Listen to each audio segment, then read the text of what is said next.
जिंदगी में यूं गलियां लगी है, हाँ लगी है, खोया हुआ बरसों की बादलें.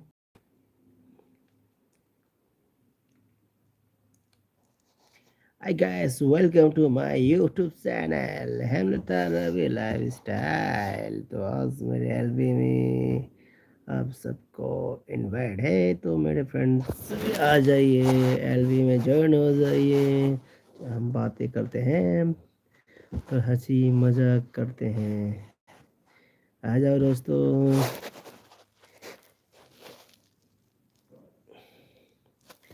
जिंदगी में यूं गलियां लगी है. Assassin, hi burger. Hi burger, kedorigi chakcharabo ngaji pung kaya tarage na. Pungsing sa gyan men tadre LB paibada pung kaya tarabo khangdre tawi.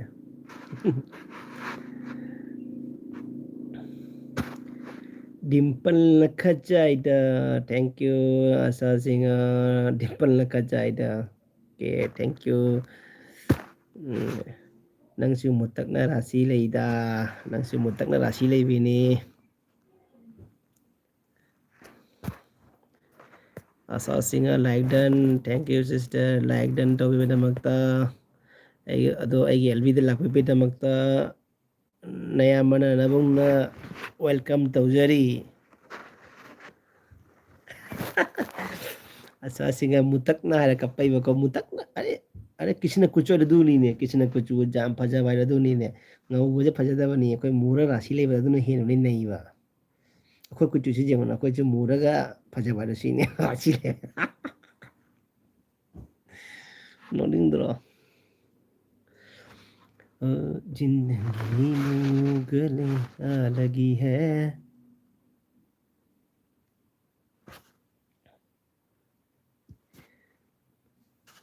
अमुबगी मिंगसे ओ अमुबगी मिंगसे जा रहे हैं वैसा मुतक ना सी ने. अच्छा दुदी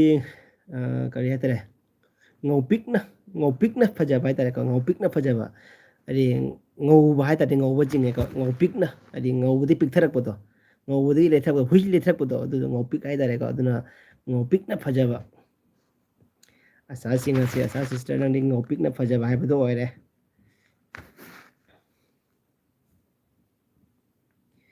Asa singa fagi tawbunida aidi mujabani hoye ko mudi da dasu mura rasile wajamna adunida. Nangi rasididani akhoi sainasu nangi kenoda YouTube ta nangi favorite oijare se maki nangse Ravi Singh Ravi Singh sulai hai Ravi Singh sulai hai Robita kitchen अरे बाप रे सलमान आरेगा मारे एकदम web lifting का tower tower ठंगले मारे करीनो है की bookie जरे तो हुई नंग ठंगल लगता न कचंगी पैसे ले तो हुई वेलकम आईगी एलवी से लापीरेबा मयाम पुना मफु फ्रेंड मंगा ले अदो मंगा मक्ति कमेंट लाक्ते अदो खंगदे कना कन अदो अइना वेलकम तो जरी हेलमेटा रवि लाइफस्टाइल वेलकम तो जरी आईगी चैनल सिदा मयाम लाकनारो अइना आसाना तौरे Robita kitchen like done Robita thank you आसासु thank you Robita kitchen Salman नंगी कमेंट वीडियो सेम बद आईगिसु हापला उबो हापकनी रोबिता नंगी सोयदना हापकनी हापकनी अदु ब्लॉग टू द लाकप कमेंट पुर मोटो अदु की त सेमकने बको नोनिंग ब मीना कमेंट आई फागी एकदम फागी नोक न पिरक कमेंट सिंग अदु दो आई खल्ला पारकने वा that's of in Robita kitchen नुंगधंग आईसु लाक्चरे ब्रदर अच्छा RJ Mette blog thank you RJ bro आई एलवी द लापबिदमक्ता थैंक यू सो मच मासु थांगल पुंगी मासु वे लुटिंग पुसरा जाय रोबिता का मासे अनिम वे लुटिंग थांगला जंगे जे कइगिनो Robita nungthang ga pise lai to Robita ke jam bom ga lang le ko as nang bom je khwang dhori ne si je khang ni Robita bom je mai bom je jaman gi na leng jil la khwang dhori oi si je khang ni tawi je test of India sister na ba iku bo bai hai to re ko hai imong nupi test of India asa singa ai gi di sure yorak kani ai khangi ade asa gi di sure ni asa gi di sure ni ko ngopik na rasile vi ni na aduna mai di sure ni Robita kitchen asa haraga asa hai Robita kitchen asa dungthang ut khare asa singa mayam puna mag welcome asana mayam puna mag welcome to biri ado aina su asa bu thaga chari welcome mayam friend mayam sina welcome to bida magta RJ maitai blog na bro na kare hai ba nungthang pai mare ma su juong na Robita kitchen itau welupting as itau na ga jai ko kan mi ta nei ro no bani Robita ga RJ bro ga se kana na jam na kyam thagat pa ngam bai do hana Robita kitchen che test kemon acho Robita kitchen ai ba che test ta kemon acho ai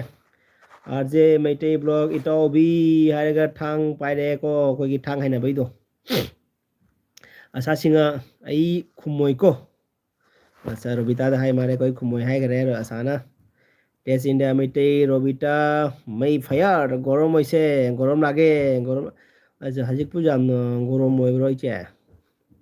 Robita kitchen Salman nang su naton pai di ba kari kin ho naton pai na dai ai headphone jina dum chai dum hole mi na sum tum tang na jeng na kong na tham khari khari to re ko tum tang na jeng wa kamai to gai na nong baru silap su to ba jaw ri ko adu ngasi di khai kari no khane ata nang su jeng da chang jeng om tar Robita Robita kitchen chetes ai sapo hare Robita kitchen asa nungthang pisale amu raje mete blog na ba RJ bro na ba iche tes salam alaikum salam hare RJ bro na Robita kitchen wasale do RJ mete blog iche tes salam alaikum maraga salute tausale ada asana mu Robita da nungthang usale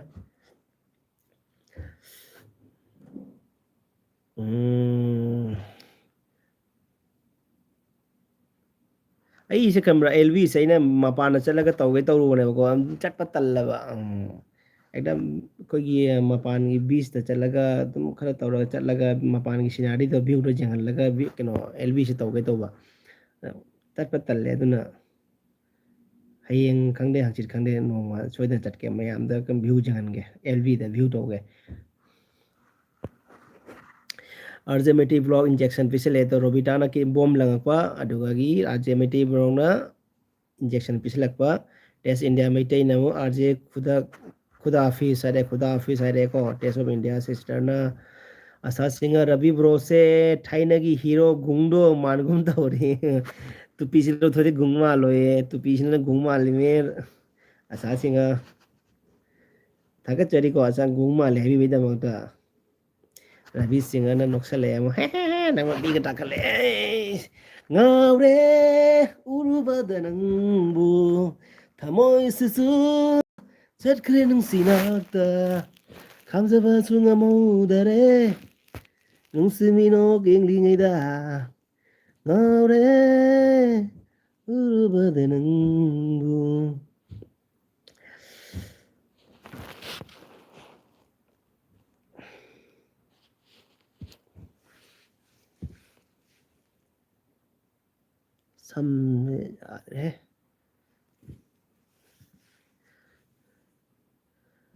Naharika salam like done thank you Robita thank you Naharika salam thank you account ani dagi changbira pagida magta Naharika salam Robita thank you account ani magtagi aigi support obibida magta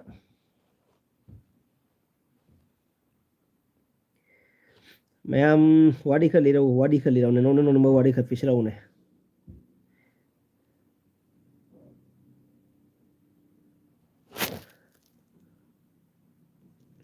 Robita asa RJ bro kai mathen charake chai jang haw bro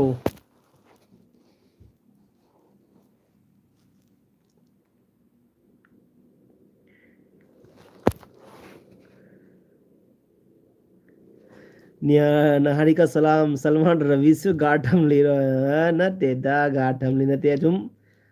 Chum Mangas Changalim Egi Tang timing to Hangana Vina Dum Landel Helling.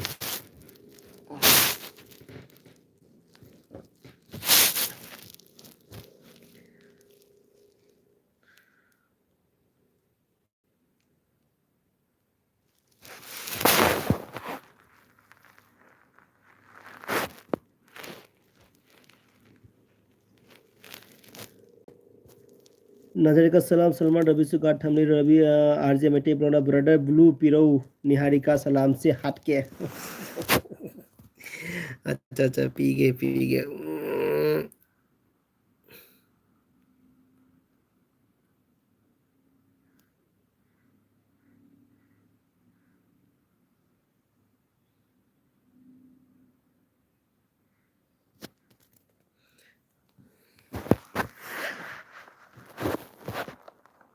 RJ bro पीख रहे हैं अगर चार के पेंजे रवि आई थपक तनी like done और इचे thank you चार के पेंजे इचे थैंक यू सो मच एलबी दंग हाँ लाख पीबे दमकता एलबी द चंबी रमे दमकता लाइक पीबी रमे दमक थक चरी कई थपक से कदाई तो इचे की थपक से कदाई दा चार के पेंजे की इचे की थपक से कदाई दा असा सिंग आई first time ukari ko upurang paga elvi thong se o asa ai first time ujari ko uprang upaga elvi thong se asa nang su phagi di tum hei ko nang je phagi di jai ai ga chana ni nang khawai ni nong tang pul ga blog nang se ma de nei ni ba asa nang ga Niharika Salman blue पीबा यारोय को पिथोखरे पिथोखरे निहारिका सलाम blue पिथोखरे सी कामा इताओ lip कैदौ नंगी चाट के रो अच्छा इताओ lip कैदौ ngei chat ke ro अच्छा kamai bro kamai si kamai tau ai haji ka quarter da lai gowa da lai ni kino jumle thoroi angang do kitang pi bri na aduna thoro heng ai dum punna ai gi posting la ko mata hu jode ko adu dum punna thoni itaw kai jang jage kamai itaw kai jang jage mestani na horongoni ne चारगे पंजे इचे रवि कई मथेल चागे इचे ngasing ngasing thongo chai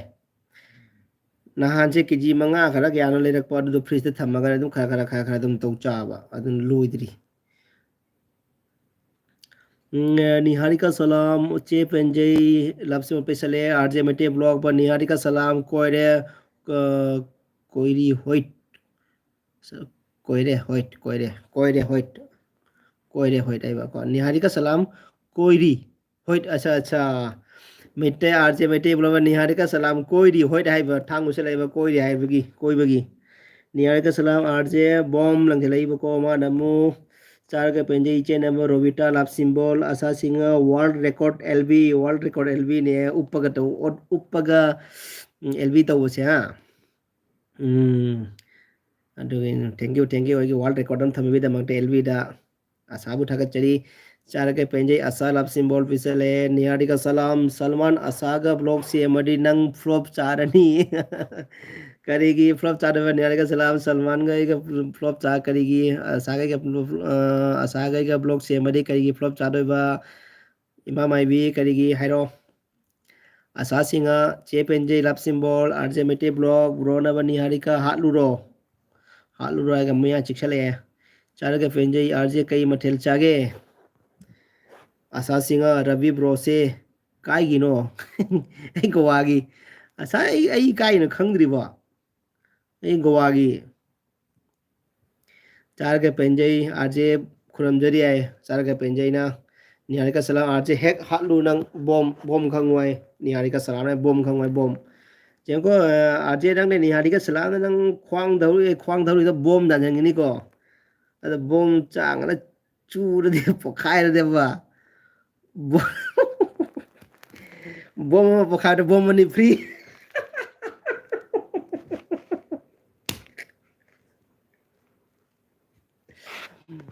ꯑꯥꯔꯖꯦ Meitei blog ꯏꯆꯦ ꯄꯦꯟꯖꯩ ꯀꯔꯤ ꯍꯤꯟꯖꯥꯡ ꯆꯥꯒꯦ ꯆꯥꯔꯒ ꯄꯦꯟꯖꯩ ꯑꯩ ꯆꯠꯂꯨꯈꯤꯒꯦ ꯑꯃꯨꯛ ꯂꯥꯛꯀꯦ ꯍꯣꯏ ꯍꯣꯏ ꯏꯆꯦ ꯑꯩꯁꯨ ꯈꯪꯗꯦ ꯀꯌꯥꯝ ꯀꯨꯏ ꯊꯥꯗꯕ ꯑꯩꯁꯦ ꯑꯗꯨꯝ ꯃꯤ ꯂꯩꯇ꯭ꯔꯗꯤ ꯐꯠꯂꯥꯎ ꯃꯨꯠꯊꯠꯈꯤꯗꯣꯏꯅꯦꯕꯀꯣ ꯑꯩꯒꯤ ꯐ꯭ꯔꯦꯟ ꯃꯌꯥꯝꯁꯦ ꯂꯩꯇ꯭ꯔꯒꯗꯤ ꯑꯗꯨꯝ ꯑꯩ ꯑꯗꯨꯝ ꯆꯠꯈꯤꯗ꯭ꯔꯣꯕꯅꯤ ꯑꯩ ꯆꯠꯂꯨꯈꯤꯒꯦ ꯑꯃꯨꯛ ꯂꯥꯛꯀꯦ ꯍꯣꯏ ꯏꯆꯦ ꯍꯣꯏ ꯍꯣꯏ ꯉꯥꯏꯔꯝꯒꯦ ꯍꯩꯃꯤꯟꯅꯁꯤ ꯕ꯭ꯔꯣ ꯊꯦꯡꯀ꯭ꯌꯨ ꯑꯩꯒꯤ ꯋꯦꯜꯀꯝꯗ ꯂꯥꯛꯄꯤꯕꯒꯤꯗꯃꯛꯇ ꯊꯦꯡꯀ꯭ꯌꯨ ꯍꯩꯃꯤꯟꯅꯁꯤ ꯕ꯭ꯔꯣ ꯁꯂꯥꯃꯤ ꯅꯃꯁꯇꯦ ꯁꯂꯥꯝ ꯅꯃꯁꯇꯦ ꯑꯩꯅꯁꯨ ꯔꯣꯖꯤ ꯈꯣꯟꯗ꯭ꯔꯝ ꯕ꯭ꯂꯣꯛ ꯋꯥꯎ ꯗꯥ ꯔꯕꯤ ꯍꯥꯏꯔꯒ ꯃꯈꯨꯠ ꯃꯃꯥꯏ ꯈꯨꯝꯖꯤꯟꯈꯔꯦ ꯊꯦꯡꯀ꯭ꯌꯨ ꯔꯣꯖꯤ ꯑꯩꯒꯤ ꯋꯦꯜꯕꯤꯗ ꯂꯥꯛꯄꯤꯕꯒꯤꯗꯃꯛꯇ ꯊꯦꯡꯀ꯭ꯌꯨ ꯔꯣꯖꯤ ꯅꯤꯍꯥꯔꯤꯀꯥ ꯁꯂꯥꯝ ꯗꯥ ꯍꯩꯃꯤꯟꯅꯁꯤ ꯈꯨꯔꯝꯖꯔꯤ ꯍꯥꯏꯔꯦ Roji Khondram blog 7 like thank you Roji thank you so much Asa Singh ꯑꯩꯒ ꯕ꯭ꯂꯣꯛ ꯇꯧꯔꯗꯤ ꯑꯦꯝꯅꯤ ꯚ꯭ꯌꯨ ꯃꯣꯏꯁꯦ ꯈꯪꯗ꯭ꯔꯤꯅꯦ ꯑꯦꯝꯅꯤ ꯚ꯭ꯌꯨ ꯃꯣꯏꯁꯦ ꯈꯪꯗ꯭ꯔꯤꯅꯦ ꯑꯩꯒ ꯕ꯭ꯂꯣꯛ ꯇꯧꯔꯗꯤ ꯑꯦꯝꯅꯤ ꯑꯦꯝꯅꯤ ꯍꯥꯏꯁꯦ ꯀꯩꯅꯣ ꯍꯥꯏꯁꯦ ꯀꯩꯅꯣ ꯑꯩꯒꯤ ꯕ꯭ꯂꯣꯛ ꯇꯧꯔꯗꯤ ꯑꯩꯒ ꯕ꯭ꯂꯣꯛ ꯇꯧꯔꯗꯤ ꯑꯦꯝꯅꯤ ꯚ꯭ꯌꯨ ꯃꯣꯏꯁꯦ ꯈꯪꯗ꯭ꯔꯤꯅꯦ ꯚ꯭ꯌꯨ ꯃꯣꯏꯁꯦ ꯈꯪꯗ꯭ꯔꯤꯅꯦ ꯑꯦꯝꯁꯦ ꯀꯩ ꯍꯥꯏꯅꯣ ꯑꯁꯥ ꯈꯪꯗ꯭ꯔꯦ ꯃꯥꯂꯦꯝ ꯐ꯭ꯔꯥꯝ ꯄ꯭ꯔꯣꯗꯛ ꯍꯥꯏ ꯃꯥꯂꯦꯝ ꯐ꯭ꯔꯥꯝ ꯑꯩꯒꯤ ꯑꯦꯜꯕꯤꯔꯛꯄꯒꯤꯗꯃꯛꯇ ꯊꯦꯡꯀ꯭ꯌꯨ ꯃꯥꯂꯦꯝ ꯐ꯭ꯔꯥꯝ ꯄ꯭ꯔꯣꯗꯛ ꯅꯪꯒꯤ ꯖꯌꯦꯟꯇꯒꯤ ꯏꯁꯩ ꯍꯥꯄꯛꯄꯗꯣ ꯌꯥꯝ ꯐꯖꯩꯌꯦ ꯖꯌꯦꯟꯇꯒꯤ ꯏꯁꯩꯗꯣ ꯌꯥꯝ ꯃꯑꯣꯡ ꯇꯥꯏ एकदम तुगा ख्या खाव चोंगी से ताबदा एकदम थावना लाई हमीनसी ब्रो नाइबर निहारिका सलाम मरी उसले दो हे तावना Malem from product Discord answer तौरे हेडफोन पालगा निहारिका सलाम आशा आरगा ममित खुमजले मचिन खुमजले रोजी खोंद्राम ब्लॉग कनानो सिबो रोजी खांद्रा मारे ऐसे कनानो खांद्रा मारे रोजीना रोजी दिन फजना खांगी नंगली शिल्पा सेटी ने बदाई खांगी फजना ngасai mingthon su phangrabne silpa setegi mingthon su phangrabne khangiyaba RJBT blog na 300 second gi haluro 300 second gi haluro Malem from product maije lumsu me noksu noksale maije Niharika salam Malem Kuramjari Malem from product Malem from product na machin kumjallaga mami longkhan jangkhale amu RJBT blog yamba hi dapat hamda tawa male ko haiminasi brother RJ baina hi tawa male asa singa goa da leibudi khangi ꯄꯣꯛꯅꯐꯝ ꯄꯣꯛꯅꯐꯝ ꯍꯥꯏꯕ ꯑꯩ ꯆꯤꯡꯗꯣꯡ ꯂꯩꯀꯥꯏ ꯁꯨꯅꯥꯏ ꯆꯤꯡꯗꯣꯡ ꯂꯩꯀꯥꯏ ꯑꯩꯈꯣꯏ ꯂꯛꯈꯤꯄꯨꯔ ꯂꯥꯛꯑꯒ ꯆꯤꯡꯗꯣꯡ ꯂꯩꯀꯥꯏ ꯂꯛꯈꯤꯄꯨꯔ ꯆꯤꯡꯗꯣꯡ ꯂꯩꯀꯥꯏꯁꯨ ꯍꯥꯏꯔꯦ ꯁꯨꯅꯥꯏ ꯆꯤꯡꯗꯣꯡ ꯂꯩꯀꯥꯏꯁꯨ ꯍꯥꯏꯔꯦ ꯑꯗꯨꯒꯤ ꯀꯔꯤ ꯀꯥꯏꯔꯦ ꯑꯩꯈꯣꯏ ꯆꯤꯡꯗꯣꯡ ꯂꯩꯀꯥꯏ ꯀꯃꯦꯟ ꯃꯌꯥꯝꯁꯦ ꯑꯗꯨꯝ ꯁꯪꯉꯝꯃꯦ ꯇꯧꯔꯤꯁꯦ ꯑꯩ ꯏꯟꯖꯥꯡꯅ ꯄꯥꯗꯗꯤ ꯌꯥꯔꯔꯣꯏ ꯑꯩꯗꯤ ꯀꯃꯦꯟ ꯎꯗꯦ ꯒꯋꯥꯗ ꯂꯩꯕꯗꯤ ꯅꯤꯍꯥꯔꯤꯀꯥ ꯅꯪ ꯕꯣꯝ ꯃꯥꯂꯦꯝ ꯐ꯭ꯔꯥꯝ ꯄ꯭ꯔꯣꯗꯛ ꯑꯥꯔꯖꯦ ꯍꯥꯏꯃꯤꯟꯅꯁꯤ ꯔꯕꯤꯁꯦ ꯑꯩꯗꯤ ꯀꯃꯦꯟ ꯎꯗꯦ ꯔꯕꯤꯁꯦ ꯑꯩꯒꯤ ꯀꯃꯦꯟ ꯎꯗꯦ ꯆꯤꯊꯍꯧꯔꯕ ꯕ꯭ꯔꯣ ꯍꯥꯏꯃꯤꯟꯅꯁꯤꯒꯤ ꯀꯃꯦꯟ ꯆꯤꯊꯍꯧꯔꯕ ꯇꯧꯔꯤꯁꯤꯕꯨ निहारिका सलाम सलाम दी उखरे ते काय जिथौरगे रे संदोइदनीना ने माय कमेंट जिथब जादे संदोइदनीना हैमिनसी ब्रोडो संदोइदने अब अइना सलमान माना संदोइदत अद अकबानी जिगरी दोस्तनीना चिथा हो जादे संदोइदत एडो डेंजर नि कदा संदोइदत थी फंगजे तो उइजे सलाम मसागी ब्लॉग अमनी नंग फ्लॉप चानी सलमान नमस्ते दारवी वाओ दारवी काय मलयालम फ्रॉम प्रोडक्ट थर्टी से हालू गवादे लेवरी कंगी निहारिका बोम निहारिका मलयालम फ्रॉम प्रोडक्ट नाइब आरजे रवि से इदी कमेंट उविदे हाइबा कॉम्बिनेशन ब्रो आई खंगउद्रे ने क्रम कमेंट उद्री काका खंगद्रे निहारिका सलाम तसमा गोपसले कपसु कपे आरजे मेटे ब्लॉग रोजी हाय आरजे मेटे ब्लॉग मलयालम ब्रदर कुरमजरी रोजी ब्रदर ब्लॉग दादा आरजे हाय हेमिनसी RJ Mette blog hi Malem from product Roji Kondram blog Naiba Kaka hi Tausale Roji Kondram blog Nabu welcome Darabi have most welcome thank you so much Roji Haminasiba Roji Kondram blog nga phaba horo blog nga phaba horo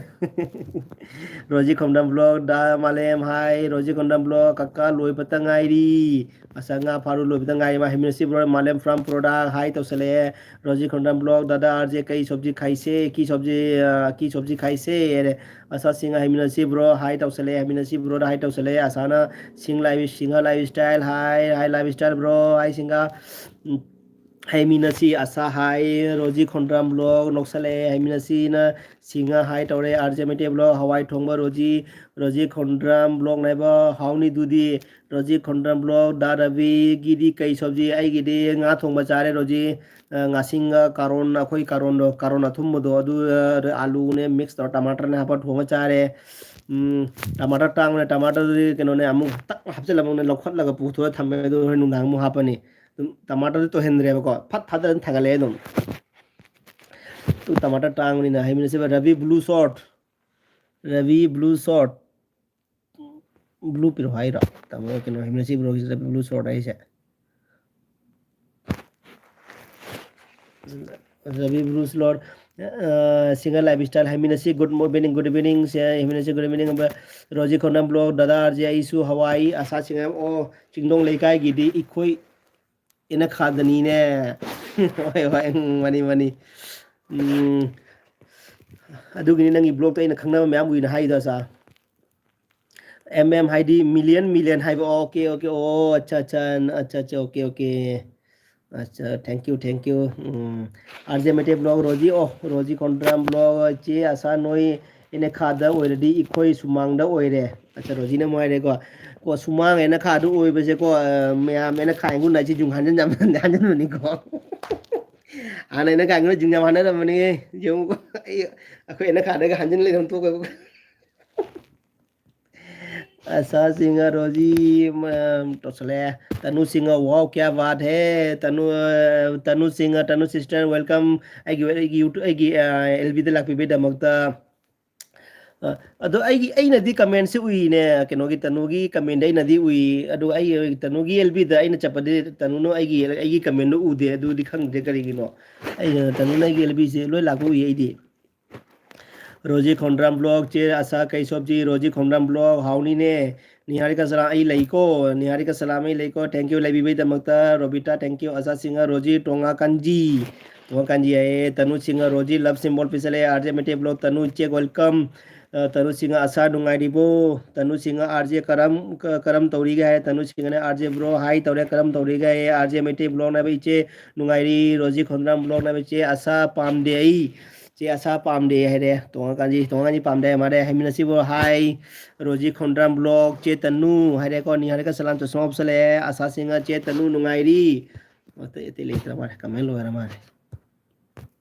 अदो ma'am like तौबीदबो ma'am ने like तौबीरमो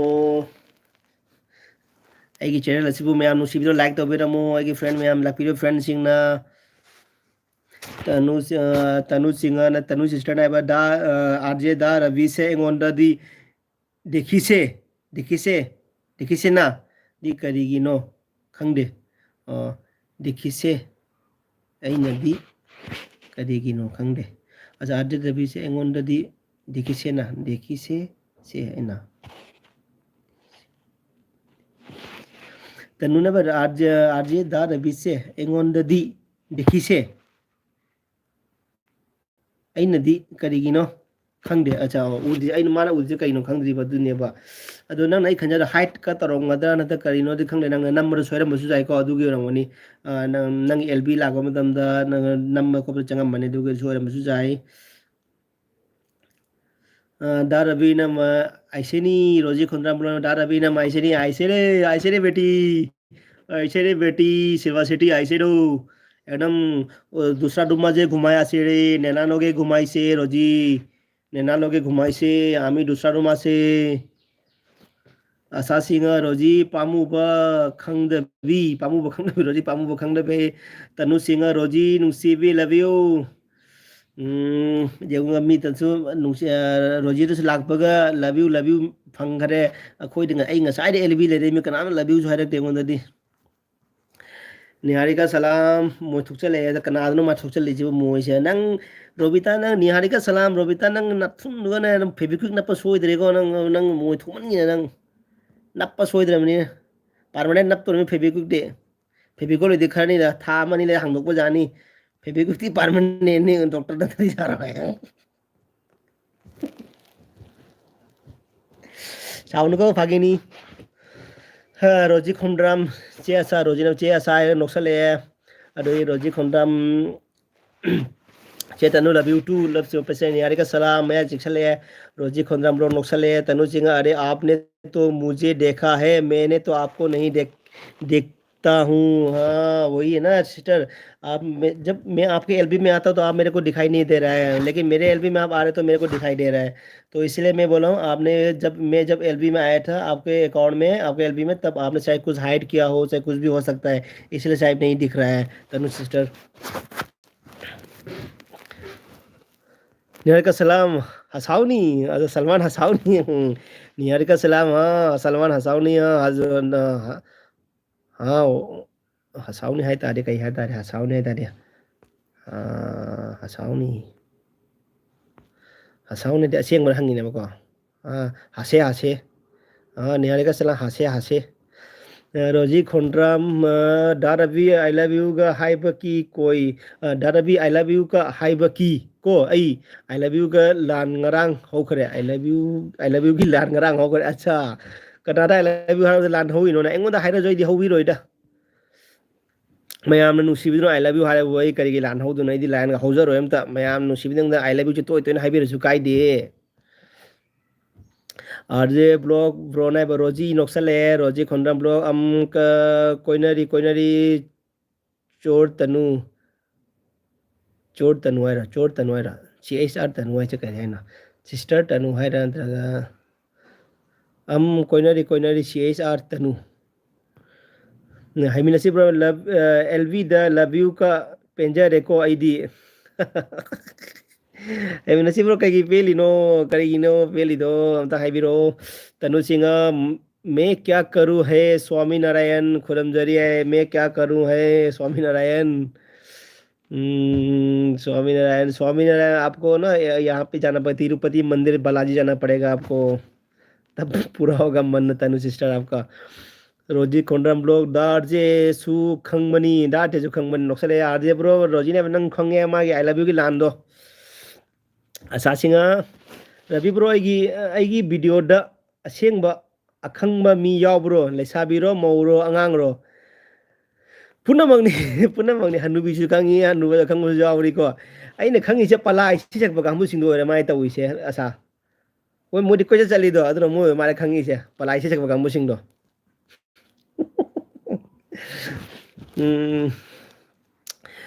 रोजी Khomdram blog I love you पामद्रे कई पामद्री no आई पामे हाइबिरो पामे कैसु कायदे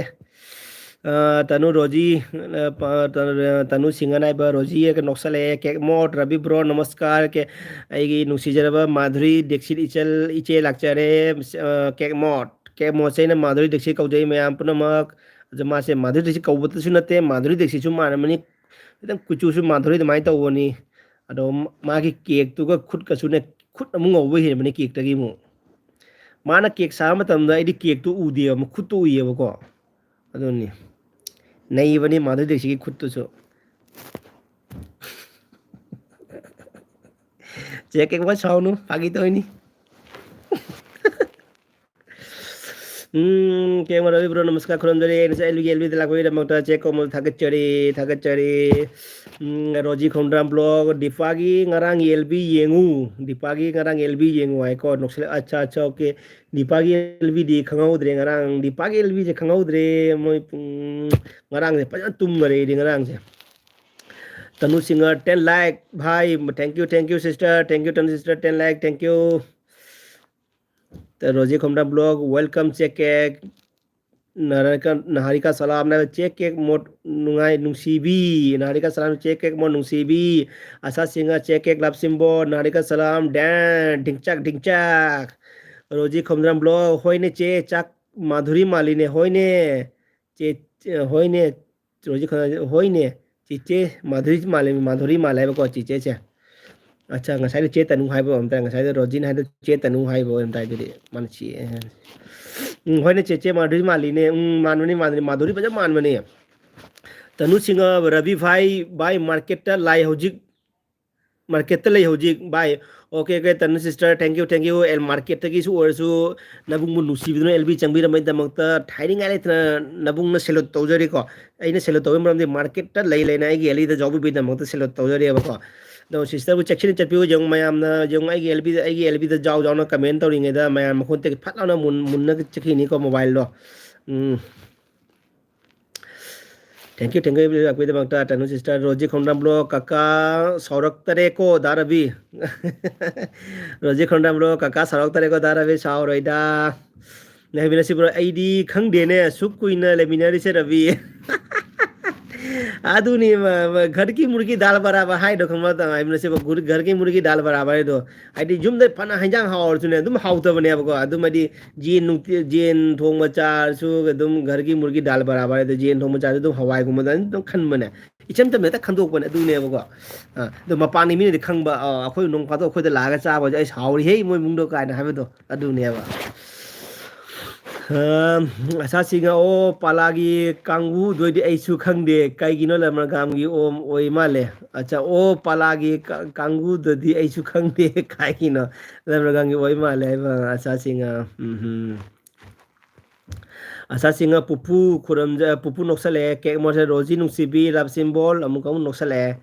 Rosie ꯈꯣꯡꯗ꯭ꯔꯥꯝ ꯂꯞꯁꯤꯝꯕꯣꯜ ꯄꯤꯁꯜꯂꯛꯑꯦ. Cake ꯃꯣꯔꯁꯤ ꯑꯁꯥ ꯅꯨꯡꯁꯤꯕꯤ ꯀꯤ ꯈꯣꯕꯣꯔ. ꯑꯠꯆꯥ ꯆꯦꯛꯀꯦ ꯃꯣꯁꯨ ꯍꯩꯕ꯭ꯔꯣ ꯕꯪꯂꯥ ꯍꯩꯕ꯭ꯔꯣ. ꯍꯩꯃꯤꯟꯅꯁꯤꯕ꯭ꯔꯣ ꯍꯥꯏꯕ ꯅꯤꯍꯥꯔꯤꯀꯥ ꯁꯂꯥꯝ ꯁꯂꯥꯃꯠ ꯅꯣꯛꯁꯜꯂꯦ ꯁꯂꯥꯃꯠ ꯍꯥꯏꯔꯒ ꯅꯣꯛꯁꯜꯂꯛꯑꯦ. ꯅꯤꯍꯥꯔꯤꯀꯥ ꯁꯂꯥꯝ ꯗꯥ ꯍꯩꯃꯤꯟꯅꯁꯤ ꯀꯞꯅꯣꯛ ꯅꯣꯛꯁꯜꯂꯛꯑꯦ. ꯀꯦꯛ ꯃꯣꯔꯁꯤꯁ ꯅꯤꯍꯥꯔꯤꯀꯥ ꯅꯨꯡꯁꯤꯕꯤ ꯀꯤ ꯈꯣꯕꯣꯔ. तनु सिंह जय हिंद भाई जय हिंद तनु सिस्टर जय हिंद. ꯇꯅꯨ ꯁꯤꯡꯍ ꯅꯣꯛꯁꯜꯂꯛꯑꯦ ꯀꯔꯤꯒꯤꯅꯣ ꯑꯁꯥ ꯃꯥꯔꯀꯦꯠꯇ ꯑꯩꯅ ꯃꯥꯔꯀꯦꯠꯇ ꯍꯥꯏꯕꯗꯨꯒꯤ ꯅꯣꯛꯄ ꯑꯣꯏꯔꯝ ꯇꯥꯔꯦꯀꯣ ꯑꯗꯨꯒꯤ ꯑꯣꯏꯔꯝ ꯇꯥꯔꯦ. चेक केक আমার খবর তো কোয়া লাভ নাই আশা সিংহ চেক হেক আমার খবর তো খোয়া লাভ নাই কিতা লাগি লাভ নাই রে বেটি কোস না বেটি কিতা লাগি নাইবা ऐसा ऐसे কইও না রে কইতে পারে তো কইতে লাগে তো এলবি মাঝে থোড়া বহুত থোড়া থুরি কইলে কে পুরা কইতে লাগতো না নি পুরা করো পুরা থোড়া থুরি না পুরা পুরা কইতে লাগে বেটিস কেক মোড আরজে ব্রো ওয়েলকাম খুরুন্দরি নেহারিকা সালাম চেক কেক ভালো আপনি ভালো নি নেহারিকা সালাম চেক কেক ভালো আপনি ভালো নি আয়ে রোজি কমদা নকশালে নেহারিকা সালাম নুংথং পেছালে কেক মানে রবি ব্রো হা হা নকশালে ছিঙা লাইফ স্টাইল লাই লাই এই লাই এ বা এই লাই thank you lie বিবিদা মক্তা Niharika Salam এই লাই আইও থ্যাংক ইউ নেহারিকা ইমনে সে কেক মোড নং রবিনা মুরগি হাই করে आरजे मेटे ब्लॉग में इचे केक मोड हाय रोजी कमना ब्लॉग डार अवीगी इना मसू फजईदुदी फजब थैंक यू रोजी आएगी इन हेमलता बु फजे हैप्पी दमकता नाना मु फजे हैप्पी दमकता thank you single life style आई लई थैंक यू यार का सलाम आई लई थैंक यू कहीं है अनि से थैंक यू अनि से आई लई तम हाई लई गए नोबानी पुल लई जा लो फम दता असासिंग मुर्गी हाइखरे कनानोमदी असासिंग কেকমো নিহারিকা আমি তো খুব ভালো কেকমোর নাইব কেকমোর সিস্টার নাইব কেকমোর ইচে নাইব নিহারিকা আমি তো খুব ভালো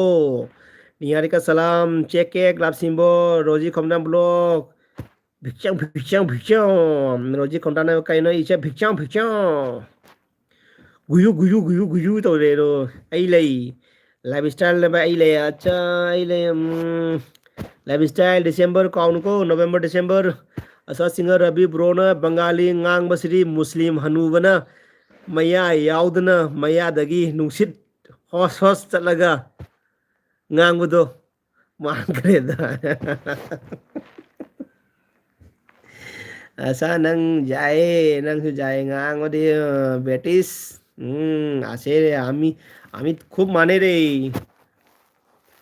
তোমার ডায়লগ আমি খুব মানে আমিও মানে তুমি খুব শিয়ানা শিয়ানা বেটি রে निहारिका सलाम आई लई सिंगल लाइफ स्टाइल आई लई निहारिका सलाम आई लई thank you Roji Khomdram blog game over डरवी सिंगल लाइफ स्टाइल नीने असाई लई है सिंगल लाइफ स्टाइल नीने असाई लई के मुझे असा नंग को असा नंग को आके कीजले दो मु चेक के नमु असादा नोक्सले सिंगल लाइफ स्टाइल बाबू हेम लाबू लाए सिंगल लाइफ स्टाइल लाए नाकला मंदे लाए नाकला Nariga salam ay lay. Host ngasigi ay LBC lakpiriba Daravi ina mai yenge macha thoiga yenge ro yenge se kai tori ba yenge ai lai he na phi da ka sindal loi lai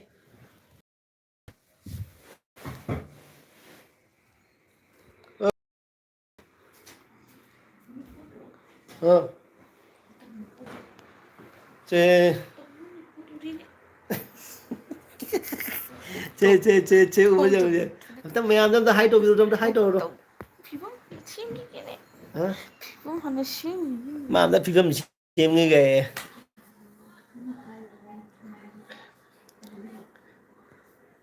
Darabi na mai yenge macha thôi tum mi ko roji lei lep liptin thanga laga lei hai tu u de ne singa lifestyle ai lei asa singa ai lai ai asa singa ai lai he singa lifestyle fi sem da su ya ne babu hem karigi haibnasi brother se kanagi emoji no khangnaba yaubro khangi robitagini ma ate di pia ro do haibnasi bro ma ate adugi symbol imo do pia ro kene ain febiku nakrabne adugi imo do ma la ro roji komdam noks kena ta sugale do nihari ka sarana daimnasi hare kari che akhoi pitroji se jemo se roji se आएगी पापा की परी इधर है पापा की परी इधर है पापा की परी को दिखाई दिया ये रहा पापा की परी सो रहा है पापा की परी सो रहा है तो यहाँ पे पापा की देखो पापा की मार्किंग सो रही है यहाँ पे पापा की मार्किंग सो रही है Hem nungai di ba na nungai di ba em ta nungai hai rồi rồi nungari cái nào đó lifestyle nungai ba nungai hai rồi nungari जे अखोगी हगले जे हगले अखोगी महारानी हगले पापा की पड़ी हगले ऐगी महारानी हगले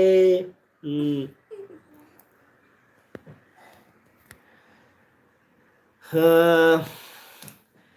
Hemlasi emoji khangde kadai da roji gi asai lai ko roji khomdam blo chu dai mnasi noksale ni ka salam da singal lai bista ni ne asa kari jang chage roji khomdam wow ni ari ka salam ai lai asa singa hemlasi emoji di khangde manam sidi robita gi magun tauri Robita nang fazana nahi khare asana nang fazana nang nahi thare roji khondram blog ina macha thoi nungsiye ai di nungsidro roji ina maga macha thoi nungsidro ai di nungsidaba single lifestyle hem nungai di hai jang khakan hai ro khakan hai ro nungai re na nang hai ro nang mung palai mi na kanano hem palai ba okay no single lifestyle kanano single lifestyle मासे असेंग बायदि ताकदि मासे ओनसु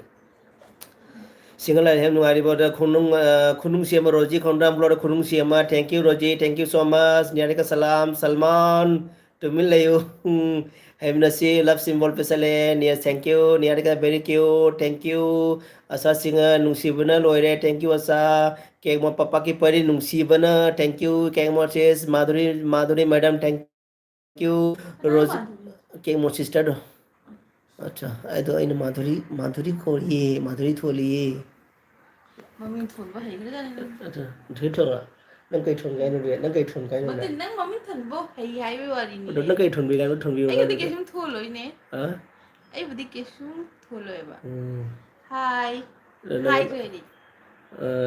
ina ma sathina ngori ina ma manak changaga kainom tawre changa kainom ta ऐसे याद रहे ना याद रहे कि पापा की परी नुंसी बना को दुगा की भाई रोजी खोंटाम ब्लॉग नाय बको रोजी नाय बा इने मा साथी ना ngौरी इने मा मनाक चंगा किनोम तवरे ऐसे कुना की भूत मालबो सिंगल लाइफ स्टाइल हेम कनागा लाके इने होय मामो होय लात्रो ꯃꯤꯁꯤꯕꯨ ꯑꯩ ꯈꯪꯗ꯭ꯔꯦ ꯁꯤ ꯃꯤꯁꯤꯕꯨ ꯍꯥꯏꯅꯕ꯭ꯔꯥ ꯑꯗꯨꯃꯥꯏꯅ ꯍꯥꯏꯅꯕ꯭ꯔꯥꯅꯦ ꯑꯔꯦ ꯁꯤ ꯃꯤꯁꯦ ꯍꯥꯏꯅꯤꯌꯦ ꯁꯤ ꯃꯤꯁꯦ ꯍꯥꯏꯕ ꯑꯗꯨꯝ ꯍꯥꯏꯗꯅ ꯑꯗꯨ ꯀꯃꯥꯏ ꯍꯥꯏꯗꯣꯏꯕ ꯂꯥꯏꯐ ꯁ꯭ꯇꯥꯏꯜ ꯕ꯭ꯔꯣꯁꯦ ꯂꯥꯏꯐ ꯁ꯭ꯇꯥꯏꯜꯒꯤ ꯗꯗꯥꯁꯦ ꯀꯅꯥꯅꯣ ꯑꯩꯒꯨꯝ ꯈꯪꯕ ꯃꯤꯔꯅ ꯍꯪꯒꯗꯕ ꯍꯥꯏꯒꯗꯕ ꯁꯦ ꯑꯣ ꯃꯥꯁꯦ ꯃꯩꯇ꯭ꯔꯣꯟ ꯈꯔ ꯈꯪꯕ ꯋꯥꯠꯂꯦꯕꯀꯣ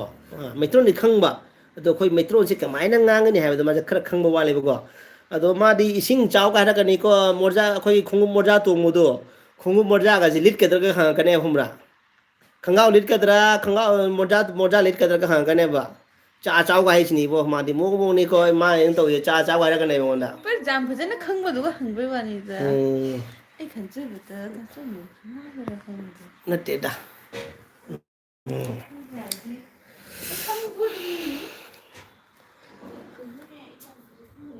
ꯑꯗꯣ ꯀꯩꯅꯣꯅ ꯑꯃꯨꯛ ꯆꯦꯛ ꯀꯦꯛ ꯃꯅꯥꯏꯕ ꯀꯩꯅꯣꯒ ꯍꯦꯝꯂꯦꯠꯇ ꯀꯩꯅꯣꯒ ꯂꯥꯛꯀꯦꯅꯦ ꯃꯃꯣꯏ ꯂꯥꯛꯇ꯭ꯔꯦꯀꯣ ꯑꯗꯨ ꯑꯃꯨꯛ ꯍꯥꯏꯔꯣ ꯁꯤꯡꯒꯜ ꯂꯥꯏꯐ ꯏꯁꯇꯥꯏꯜ ꯑꯩ ꯃꯥꯃꯣ ꯂꯩꯌꯦ ꯂꯥꯛꯇ꯭ꯔꯦ ꯀꯦꯛ ꯃꯣꯠ ꯍꯥꯏ ꯍꯦꯝꯂꯦꯠꯇ ꯀꯦꯛ ꯃꯣꯠ ꯑꯃ ꯍꯥꯏꯕ ꯀꯦꯛ ꯃꯣꯠ ꯃꯥధꯨꯔꯤ ꯗꯤꯛꯁꯤꯅ ꯍꯥꯏꯔꯣ ꯅꯪ ꯑꯃꯨꯛ ꯍꯥꯏ ꯍꯦꯝꯂꯦꯠꯇ ꯍꯥꯏ ꯍꯥꯏ ꯑꯦ ꯁꯥꯏꯅ ꯍꯥꯏꯈ꯭ꯔꯗꯨꯗꯤ ꯃꯉꯣꯟꯗ ꯍꯥꯏ ꯍꯥꯏꯗ꯭ꯔꯤꯅ ꯍꯥꯏꯍꯦ ꯀꯦꯛ ꯍꯥꯏꯈ꯭ꯔꯣ ꯃꯨꯠꯇꯅꯤ ꯃꯥꯙꯨꯔꯤꯗꯨꯒ ꯑꯩꯅ ꯍꯪꯉꯤꯗꯣ ꯀꯦꯛ ꯃꯣꯠ ꯏꯆꯦ ꯍꯥꯏꯔꯣ ꯑꯁ ꯏꯆꯦ ꯍꯥꯏꯗꯣꯏꯔꯣ ꯏꯆꯦ ꯍꯥꯏꯔꯣ ꯍꯥꯏ ꯏꯆꯦ ꯁꯤ ꯍꯥꯏꯕꯗ ꯁꯤ ꯑꯁꯥꯗ ꯑꯃꯨꯛ ꯍꯥꯏꯈ꯭ꯔꯣ ꯅꯪꯒꯤ ꯍꯩꯅꯕꯗꯣ ꯅꯪꯒꯤ ꯍꯩꯅꯕꯗ ꯕꯦꯕꯤ ꯕ꯭ꯂꯣꯛꯇ ꯇꯧꯕꯗꯣ ꯍꯦꯡ ꯑꯠꯁꯥ ꯇꯧꯕꯗꯣ ꯅꯪꯅ ꯄꯥꯝꯖꯕ ꯕ꯭ꯂꯣꯛꯇꯣ ꯍꯥꯏ ꯑꯁꯥ ꯔꯤꯃꯨ ꯅꯤꯍꯥꯔꯤꯀꯥ ꯁꯂꯥꯝ ꯑꯁꯥꯕꯣꯝ ꯅꯤꯍꯥꯔꯤꯀꯥ ꯁꯂꯥꯝ ꯑꯩ ꯂꯩ ꯅꯦꯅꯦ ꯑꯁꯥ ꯈꯨꯝꯗꯦ ꯅꯦꯅꯦ ꯈꯨꯝꯗꯦ ꯑꯩ ꯂꯩ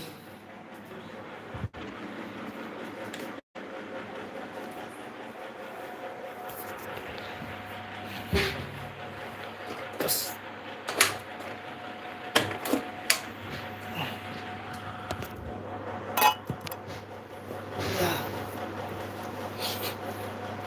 ꯗꯥ ꯔꯕꯤ ꯌꯥꯗ꯭ꯔꯦ ꯀꯩꯅꯣ ꯀꯩꯗꯧꯔꯒ ꯑꯩꯅꯦ ꯍꯥꯏꯔꯒ ꯑꯩ ꯂꯩ ꯁꯤꯡꯒꯜ ꯂꯥꯏꯐ ꯏꯁꯇꯥꯏꯜ ꯅꯦꯅꯦ ꯑꯁꯥ ꯈꯨꯝꯗꯦ ꯁꯤꯡꯒ ꯑꯩ ꯂꯩ ꯅꯤꯍꯥꯔꯤꯀꯥ ꯁꯂꯥꯝ ꯃꯣꯏ ꯊꯨꯞꯆꯜꯂꯛꯑꯦ ꯕꯥꯏꯛꯀ ꯊꯧꯖꯤꯜꯂꯛꯏ ꯃꯥꯅꯦꯀꯣ ꯔꯣꯖꯤ ꯈꯣꯡꯗꯥꯝ ꯕ꯭ꯂꯣꯛ ꯗꯥ ꯔꯕꯤ ꯌꯥꯗ꯭ꯔꯦ ꯗꯥ ꯔꯕꯤ ꯌꯥꯗ꯭ꯔꯦ ꯁꯤꯡꯒꯜ ꯂꯥꯏꯐ ꯏꯁꯇꯥꯏꯜ ꯕꯥꯕꯨ ꯅꯪ ꯂꯣꯏꯔꯦ ꯀꯔꯤꯒꯤ ꯂꯣꯏꯔꯤꯕ ꯅꯤꯍꯥꯔꯤꯀꯥ ꯁꯂꯥꯝ ꯁꯜꯃꯥꯟ ꯆꯨꯞ ꯍꯥꯏꯀꯣ ꯔꯣꯖꯤ ꯈꯣꯝꯗ꯭ꯔꯥꯝ ꯕ꯭ꯂꯣꯛ ꯅꯣꯛꯁꯜꯂꯦ ꯁꯤꯡꯒꯜ ꯂꯥꯏꯐ ꯏꯁꯇꯥꯏꯜ ꯒꯨꯍꯥꯇꯤꯗ ꯆꯥꯎꯕ ꯍꯦꯝꯅꯤ ꯑꯗꯨꯒꯤ ꯑꯣꯀꯦ ꯁꯤꯡꯒꯜ ꯂꯥꯏꯐ ꯏꯁꯇꯥꯏꯜꯁꯦ ꯃꯥꯅ ꯌꯥꯝ ꯐꯖꯅ ꯈꯪꯉꯤꯗ ꯅꯪꯁꯦ ꯀꯅꯥꯅꯣ ꯍꯩ ꯀꯩꯅꯣꯔꯅꯦꯍꯦ ꯁꯤꯡꯒꯜ ꯂꯥꯏꯐ ꯏꯁꯇꯥꯏꯜ ꯑꯩ ꯈꯟꯖꯕꯗ ꯃꯣꯅꯣꯁꯅ ꯈꯪꯗꯦ ꯇꯧꯔꯤꯁꯤ ꯅꯪ ꯃꯣꯅꯣꯁꯂꯣ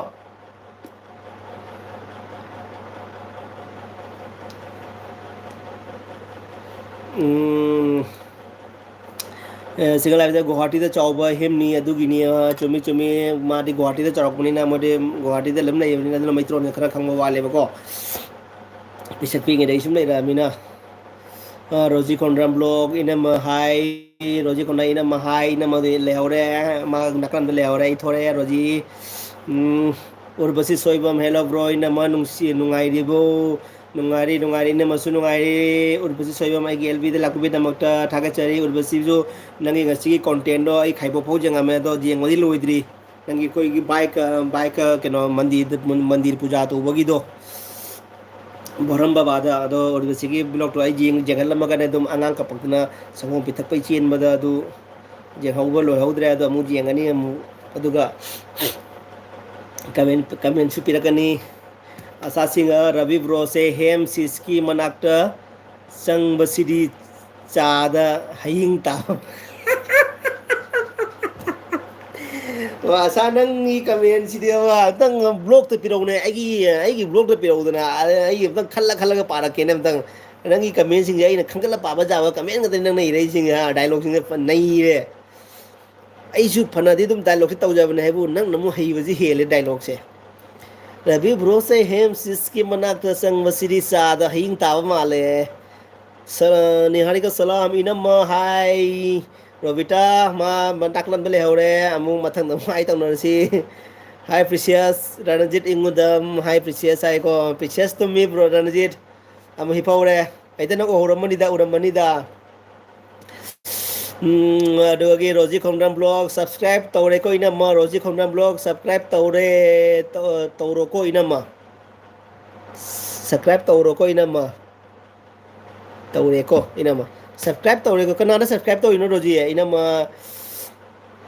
ꯎꯔꯕꯁꯤ ꯁꯣꯏꯕꯝ ꯍꯥꯏꯕ ꯑꯉꯥꯡ ꯀꯌꯥꯝ ꯆꯥꯎꯔꯒꯦ brother urbasit soibam angang hai tha hum pha de pura complete 14 ngasibo ai July mane dra ai July ni na July ngarang tang tra mari da tha hum pura complete ore urbasit sister Dipa blog Daravi na ma kuramjari Dipa igel vidal apu bida makta kuramjari Dipa sister thank you asa singa tonga kanji chai asa singa tonga kanji chai kapsu kapai tonga in charaga tonga kanji jamam di fadi fara bring ma tonga mana singmai gi ngari packet ama tha ma char di paisa kam se boni jengo टमाटर के जी ama na numi nini humni ga chali lupa cham kun lupa cham gi tonga ri singmai da lauri jeng kyang kui chani ni kap kon tonga in char kha len ma tam ga da ni welcome difa blog Roji Khomdan Doikan Dipa Blo Nahari ka salam Dipa Bom Singal Live Chat Nene How bani ko Dipa Blog thank you Roji Kek Mo Cheese Asa Nang ko Ravi Sita Re ko Ravi Sita Re ko Kek Mo Sister Asa Nang ko Ravi Sita Re ko ai sibu cha da hing tawi hai bi re tawi ma de si mayam ne Salman na mayam ne Salman ne ko ga last da ai se cha kap ta hing tawa to mai taw rai je le asa na ai se bo ai Salman go ining dre bo ai Raspal Yadav po ining he Dipa blog Robita Bomb Asa Singa Cheke Roji Khomdam blog Chedif I love you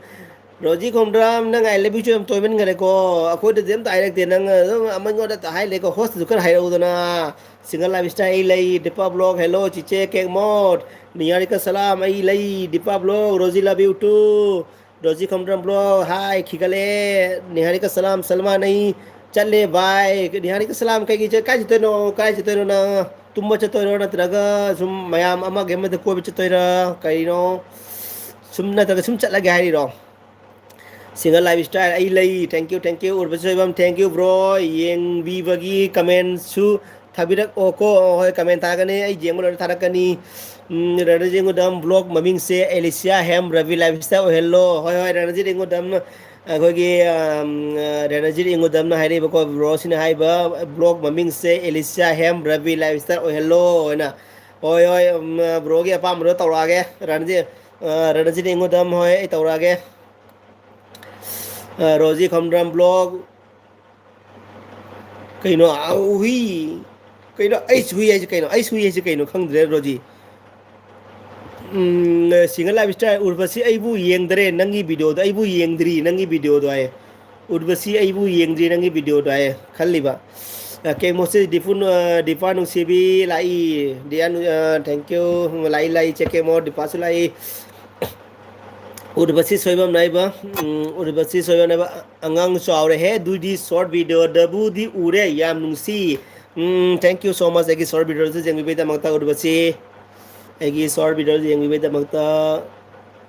Dipa blog like done thank you Dipa blog id tonga kanji yam farming tonga kai cha ba se fadi fei ai su male ba Dipa tonga kanji khara di hene dang ne do kai ne di ne fet se khara wa le ba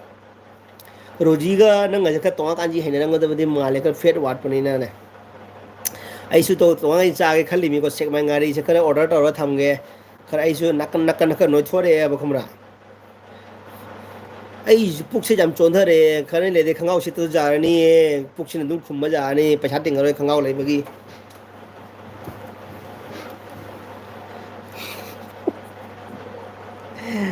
ya su ma ma da sum no na bisu phagi to jabani ko ID tonga kanji yam fami di Pablo na fai tonga cha hemina si bro na hai Roji Khomdram bakchek ai re go asa sina makha ga chiksale hemina si na cigarette o cigarette thawai re ko bro I kona cigarette leite ji ma pan tra thau da ba nangi mai khu se u da ai tin ga jo le bo hemina si bro pham gan men ga ta dre pham mi se mareng chat le Hai minasi bro na ba fat wali Rosie Khomdram blog biji comment और मी नहीं करता गाय करे एक friend नहीं करता गाय करे like trama thoi mayam like to bi de le mo su like to bi ramu ꯑꯗꯣ ꯂꯥꯏꯛꯀꯤ ꯀꯥꯟꯅꯕꯁꯦ ꯀꯔꯤꯅꯣ ꯍꯥꯏꯕꯁꯤꯁꯨ ꯈꯪꯖꯗꯦ ꯑꯗꯣ ꯃꯌꯥꯝ ꯍꯥꯏꯌꯦꯅꯁꯨ ꯍꯥꯏꯖꯕꯅꯤ ꯑꯗꯣ ꯂꯥꯏꯛ ꯇꯧꯕꯤꯔꯝꯕ ꯐ꯭ꯔꯦꯟ ꯃꯌꯥꯝꯅ ꯂꯥꯛꯄꯤꯔꯝꯕꯅꯤꯅ ꯑꯗꯣ ꯂꯥꯏꯛ ꯇꯧꯕꯤꯔꯝꯃꯨ ꯃꯤ 30 ꯂꯥꯛꯑꯝꯕꯅꯤ ꯑꯗꯣ ꯂꯥꯏꯛ 13 ꯈꯛꯇꯪ ꯂꯩ ꯃꯤ ꯑꯍꯨꯝ ꯐ꯭ꯔꯦꯟ ꯑꯍꯨꯝꯈꯛ ꯂꯥꯏꯛ ꯇꯧꯔꯝꯗ꯭ꯔꯦ ꯑꯃꯨꯛꯗꯣ ꯌꯥꯔꯒꯗꯤ ꯑꯃꯨꯛ ꯍꯟꯅ ꯂꯥꯛꯄꯤꯔꯒ ꯂꯥꯏꯛ ꯇꯧꯔꯝꯃ ꯆꯠꯄꯤꯌꯨ ꯑꯃꯨꯛ ꯍꯟꯅ ꯂꯥꯛꯑꯒ ꯂꯥꯏꯛ ꯇꯧꯕꯤꯔꯝꯃꯨ ꯔꯣꯖꯤ ꯈꯣꯝꯗ꯭ꯔꯝ ꯕ꯭ꯂꯣꯛ ꯇꯣꯡꯉ ꯀꯥꯟꯖꯤ ꯆꯥꯗꯦ ꯔꯣꯖꯤ ꯅꯪꯗꯤ ꯄꯨꯊꯤ ꯌꯥꯝ ꯐꯥꯕꯅꯤ ꯄꯨꯊꯤꯗ ꯆꯥꯔꯝꯒꯅꯤ ꯅꯪꯗꯤ ꯔꯣꯖꯤꯗꯤ ꯄꯨꯊꯤ ꯌꯥꯝ ꯐꯥꯏꯌꯦ ꯔꯣꯖꯤ ꯅꯪꯗꯤ ꯄꯨꯊꯤꯗ ꯑꯇꯣꯞꯄ ꯉꯥꯗꯤ ꯑꯝꯇ ꯐꯥꯗꯦ ꯅꯪ ꯄꯨꯊꯤꯗ ꯐꯥꯏ ꯅꯪ ꯀꯩꯒꯤꯅꯣ ꯄꯨꯊꯤꯗ ꯐꯥꯏꯗꯣ ꯑꯇꯣꯞꯄ ꯉꯥ ꯐꯥꯕ ꯍꯩꯇꯦ ꯄꯨꯊꯤꯁꯤꯅ ꯐꯥꯕ ꯅꯨꯡꯉꯥꯏꯔꯝꯗꯧ ꯃꯥꯜꯂꯦ ꯑꯗꯨꯅ ꯔꯣꯖꯤꯁꯦ ꯄꯨꯊꯤꯗ ꯐꯥꯔꯤꯕꯅꯤꯀꯣ ꯔꯣꯖꯤ ꯈꯣꯝꯗ꯭ꯔꯝ ꯕ꯭ꯂꯣꯛ ꯑꯃꯤ ꯑꯁꯦ ꯍꯥꯏꯔꯦꯀꯣ ꯀꯦꯛ ꯃꯣꯠ ꯁꯤꯁꯅ ꯍꯥꯏꯕ ꯑꯦꯁꯤꯅ ꯀꯩꯅꯣ ꯑꯦ ꯍꯥꯏꯁꯦ ꯑꯁꯥ ꯍꯥꯏꯔꯣ ꯍꯩꯃꯤꯟꯅꯁꯤ ꯃꯃꯤꯠ ꯅꯥꯀꯝ ꯊꯥꯡꯒꯠ ꯌꯦꯡꯉꯦ ꯀꯦꯛ ꯃꯣꯠꯁꯤꯁ ꯂꯥꯏꯛ ꯗꯟ ꯀꯦꯛ ꯃꯣꯠꯁꯤꯁ ꯂꯥꯏꯛ ꯗꯟ ꯀꯦꯛ ꯃꯣꯁꯤꯁꯀꯤ ꯉꯁꯥꯏ ꯀꯥꯎꯔꯝꯕꯗꯨꯅ ꯀꯦꯛ ꯃꯣꯁꯤꯁꯅ ꯑꯣꯏꯕ ꯃꯥꯙꯨꯔꯤ ꯗꯤꯛꯁꯤꯅ ꯀꯥꯎꯕ ꯑꯣꯏꯔꯝꯕ ꯃꯥꯜꯂꯦ ꯑꯩ 13 ꯁꯨꯔꯝꯃꯤ ꯃꯥꯅ ꯗꯟ ꯍꯥꯏꯕꯒ ꯑꯃꯨꯛ ꯇ꯭ꯔꯥꯏꯟꯗꯁꯤ ꯗꯪꯅ ꯄꯥꯏꯊꯣꯔꯛꯑꯦꯕꯀꯣ thank you so much cake ꯃꯣꯠꯁꯤꯁ thank you so much like ꯇꯧꯕꯤꯕꯒꯤꯗꯃꯛꯇ ꯑꯦꯜꯕꯤꯗ ꯂꯥꯛꯄꯤꯕꯒꯤꯗꯃꯛꯇ ꯂꯥꯏꯛ ꯇꯧꯕꯤꯔꯝꯃꯤꯕ ꯐ꯭ꯔꯦꯟ ꯃꯌꯥꯝ ꯄꯨꯝꯅꯃꯛꯁꯨ ꯑꯩꯅ ꯊꯥꯒꯠꯆꯔꯤ ꯍꯦꯝꯂꯇꯥ ꯔꯕꯤ ꯂꯥꯏꯐ ꯏꯁꯇꯥꯏꯜꯅ ꯊꯥꯒꯠꯆꯔꯤ ꯔꯣꯖꯤ ꯈꯣꯝꯗ꯭ꯔꯝ ꯕ꯭ꯂꯣꯛ ꯉꯁꯤ ꯉꯥꯃꯨ ꯐꯥꯔꯛꯀꯦ ꯉꯥꯃꯨꯗꯣ ꯐꯥꯔꯛꯎꯀꯣ ꯑꯗꯣ ꯉꯥꯃꯨꯗꯣ ꯚꯤꯗꯤꯑꯣꯗꯣ ꯈꯔ ꯆꯪꯍꯜꯂꯧꯋꯦ ꯉꯥꯃꯨ ꯀꯌꯥ ꯐꯥꯗꯣꯏꯅꯣ ꯑꯃꯈꯛꯇꯪ ꯐꯥꯗꯣꯏꯔꯣ ꯑꯅꯤ ꯐꯥꯔꯛꯇꯣꯏꯔꯣ ꯔꯣꯖꯤꯅ ꯅꯪ ꯃꯈꯨꯠꯇꯣ ꯉꯥꯃꯨ ꯐꯥꯕꯗꯤ ꯍꯩꯅꯤ ꯃꯈꯨꯠꯇꯣ ꯁꯥꯡꯂꯞ ꯇꯧꯅꯕ ꯁꯨꯃꯥꯏꯅ ꯀꯣꯠꯄꯗꯕ ꯔꯣꯖꯤ ꯅꯪ ꯃꯈꯨꯠ ꯁꯥꯏꯅ ꯀꯣꯠꯄ ꯉꯥꯃꯨꯒ ꯆꯦꯟꯕ ꯉꯝꯃꯣꯏ ꯇꯞ ꯄꯥꯏꯕꯗ ꯉꯥꯃꯨꯗꯣ ꯐ꯭ꯔꯦꯡ ꯐ꯭ꯔꯦꯡꯒ ꯆꯣꯡꯕ ꯉꯝꯃꯣꯏ ꯑꯗꯨꯝ ꯁꯤ ꯁꯨꯃꯥꯏꯅ ꯄꯥꯏꯕꯗꯅꯦ ꯇꯨꯃꯤꯟꯅ ꯑꯗꯨꯝ ꯂꯦꯛꯊ ꯂꯩꯅꯤꯕꯣ ꯅꯪ ꯅꯈꯨꯠꯇꯨꯅ ꯐꯥꯔꯗꯤ ꯉꯥꯃꯨꯗꯣ ꯉꯁꯤ ꯉꯥꯃꯨ ꯐꯥꯔꯛꯀꯦ ꯎꯀꯥꯕꯤꯁꯨ ꯐꯥꯔꯛꯀꯦ ꯔꯣꯖꯤ ꯈꯣꯏꯅ ꯎꯀꯥꯕꯤꯁꯨ ꯐꯥꯔꯛꯀꯦ ꯎꯀꯥꯕꯤꯁꯨ ꯐꯥꯔꯣ ꯎꯀꯥꯕꯤꯁꯨ ꯐꯥꯔꯣ ꯎꯀꯥꯕꯤ ꯐꯥꯕꯗ ꯋꯥꯔꯤ ꯅꯨꯡꯉꯥꯏꯔꯝꯃꯤꯗꯅ ꯂꯥꯏꯛ ꯇꯧꯕ ꯀꯥꯎꯔꯨꯔꯦ ꯔꯣꯖꯤ ꯅꯣꯛꯁꯜꯂꯛꯑꯦ ꯆꯦꯛ ꯀꯦꯛ ꯃꯅꯥꯏꯕ ꯋꯥꯔꯤ ꯅꯨꯡꯉꯥꯏꯃꯟꯗꯅ ꯂꯥꯏꯔꯤꯛ ꯇꯧꯕ ꯀꯥꯎꯔꯨꯔꯦ ꯍꯣꯏꯗ ꯀꯥꯎꯔꯒꯁꯨ ꯑꯃꯨꯛ ꯍꯌꯦꯡ ꯍꯣꯔꯦꯟ ꯂꯣꯏꯔꯒ ꯑꯃꯨꯛ ꯆꯪꯉ ꯑꯃꯨꯛ ꯅꯝꯕ ꯌꯥꯏꯗꯅ ꯃꯌꯥꯝ ꯂꯥꯏꯛ ꯎꯀꯥꯕꯤ ꯉꯥꯃꯨ ꯐꯥꯔꯛꯀꯦ ꯉꯁꯤ ꯐꯥꯕ ꯂꯣꯏꯔꯦ ꯉꯁꯤ ꯐꯥꯕ ꯂꯣꯏꯔꯦ ꯑꯠꯆꯥ ꯑꯠꯆꯥ ꯎꯀꯥꯕꯤꯗꯤ ꯉꯥꯃꯨꯗꯨꯗ ꯐꯥꯔꯨꯔꯣ ꯍꯧꯖꯤꯛ ꯌꯦꯡꯉꯦ ꯅꯪ ꯉꯥꯃꯨ ꯐꯥꯕꯗꯣ ꯅꯪ ꯉꯥꯃꯨ ꯐꯥꯕꯗꯣ ꯄꯥꯏꯕꯗꯣ ꯉꯝꯃꯨꯗ ꯄꯥꯏꯕꯗꯣ ꯑꯗꯨꯗ ꯀꯃꯥꯏꯅ ꯄꯥꯏꯒꯦ ꯑꯗꯨ ꯌꯦꯡꯍꯜꯂꯣ ꯑꯗꯨꯗꯣ ꯌꯦꯡꯅꯤꯡꯉꯦ ꯉꯥꯃꯨ ꯄꯥꯏꯕꯩ ꯃꯇꯥꯡꯗꯣ ꯎꯀꯥꯕꯤꯁꯤꯗꯤ ꯃꯆꯤ ꯃꯔꯥꯡ ꯄꯥꯟꯅꯒ ꯊꯤꯟꯕꯅꯦꯕꯀꯣ ꯑꯗꯣ ꯉꯥꯃꯨꯗꯤ ꯊꯤꯜꯂꯣꯏꯕ ꯃꯥꯗꯤ ꯑꯗꯨꯝ ꯄ꯭ꯂꯦꯟ ꯂꯩꯕꯅꯤꯅ ꯊꯤꯜꯂꯣꯏꯑꯕ ꯑꯗꯨꯅ ꯉꯥꯃꯨ ꯄꯥꯏꯕꯗꯤ ꯅꯨꯡꯉꯥꯏꯕꯅꯦ ꯎꯝ ꯑꯩꯗꯤ ꯍꯥꯟꯅ ꯉꯥꯃꯨ ꯐꯥꯕꯁꯦ ꯀꯤꯔꯝꯃꯦꯕꯀꯣ ꯂꯤꯟ ꯐꯥꯕ ꯍꯥꯏꯅ ꯇꯧꯔꯤꯕ ꯂꯤꯟ ꯉꯥꯃꯨ ꯐꯥꯕꯁꯦ ꯑꯁꯥꯁꯤꯡ ꯂꯥꯏꯛ ꯇꯧꯔꯛ ꯂꯥꯏꯛ ꯑꯅꯤꯔꯛ ꯇꯧꯔꯣ ꯑꯁꯥꯁꯤꯡꯅ ꯂꯥꯏꯛ ꯑꯅꯤꯔꯛ ꯇꯧꯔꯣ ꯂꯥꯏꯛ ꯑꯅꯤꯔꯛ ꯇꯧꯔꯗꯤ ꯌꯥꯔꯣꯏ ꯑꯅꯤꯔꯛ ꯇꯧꯕ ꯌꯥꯗꯦ ꯑꯃꯨꯛꯇꯪ ꯔꯣꯖꯤ ꯈꯣꯝꯗ꯭ꯔꯥꯝ ꯅꯣꯛꯁꯜꯂꯛꯑꯦ ꯔꯣꯕꯤꯇꯥꯁꯨ ꯆꯠꯈꯔꯦ ꯔꯣꯕꯤꯇꯥꯁꯨ ꯂꯩꯀꯥꯏ ꯀꯣꯏꯕ ꯆꯠꯈ꯭ꯔ ꯃꯥꯜꯂꯦ ꯑꯩꯅꯁꯨ ꯂꯥꯏꯛ ꯇꯧꯕ ꯌꯥꯕ꯭ꯔꯁꯨ ꯑꯩꯅꯁꯨ ꯂꯥꯏꯛ ꯇꯧꯕ ꯌꯥꯗꯦꯅꯦ ꯑꯩ ꯂꯥꯏꯛ ꯇꯧꯕꯅꯤ ꯌꯥꯗꯦ ꯑꯉꯧꯕ ꯀꯥ ꯂꯩ ꯁꯨꯝ ꯑꯩꯅ ꯅꯝꯃꯨꯕꯕꯨ ꯒ꯭ꯔꯤꯟꯒ ꯀꯥꯔꯛꯇꯦ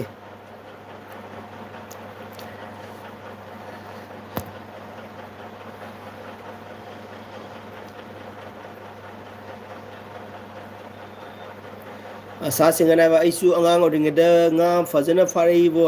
ꯑꯁꯥꯅꯤ ꯁꯤꯡꯉ ꯅꯪꯁꯦ ꯀꯩꯅꯣꯒꯤ ꯅꯠꯇ꯭ꯔꯣ ꯁꯇꯂꯥꯒꯤꯔꯣ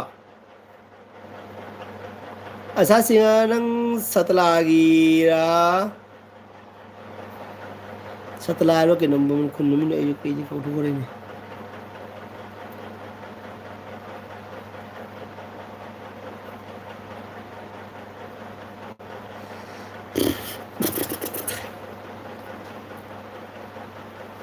ꯑꯁꯥꯁꯤꯡꯅ ꯍꯣꯏ ꯑꯗꯨꯅꯦꯕ ꯁꯥꯇꯂꯥꯒꯤ ꯃꯤ ꯐꯖꯅ ꯉꯥ ꯐꯥꯕ ꯍꯩꯕꯅꯦ ꯈꯪꯕ꯭ꯔꯥ ꯀꯩꯅꯣ ꯈꯪꯕ꯭ꯔꯥ ꯑꯩꯒꯤꯁꯨ ꯁꯥꯇ꯭ꯔꯥꯗ ꯑꯩꯈꯣꯏꯒꯤ ꯏꯅꯦ ꯑꯃ ꯂꯩꯕ ꯁꯥꯇ꯭ꯔꯥꯗ ꯃꯥꯒꯤ ꯏꯅꯦ ꯑꯣꯏꯁꯤꯡꯗꯤ ꯂꯣꯏ ꯁꯤꯈꯔꯦ ꯃꯣꯏ ꯂꯣꯏ ꯂꯩꯈꯤꯗ꯭ꯔꯦ ꯃꯥꯒꯤ ꯃꯆꯥꯅꯨꯄꯤ ꯑꯃꯗꯤ ꯂꯩꯕꯅꯤ ꯃꯆꯥꯅꯨꯄꯤꯗꯨ ꯃꯌꯨꯝꯗꯤ ꯄꯥꯜꯂꯝꯕꯅꯤ ꯍꯧꯖꯤꯛ ꯃꯆꯥꯅꯨꯄꯤ ꯃꯃꯤꯡꯗꯣ ꯈꯪꯗ꯭ꯔꯦ ꯑꯩꯁꯨ ꯀꯥꯎꯊꯣꯛꯈ꯭ꯔꯦ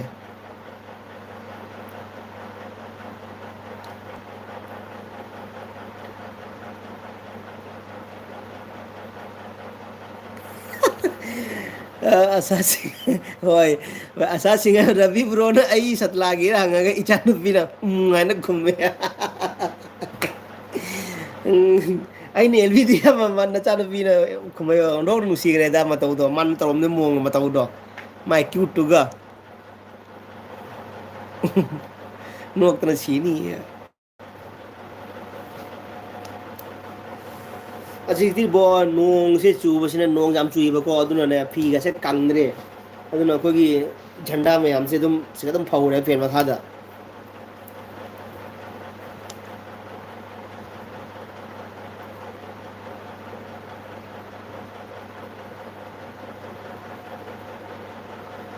दिशा सिंह कमेंट देखना नहीं रे बा देखना रे देखी ना नहीं रे बा हेमनसी ब्रो ने अंजू दी दिल्ली गिनी अंजू अंजू दी दिल्ली गिनी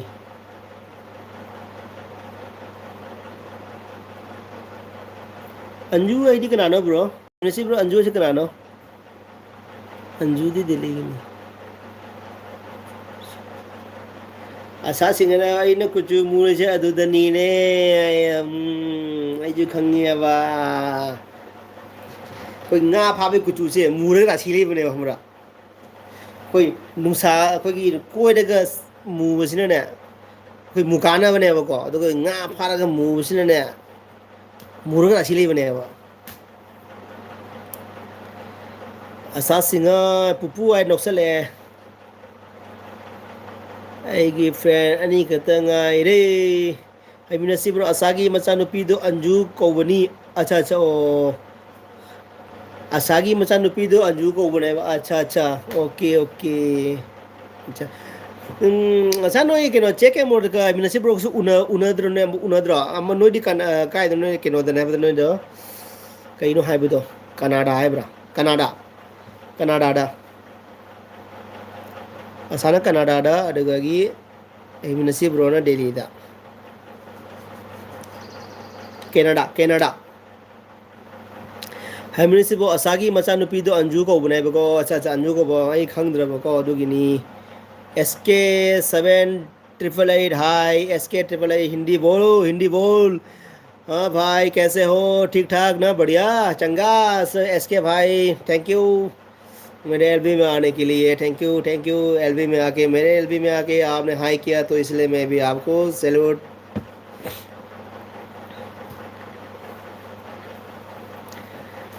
हाँ हाँ आपको एस के 7888 आपको लगता है मेरे को हिंदी नहीं आता होगा इसलिए आपने बोला है हिंदी बोलो हिंदी बोल हाँ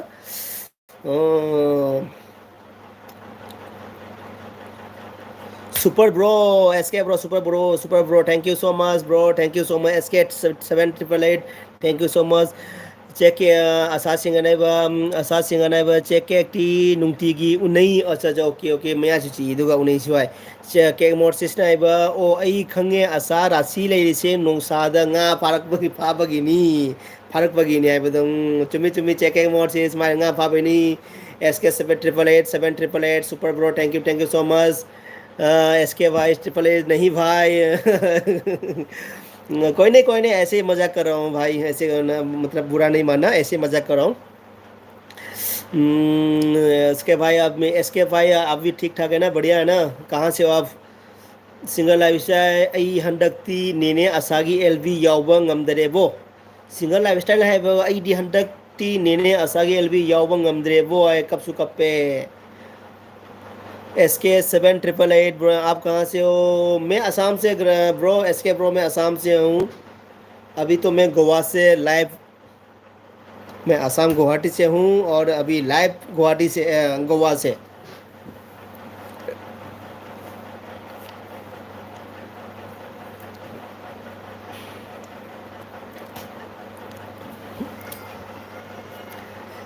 आप कहाँ से हो ब्रो हम असा सिंगर बच्चे केक नहीं नहीं भाई याद वारी नहीं केक मनिन नहीं भाई याद वारी नहीं असा सिंगर नहीं बा अदुगी रोजी कोंडा में जिंका चिका एस के 7888 नहीं बा हा हा अब एस के ब्रो हंस रहा है हा हा ꯍꯩꯃꯤꯟꯅꯁꯤ ꯕ꯭ꯔꯣ ꯑꯩꯁꯨ ꯉꯥ ꯐꯥꯕ ꯆꯠꯂꯦ ꯔꯥꯁꯤ ꯂꯩꯅꯕꯩ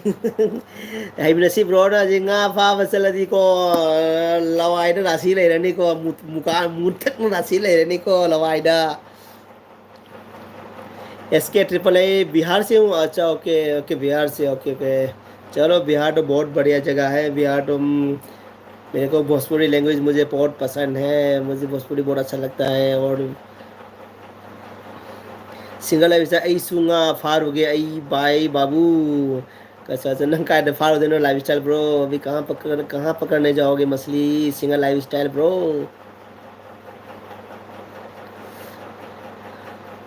एस के ट्रिपल ए हाँ हाँ सिंगल लाइफ स्टाइल कैसन बा एस के कैसन बा एस के है सिंगल लाइफ स्टाइल ने आपको बोला है एस के भाई आपको बोला है कैसन बा एस के बिहारी भोजपुरी लैंग्वेज में बोला है कैसन बा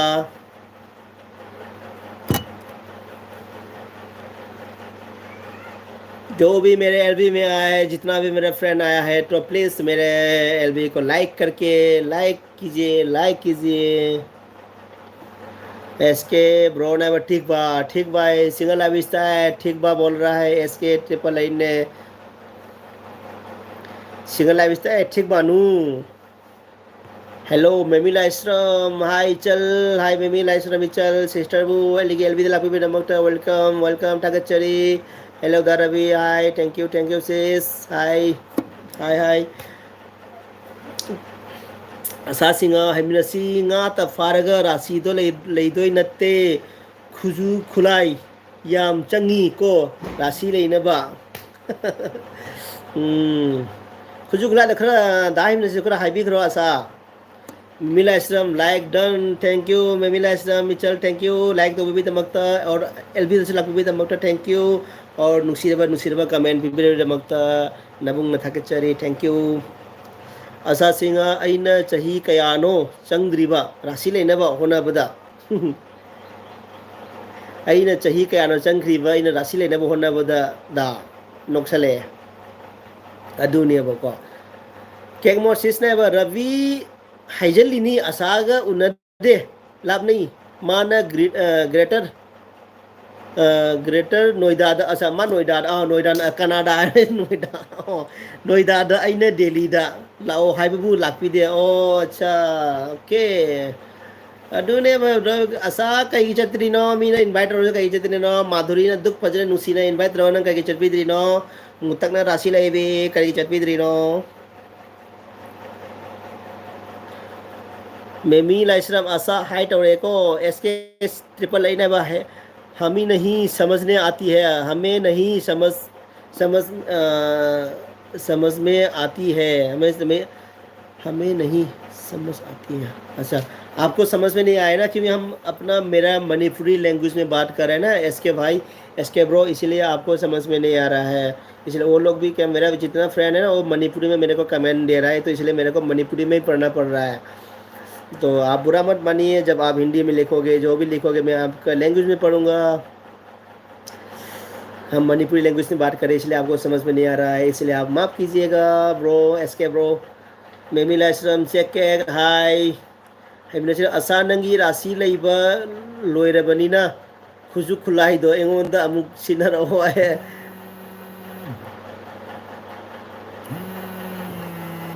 कौन है रे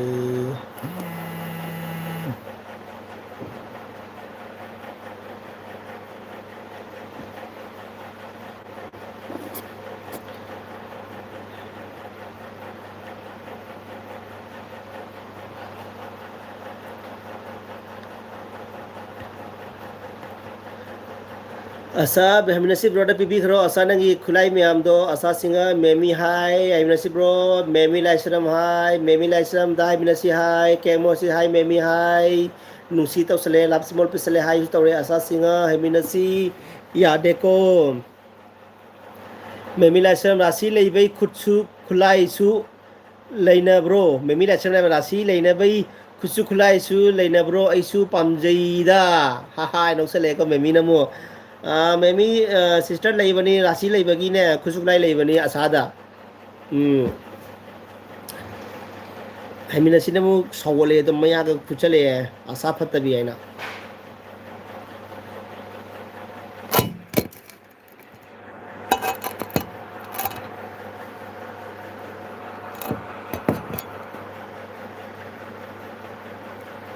मेरी जिंदगी में कोई आए न रब्बा, मेरी जिंदगी में कोई आए न रब्बा.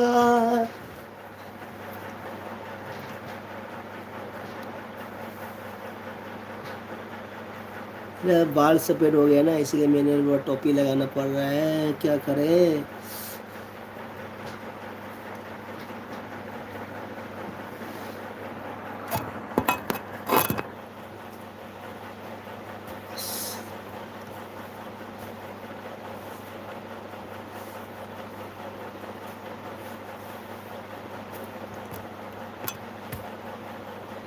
ꯍꯦꯃꯤꯅꯁꯤꯞ ꯔꯣꯅ ꯑꯁꯥꯗ ꯂꯩꯕꯅꯤ ꯃꯦꯃꯤ ꯑꯩ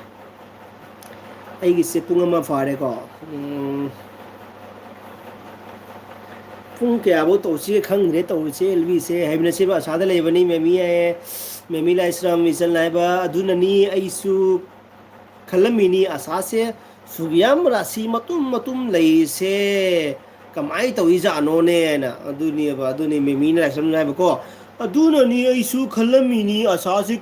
ꯁꯨꯛꯌꯥꯝ ꯔꯥꯁꯤ ꯃꯇꯨꯝ ꯃꯇꯨꯝ ꯂꯩꯔꯤꯁꯦ ꯀꯩꯅꯣꯝ ꯇꯧꯔꯤꯖꯥꯠꯅꯣ, ꯀꯃꯥꯏꯅ ꯇꯧꯔꯤꯖꯥꯠꯅꯣ ꯍꯥꯏꯅ. ꯆꯨꯝꯃꯤ ꯆꯨꯝꯃꯤ ꯃꯦꯃꯤ ꯂꯥꯏꯁ꯭ꯔꯝ ꯆꯨꯝꯃꯤ. ꯀꯦꯃꯣꯠꯁꯤ ꯑꯁꯥꯁꯦ ꯌꯥꯝ ꯐꯠꯇꯕꯅꯤ, ꯔꯥꯁꯤ ꯂꯩ ꯍꯥꯏꯅ ꯌꯥꯝ ꯆꯥꯎꯊꯣꯛꯄꯅꯤ. ꯌꯦꯡꯉꯨꯍꯩ ꯆꯥꯎꯊꯣꯛꯇꯅꯀꯣ, ꯂꯤꯠꯂꯤꯕ ꯐꯨꯔꯤꯠꯀꯗꯣ ꯁꯦꯒꯥꯏꯔꯛꯀꯅꯤꯀꯣ ꯆꯥꯎꯊꯣꯛꯇꯅꯀꯣ.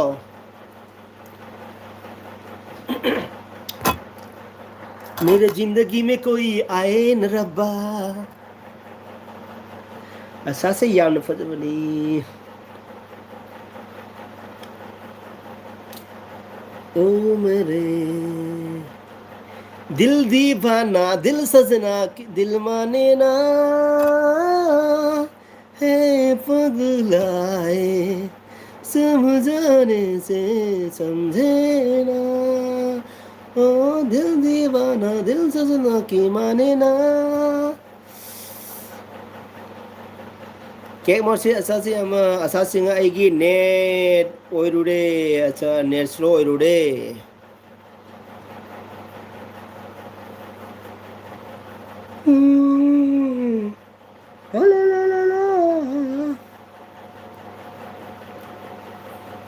ꯈꯨꯅꯤꯡ ꯀꯥꯡꯅ ꯀꯥꯡꯅ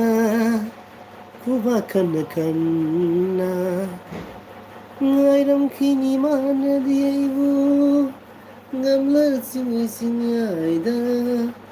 ꯆꯤꯡꯒꯤ ꯂꯩꯔꯥ ꯅꯤꯡꯊꯤꯕꯤꯗꯣ. ꯈꯨꯅꯤꯡ ꯀꯥꯡꯅ ꯀꯥꯡꯅ ꯈꯪꯖꯔꯦ ꯑꯁꯥ ꯍꯧꯖꯤꯛ ꯑꯁꯥ ꯈꯪꯖꯔꯦ ꯑꯁꯥ ꯈꯨꯠꯁꯨ ꯈꯨꯠꯂꯥꯏ ꯄꯤꯅꯤꯡꯗ ꯇꯧꯔꯤꯅꯤ ꯅꯦꯠꯇꯀ ꯇꯥꯏꯅꯔꯗꯅ. ꯃꯅꯤ ꯃꯅꯤ ꯑꯁꯥ ꯅꯪ ꯀꯔꯤ ꯗ꯭ꯔꯥꯝ ꯆꯠꯂꯤꯔꯣꯅꯦ. ꯅꯪ ꯃꯤ ꯗꯥ ꯄꯣꯊꯥꯐꯝꯅ ꯑꯗꯨꯛ ꯐꯖꯅ ꯅꯨꯡꯁꯤꯅ ꯈꯨꯠꯂꯥꯏ ꯂꯧꯖꯒꯦ ꯍꯥꯏꯔꯁꯨ ꯅꯪꯅ ꯄꯤꯕꯤꯗ꯭ꯔꯤꯗꯣ ꯀꯔꯤꯒꯤꯅꯣ. ꯈꯨꯅꯤꯡ ꯀꯥꯡꯅ ꯀꯥꯡꯅ ꯑꯝꯇ ꯂꯩꯔꯝꯃꯨꯀꯣ ꯃꯌꯥꯝ ꯑꯩ ꯀꯩꯁꯨꯝ ꯂꯧꯔꯨꯒꯦ.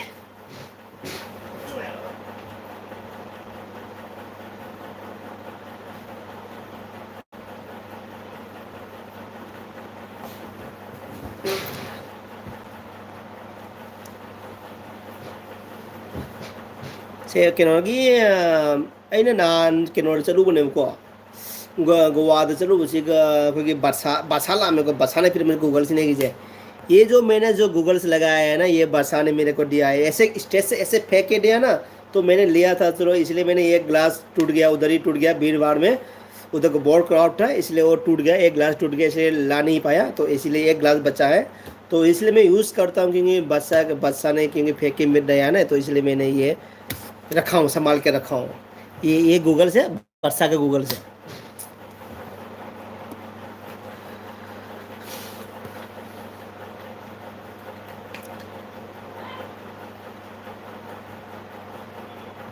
रवि सिंह हाय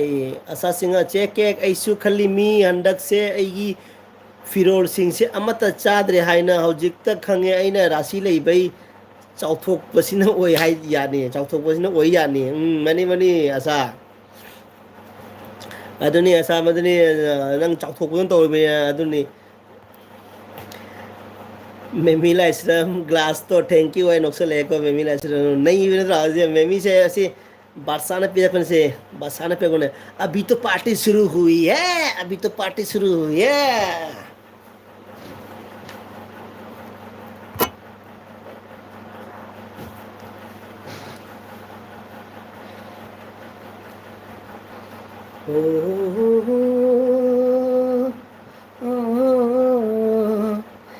जीता था जिसके लिए फूटा हुआ चश्मा रणवीर सिंह फूटा हुआ चश्मा Kalina oi na boy kalina segi tôi na una raga nam taga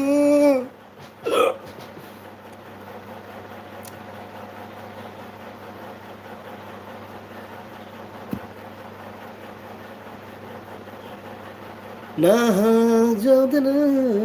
karam na hingani karam na nai to mi thanta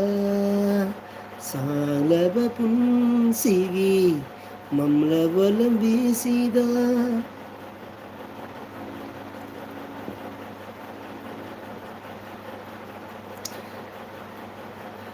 2018 channel iyambadi pura mai tare hai 2018 channel thank you so much lv de lapu beta makta and nusiraba comment nabung mu takhu chakthuk siningai oiraba comment thada bi pe da makta nayambana 2018 channel bu salute tawjari aduga in our 2018 channel lakpa kona comment kona ai like simitang nambiramu like tramari lai tam tranga son biramu 2018 channel bro like promotion biro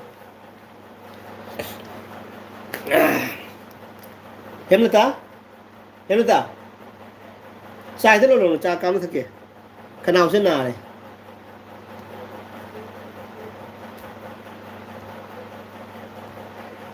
thank you yeah 2018 channel ki comment जरूरत नहीं था इन like से हुआ हाल है तो इन comment अभी 15 like thank you 2018 channel thank you friend thank you comment ga kona like to be the makta and lb the lak be the makta nusi raba comment be the makta ngasi agi lb the lak number friend me apun po Hemlata Ravi lifestyle hining ale tran thaga chari agi friend me amna ibu support to be the makta lak video me apun po nusi raba comment and like to be the makta Hemlata Ravi lifestyle ki taraf se salute grand salute Memi Lashram 18 high go 2018 channel the Memi high tawre kana gumba Memi khangna noi masan connect lena the connect review ai blue pirake connect lena bro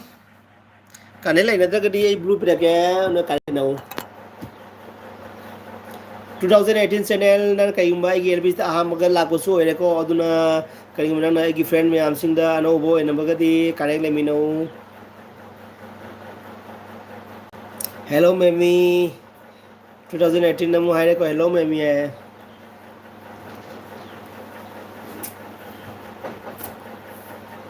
hey hey hey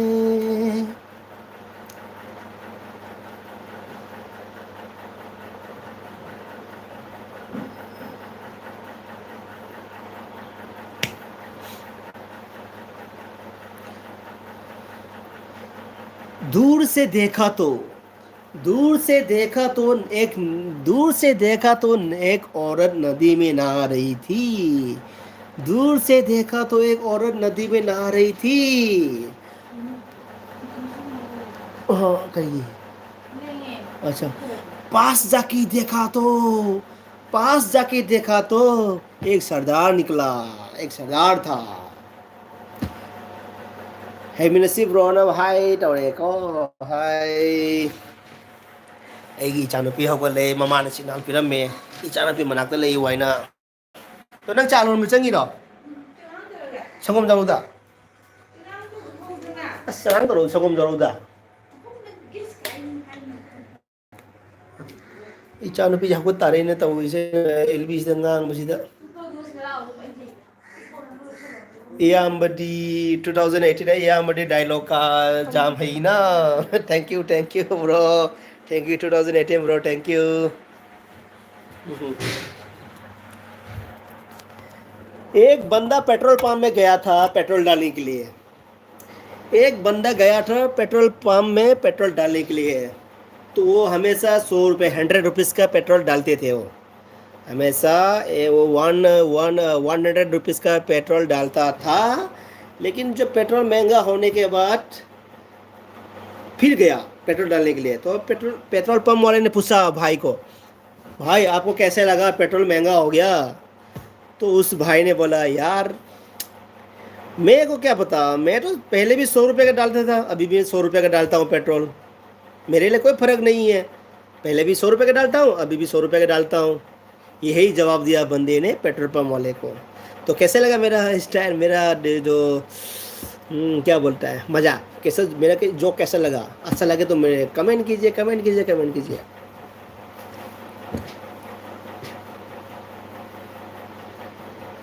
आह, कना कना के LB था रही गे।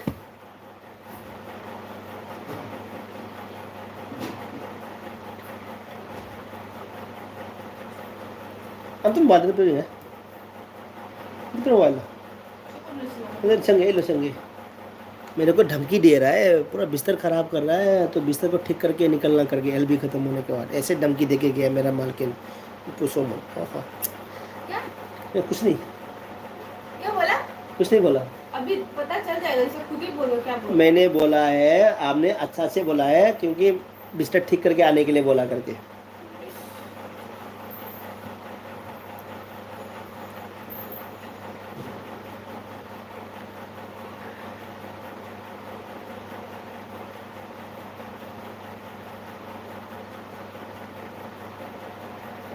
LB कनाम लेबो उदे friend ma'am Singh यम त लाक्ते कईगिनो।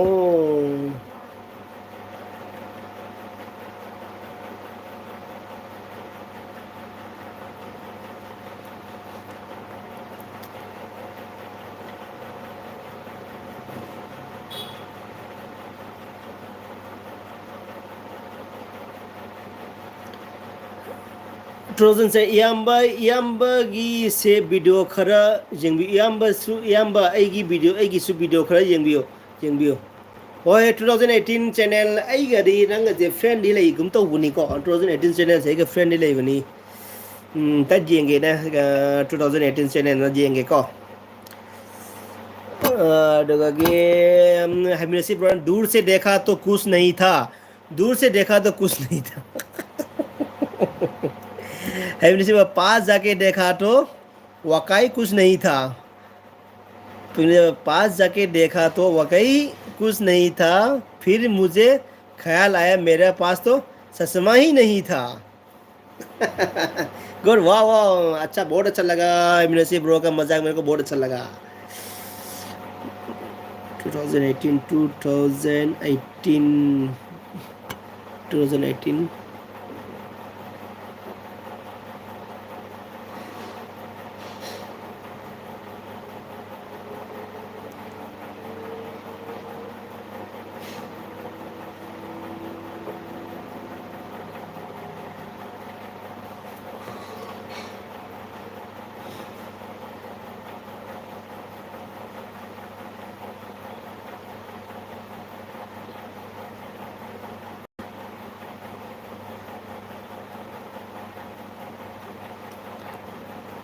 2018 से आई हो लोरगा LV लोरगा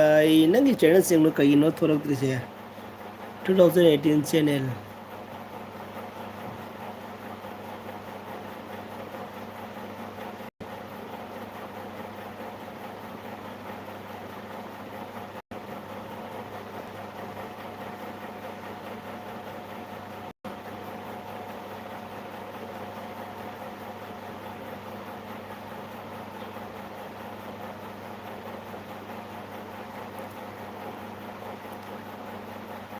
pass 2018 channel @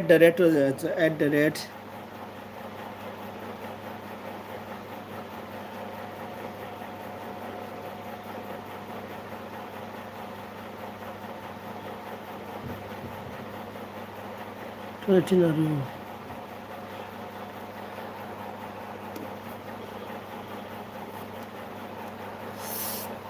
twelve eighteen channel at the rate 12 18 channel okay okay हमने सिर्फ दूर से देखा तो अंडे उबाल रहे थे दूर से देखा तो अंडे उबाल रहे थे पास जाके देखा तो टकले नहा रहे थे 2018 चैनल सर्च तौबी ओके ओके ब्रो सर्च तौगे अई सर्च तौरेको सर्च तौरीबो थोरक्तबो यानी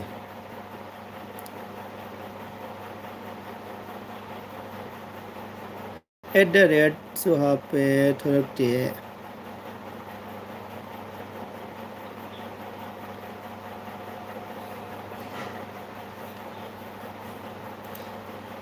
nang aigi blog amdane amtang comment am hapa mukhumra 2018 channel aigi blog ta nang ja comment nga piramu ai search tawre ba ko thokte address so hape thokte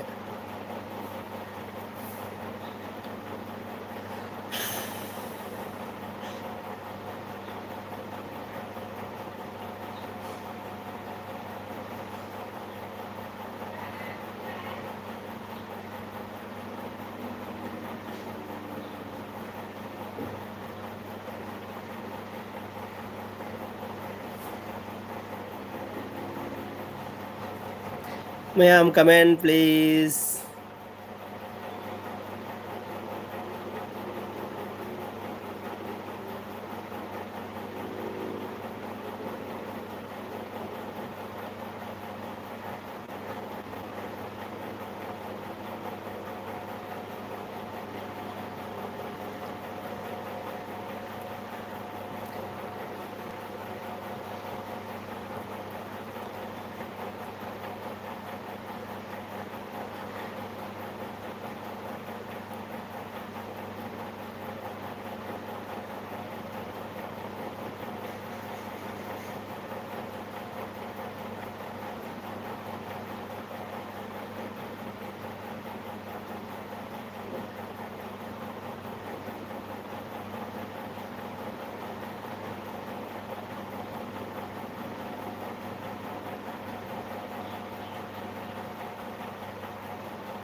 दूर से देखा तो 2018 लोयरगा ऐसा कॉमर्स मेडल से दो गा सर्च तो भी ओके ओके अच्छा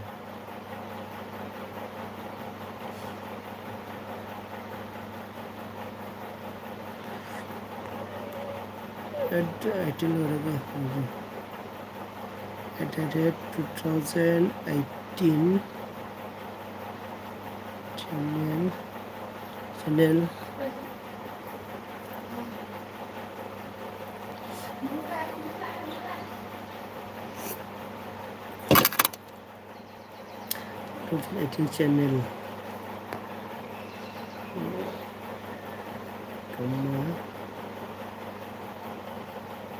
yeah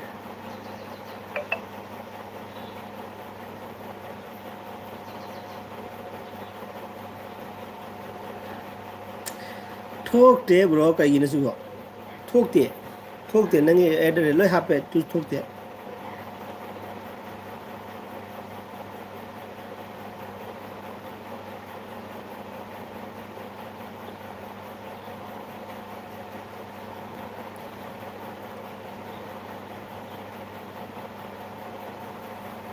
नेटिल ओरेगा ऐसी आपको मासे आप फिल्म फिल्म मिडल का सदो का मिडल के सदो का अस्वस्थ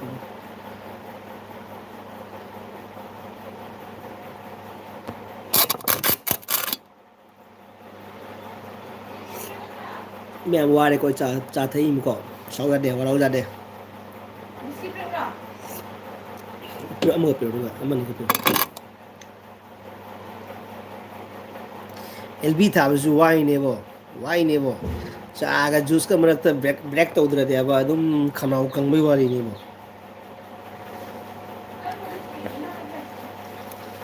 जहाँ भी अठुम बुरा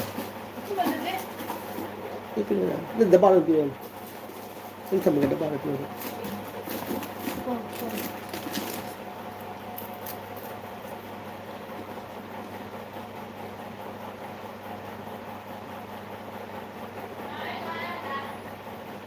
Mayam comment biro, nong be comment biro.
Trolley netizen, okay bro, I am bagi video da oina comment arake. Oh, bro comment da video da rom.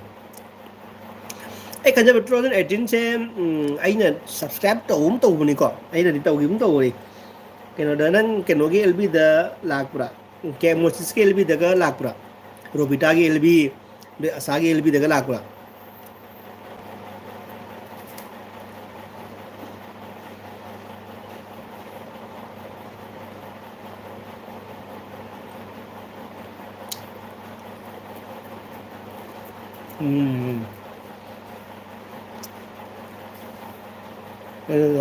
Anh tao mới là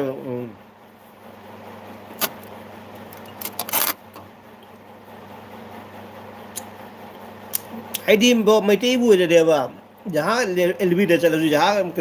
mấy tí vui rồi đi đâm subscribe cho làm mình này đấy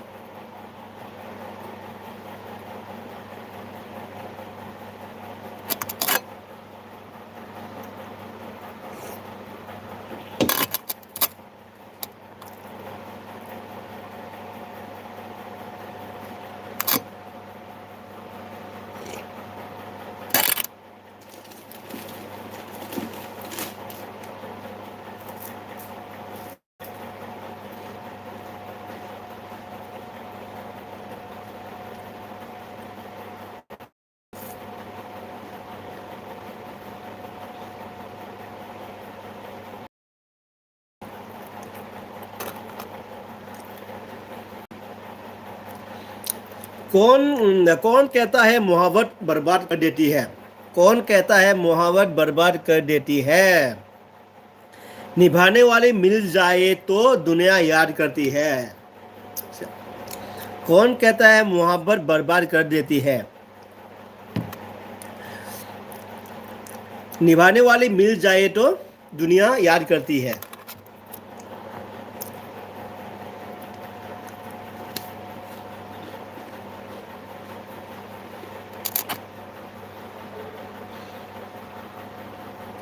हमेशा bro ना नीचे तो दूर से देखा तो एक गधा नजर आया पास जाकर कंफर्म किया तो गधा ही था दूर से देखा तो एक गधा नजर आया पास जाकर कंफर्म किया तो गधा ही था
हिमले से बड़ा कोई नहीं है यार, सब भाग गए.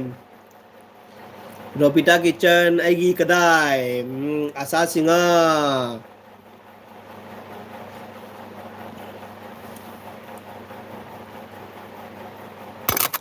Oh, hey, lagu tapi ke Ropita Nanggi.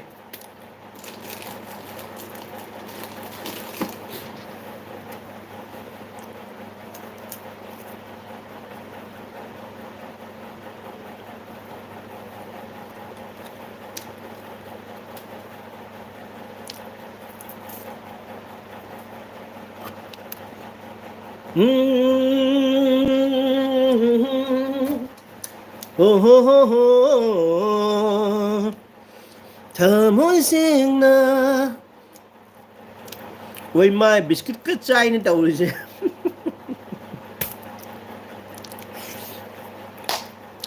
Chắc là mình kita kau asal kita kau. Asal mo hay kita kau vậy. Cây giá tôi nói rồi đi. Kita kau hay đó, cây chay nó hay đó. Biscuit.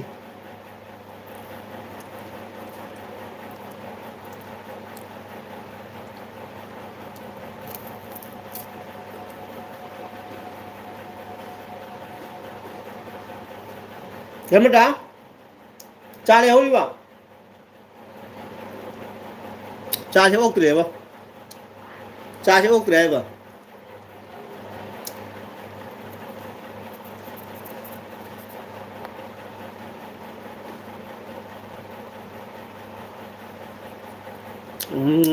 Asalnya kita kawai beko, amu lebih kita bhat kawai.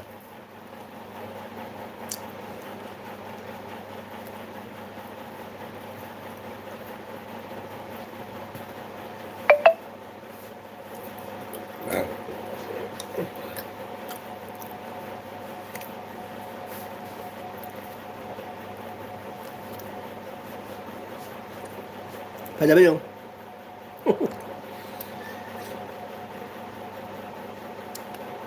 Mi lối na, thong na cái đây, ai na kẹp cả, hộp chavani. Asa singa mi lối na chana cái ai na kẹp cái hộp chavani, but amuk lối na lạ na đây.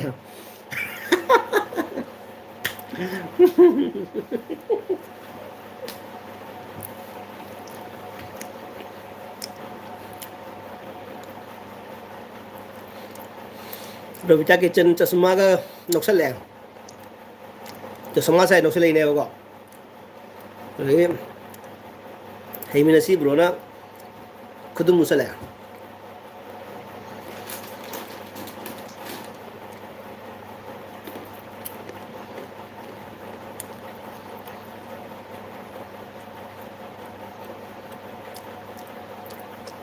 Cumi asa,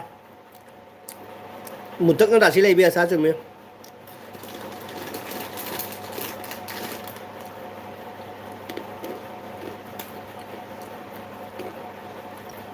Rồi bây giờ cái chân này ấy là imam mày bị này ấy là thôi imam mày bị thằng kia imam mày bị thế là video cái xem đấy cái đầu là bị gì vậy đó.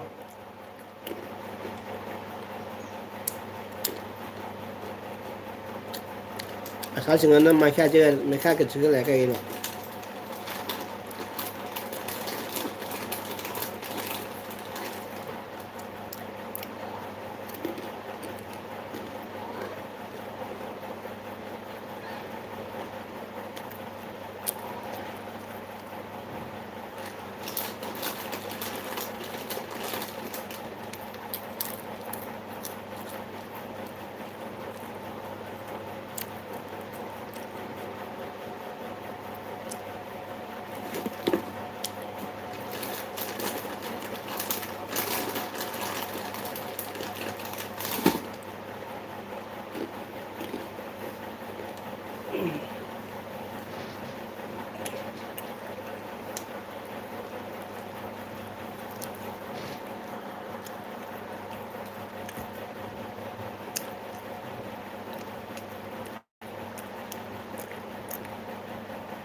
Asa singa brogi LB ꯇꯧꯕꯗ ꯅꯤꯡꯊꯧꯗꯣ ꯂꯥꯛꯂꯗꯤ ꯀꯃꯥꯏꯅ ꯇꯧꯅꯤ ꯅꯤꯡꯊꯧ ꯍꯥꯏꯁꯦ ꯀꯔꯝꯕꯅꯣ ꯀꯔꯝꯕ ꯅꯤꯡꯊꯧꯅꯣ ꯑꯁꯥ prince ꯅꯤꯡꯊꯧꯔꯣ ꯅꯠꯇ꯭ꯔꯒ ꯑꯩꯈꯣꯏ ꯅꯤꯡꯊꯧꯁꯤꯔꯣ ꯌꯨꯝꯒꯤ ꯅꯤꯡꯊꯧꯁꯤꯔꯣ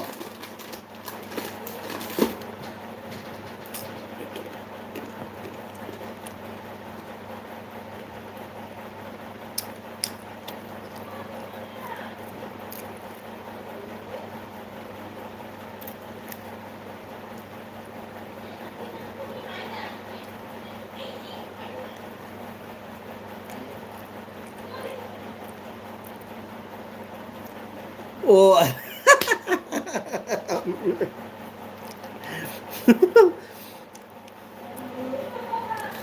ꯔꯥꯖꯀꯨꯃꯥꯔꯗꯣ ꯂꯥꯛ ꯇꯥꯒꯅ ꯑꯃ ꯑꯩꯈꯣꯏ ꯍꯦꯃꯂꯇꯥ ꯐꯝꯍꯜꯂꯅꯤꯅ ꯉꯥꯏꯍꯥꯛ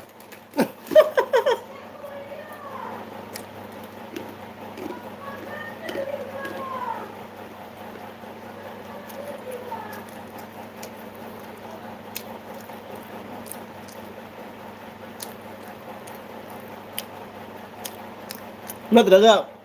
ꯑꯩꯁꯦ ꯍꯤꯖꯤꯔꯥꯅꯤ ꯍꯥꯏꯕ ꯇꯥꯕ ꯁꯛꯀꯥꯅꯦꯅ ꯍꯥꯏ ꯇꯥꯕ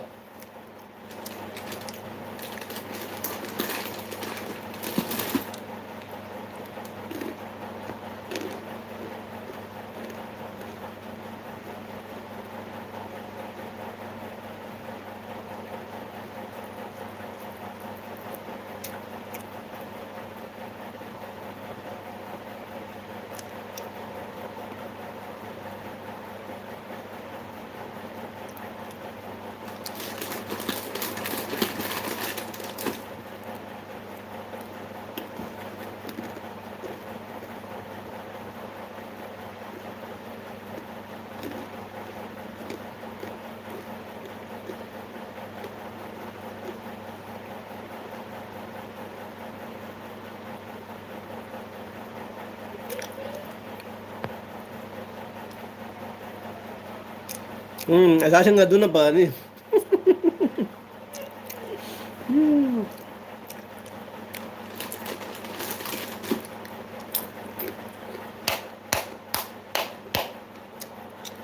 ꯁꯣꯅꯤꯗ ꯍꯥꯏꯔꯣꯕꯀꯣ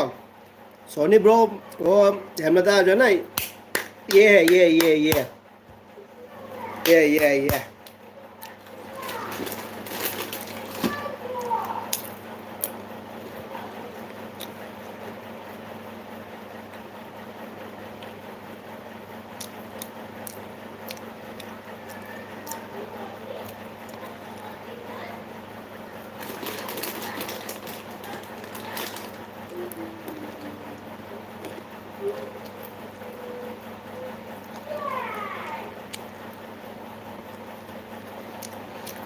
ꯇꯦꯁ ꯑꯣꯐ ꯏꯟꯗꯤꯌꯥ ꯃꯩꯇꯩꯅ ꯁꯤꯖꯤꯟꯅꯔꯤꯕ ꯂꯋꯥꯏꯗꯨ ꯀꯌꯥꯝ ꯀꯨꯏꯅ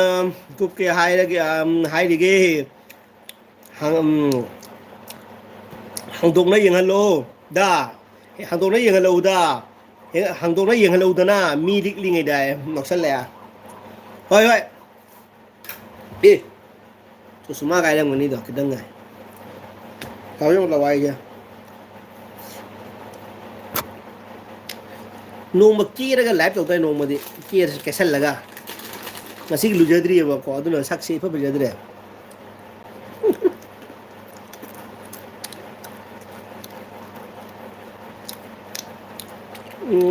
ꯈꯪꯗꯦ ꯗꯤꯅꯔꯁꯦ ꯑꯆꯥ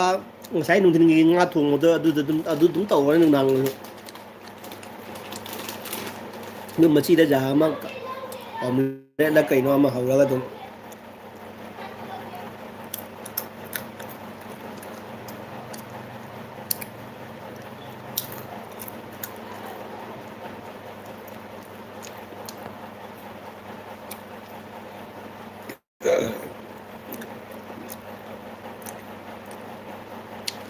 ꯑꯩ ꯄꯨꯡ ꯑꯅꯤ ꯐꯥꯒꯗꯕ ꯃꯤꯅꯤꯠ ꯑꯅꯤꯒ ꯃꯤꯅꯤꯠ ꯀꯨꯟ ꯈꯛꯇ ꯉꯥꯏꯔꯦꯀꯣ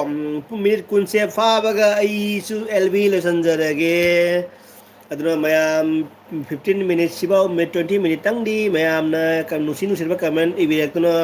ꯑꯦꯜ ꯕꯤ ꯑꯁꯤꯕꯨ ꯃꯄꯨꯡ ꯐꯥꯍꯟꯕꯤꯅꯕ ꯍꯥꯏꯅ ꯍꯦꯝꯂꯇꯥ ꯔꯕꯤ ꯂꯥꯏꯕꯤꯁꯜꯒꯤ ꯃꯥꯏꯀꯩꯗꯒꯤ ꯅꯣꯡꯂꯨꯛꯅ ꯅꯤꯡꯁꯤꯡꯖꯔꯤ ꯇꯦꯁ ꯑꯣꯐ ꯏꯟꯗꯤꯌꯥ ꯃꯩꯇꯩ ꯂꯨꯖꯗ꯭ꯔꯤꯉꯩꯗ ꯁꯨꯛ ꯐꯖꯔꯗꯤ ꯂꯨꯖꯔꯝꯃꯗꯤ ꯁꯣꯏꯔꯝꯒꯅꯤꯗꯣ ꯑꯗꯨꯅꯤꯅꯦ ꯑꯗꯨꯅꯤ ꯑꯗꯨ ꯑꯩ ꯂꯨꯖꯧꯗꯕ ꯌꯥꯝ ꯐꯔꯦ ꯅꯠꯇ꯭ꯔꯥ ꯅꯠꯇ꯭ꯔꯗꯤ ꯃꯤ ꯋꯥꯟꯊꯅꯗꯅ ꯀꯃꯦꯟꯒ ꯄꯤꯕ ꯉꯝꯃꯣꯏꯕꯀꯣ ꯆꯦꯇꯦꯁ ꯑꯁꯥꯁꯤꯡ ꯑꯦꯅꯤꯊꯤꯡ ꯕ꯭ꯔꯣꯅ ꯁꯨꯝ ꯊꯣꯡꯕ꯭ꯔꯥ ꯆꯥꯛꯁꯦ ꯑꯦꯅꯤ ꯇꯥꯏꯝ ꯑꯠꯆꯥ ꯑꯦꯅꯤꯊꯤꯡ ꯕ꯭ꯔꯣꯅ ꯁꯨꯝ ꯊꯣꯡꯕ꯭ꯔꯥ ꯆꯥꯛꯁꯦ ꯍꯧꯖꯤꯛ ꯍꯧꯖꯤꯛꯀꯤ ꯁꯨꯝ ꯑꯩꯅ ꯊꯣꯡꯉꯦ ꯑꯗꯨꯝ ꯃꯥꯅ ꯍꯌꯦꯡ ꯈꯔ ꯐꯔꯛꯑꯒ ꯈꯔ ꯃꯁꯥꯒꯁꯦ ꯈꯔ ꯇꯛꯀꯠ ꯇꯛꯀꯠ ꯇꯦꯛꯈꯠꯂꯛ ꯇꯟꯖꯥꯗ ꯑꯉꯥꯡ ꯑꯁꯤꯅ ꯈꯔ ꯊꯥꯗꯣꯛꯄ ꯌꯥꯔꯀꯥꯟꯗ ꯃꯥ ꯁꯨꯝ ꯈꯔ ꯍꯣꯠꯅꯔꯅꯤ ꯍꯧꯖꯤꯛꯇꯤ ꯀ꯭ꯋꯥꯔꯇꯔꯗꯅꯤꯗꯣ ꯑꯗꯨꯅ ꯑꯩꯅ ꯁꯨꯝ ꯊꯣꯡꯉꯦ ꯃꯥꯁꯨ ꯊꯣꯡꯉꯤ ꯑꯗꯣ ꯍꯧꯖꯤꯛꯀꯤꯗꯤ ꯃꯥ ꯊꯣꯡꯕ ꯉꯝꯗ꯭ꯔꯤꯗꯣ ꯌꯥꯝꯅ ꯉꯝꯕꯨꯗꯤ ꯉꯝꯃꯤ ꯑꯗꯨꯁꯨ ꯌꯥꯝꯅ ꯊꯣꯡꯍꯟꯗ꯭ꯔꯦ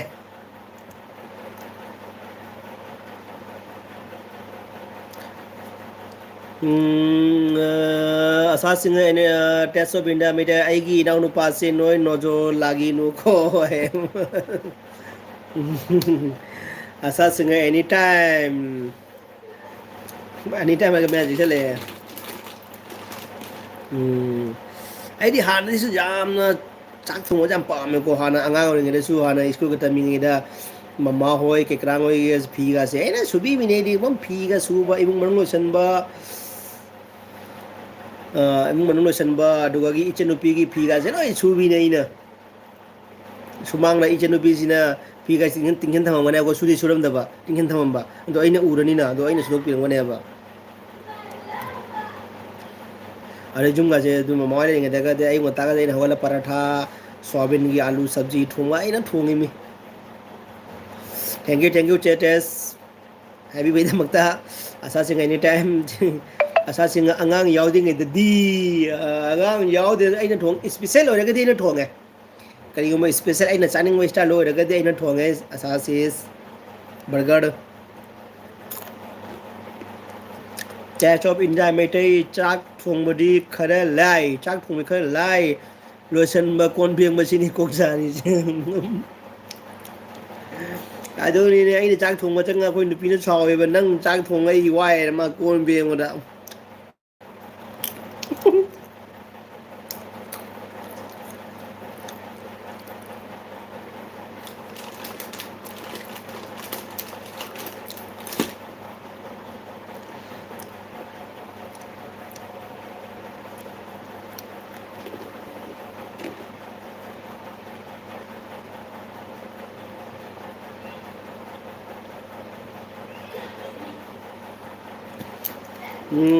ꯑꯁꯥꯁꯤꯅ ꯑꯩꯁꯨ ꯉꯁꯥꯏꯗꯤ ꯈꯜꯂꯤꯃꯤ ꯕ꯭ꯔꯣꯒꯤ ꯑꯦꯜꯕꯤꯁꯦ ꯃꯅꯝ ꯑꯃ ꯅꯝꯃꯤ ꯍꯥꯏꯅ ꯍꯧꯖꯤꯛꯇ ꯈꯪꯉꯦ ꯕ꯭ꯔꯣꯗꯒꯤ ꯑꯣꯏꯕꯣꯔꯦ ꯏꯔꯨꯖꯗꯕꯅꯤꯅ ꯍꯥꯏꯅ ꯁꯤ ꯊꯥꯡꯒꯠꯍꯧꯔꯣ ꯍꯧꯖꯤꯛ ꯁꯤ ꯊꯥꯡꯒꯠꯍꯧꯔꯣ ꯍꯧꯖꯤꯛ ꯃꯅꯥꯇꯣꯟꯅ ꯇꯛꯎꯔꯣ ꯁꯤꯅ ꯍꯧꯖꯤꯛ ꯈꯪꯉꯅꯤ ꯃꯅꯝꯅ ꯑꯁꯥ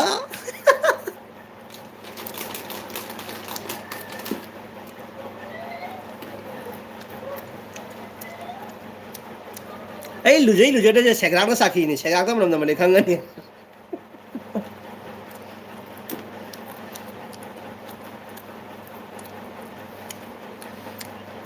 ꯑꯩꯁꯨ ꯉꯁꯥꯏꯅ ꯈꯜꯂꯤ ꯍꯩꯃꯤꯟꯅꯁꯤ ꯕ꯭ꯔꯣꯅ ꯈꯨꯗꯨꯝ ꯆꯠꯂꯛꯑꯦ ꯆꯦꯁ ꯑꯣꯐ ꯏꯟꯗꯤꯌꯥ ꯃꯩꯇꯩ ꯑꯁꯥ ꯀꯣꯟ ꯐꯦꯡꯉꯕꯣ ꯑꯩꯗꯤ ꯉꯥꯏꯍꯥꯛ ꯃꯃꯥꯡꯗ ꯐꯦꯡꯉꯤꯌꯦ ꯑꯠꯆꯥ ꯑꯠꯆꯥ ꯆꯝꯊꯤꯒꯤ ꯅꯠꯇꯦ ꯇꯦꯁ ꯀꯣꯟ ꯐꯦꯡꯕ ꯈꯣꯠꯄꯒꯁꯦ ꯑꯁꯥꯁꯤꯅ ꯑꯣꯏ ꯃꯥ ꯌꯥꯔꯦ ꯌꯥꯔꯦ ꯐꯥꯒꯤ ꯇꯧꯅꯤꯗ ꯁꯥꯎꯅꯨ ꯐꯥꯒꯤ ꯇꯧꯅꯤꯗ ꯁꯨꯝ ꯐꯥꯒꯤ ꯇꯧꯅꯤ ꯅꯣꯛꯅꯕ ꯐꯥꯒꯤ ꯇꯧꯅꯤ ꯑꯩꯁꯦ ꯀꯩꯅꯣꯝ ꯈꯔ ꯑꯗꯨꯝ ꯐꯥꯒꯤ ꯈꯔ ꯇꯧꯒꯜꯂꯦꯕꯀꯣ ꯁꯥꯎ ꯌꯥꯗꯦ ꯆꯦ ꯇꯦꯁ ꯀꯨꯏꯔꯦꯗ ꯐꯦꯡꯕ ꯑꯩꯗꯤ ꯆꯥꯕ ꯂꯣꯏꯕꯒ ꯐꯦꯡꯗꯣꯛꯏ ꯒꯨꯗ ꯀꯤꯠꯆꯟꯒꯤ ꯄꯣꯠ ꯆꯩ ꯖꯍꯥꯛ ꯀꯤꯠꯆꯟꯗ ꯂꯩꯕꯗꯣ ꯑꯌꯨꯛꯀꯤ ꯃꯣꯔꯅꯤꯡ ꯑꯣꯏꯔꯒꯅ ꯃꯣꯔꯅꯤꯡꯗ ꯂꯧꯊꯣꯛꯄꯤꯔꯝꯕ ꯏꯚꯤꯅꯤꯡ ꯑꯣꯏꯔꯒꯅ ꯏꯚꯤꯅꯤꯡꯗ ꯂꯧꯊꯣꯛꯄꯤꯔꯝꯕ ꯗꯤꯟꯅꯔ ꯑꯣꯏꯔꯒꯅ ꯗꯤꯟꯅꯔꯗ ꯂꯧꯊꯣꯛꯄꯤꯔꯝꯕ ꯑꯗꯨꯅ ꯐꯩ ꯈ꯭ꯋꯥꯏꯗꯒꯤ ꯕꯦꯁꯅꯤ ꯍꯩꯃꯤꯟꯅꯁꯤ ꯕ꯭ꯔꯣ ꯍ꯭ꯋꯥꯏꯠ ꯂꯕꯣ ꯕ꯭ꯂꯦꯛ ꯂꯕꯣ ꯌꯦꯜꯂꯣ ꯒ꯭ꯔꯤꯟ ꯆꯞ ꯄꯤꯁꯜꯂꯦ ꯂꯣꯏ ꯄꯤꯁꯜꯂꯛꯑꯦ ꯃꯥꯅ ꯀꯦꯃꯣꯁꯤꯁ ꯑꯩ ꯇꯨꯝ ꯍꯧꯒꯠꯂꯛꯑꯦ ꯃꯌꯥꯝ ꯑꯠꯆꯥ ꯀꯦꯃꯣꯁꯤꯁ ꯉꯁꯥꯏ ꯇꯨꯝꯃꯨꯔꯤ ꯃꯥꯏꯅꯦ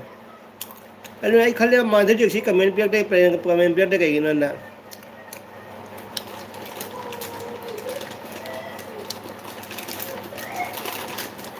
ꯑꯁꯥꯁꯤꯡꯅ ꯁꯥꯎꯒꯗꯕ ꯃꯤꯗꯣ ꯑꯩꯗꯤ ꯅꯠꯇꯦꯀꯣ ꯑꯩ ꯆꯁꯣꯝ ꯍꯥꯞꯆꯜꯂꯦ ꯍꯣꯏ thank you 사우나로시고 아이수 난게 엘비드 라가 좀 파기 떠오더니 하 난저 엘비드 라 파기 떠오더니 좀 사우나로시 제트시나 파기가 떠오르자 보대고 마리가 머이 호우니고 쿠티도 마이나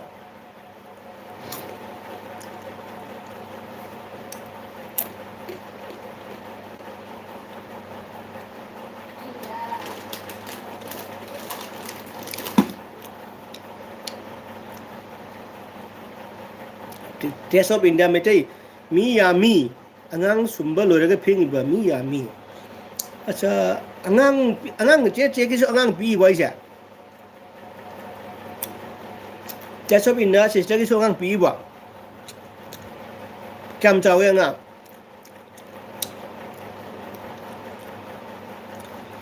asa singa cheke heminasi bro na ba asa nang kuju khulai Sinaroidro asa nang khulai dro bibi ro dana kaino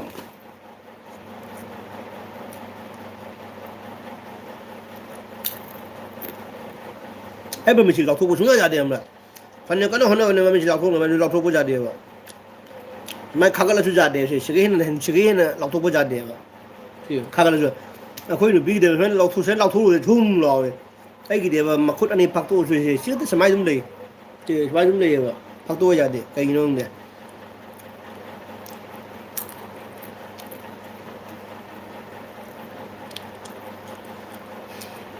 asasnya hemnasi number 1 da local yen amma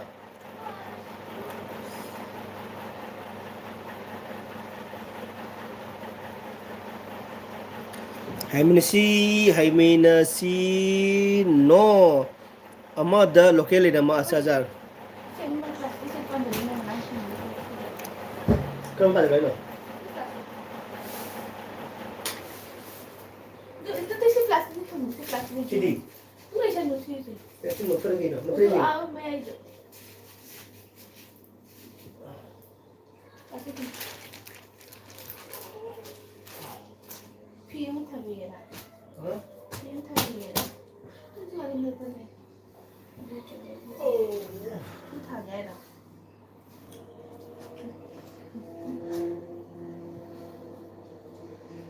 Buat yang mau tanya? Hah? hah? Buat yang mau tanya?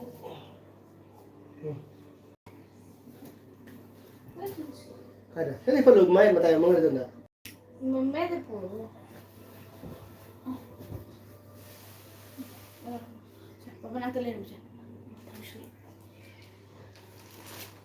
Kucuk, kucuk, kucuk, kucuk, kucuk, kucuk, kucuk, kucuk, kucuk, kucuk. Kucuk, kucuk, kucuk. Não tahu mana sih. Ini tahu mana nang. Ini tahu deh. Itu pernah orang lagi mana? Apa tahu? Kucuk, kucuk, kucuk, kucuk.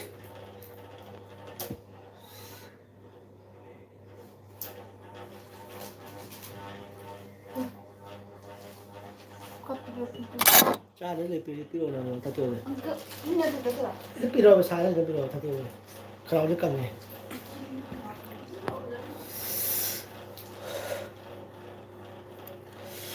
Amata nate ahum tauge asa himnasi brone ba asa singa ahaw athum mathau tai ahaw athum mathau tai ahaw athum mathau tani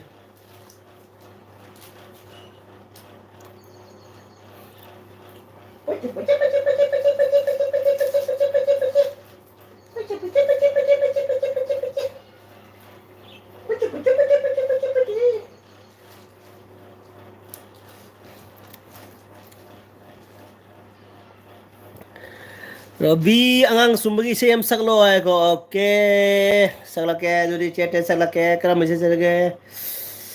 tha bum ton na chamoran pobige pobisanam nabige tha bum ton na chamoran pobige pobisanam nabige thaibo amatang thadra u patrang ꯌꯥꯕ꯭ꯔꯣ ꯆꯦꯇꯦꯁ ꯏꯁꯩꯗꯣ ꯍꯦꯝꯁꯤ ꯕ꯭ꯔꯣꯅꯒ fruit ꯂꯣꯏ ꯄꯤꯁꯤꯜꯂꯛꯑꯦ ꯑꯗꯣ ꯑꯁꯥ ꯅꯉꯣꯟꯗ ice ꯀ꯭ꯔꯤꯝꯗꯒꯤ ꯐ꯭ꯔꯨꯠꯇꯤ ꯂꯣꯏ ꯄꯤꯔꯛꯑꯦ ꯑꯗꯣ ꯃꯌꯥꯝ ꯑꯩꯒꯤ ꯑꯦꯜꯐꯤꯁꯦꯜ ꯑꯣꯏꯒꯗꯕ ꯃꯤꯅꯤꯠ ꯃꯥꯄꯜꯇ ꯉꯥꯏꯈ꯭ꯔꯦ ꯀ꯭ꯔꯤꯅꯣ ꯐ꯭ꯔꯦꯟ ꯃꯌꯥꯝ ꯑꯩꯒꯤ ꯉꯁꯤ ꯑꯦꯜꯐꯤꯁꯦ ꯃꯤꯅꯤꯠ ꯃꯥꯄꯜ ꯈꯛꯇ ꯉꯥꯏꯔꯦꯀꯣ ꯄꯨꯡ ꯑꯅꯤ ꯐꯥꯒꯗꯕ ꯑꯗꯣ ꯑꯩꯒꯤ ꯑꯦꯜꯕꯤꯁꯦ ꯃꯌꯥꯝꯅ ꯅꯨꯡꯁꯤꯕꯤꯗꯨꯅ ꯖꯨ ꯖꯨ ꯖꯨ ꯖꯨ ꯖꯨ ꯌꯁꯨꯗꯥ ꯀꯅꯟꯗ ꯂꯥꯂꯥ ꯕꯤꯖꯨꯗꯥ ꯀꯅꯟꯗ ꯂꯥꯂꯥ ꯖꯨ ꯖꯨ ꯖꯨ ꯖꯨ ꯖꯨ ꯖꯨ ꯖꯨ ꯖꯨ ꯖꯨ ꯖꯨ ꯑꯩ ꯏꯁꯩ ꯇꯥꯕ ꯑꯉꯥꯡ ꯁꯨꯝꯕꯩ ꯂꯥꯏꯔꯅ ꯑꯉꯥꯡ ꯍꯧꯒꯠꯇꯅꯅꯦ ꯈꯞꯇꯅ ꯇꯣꯔꯅꯤ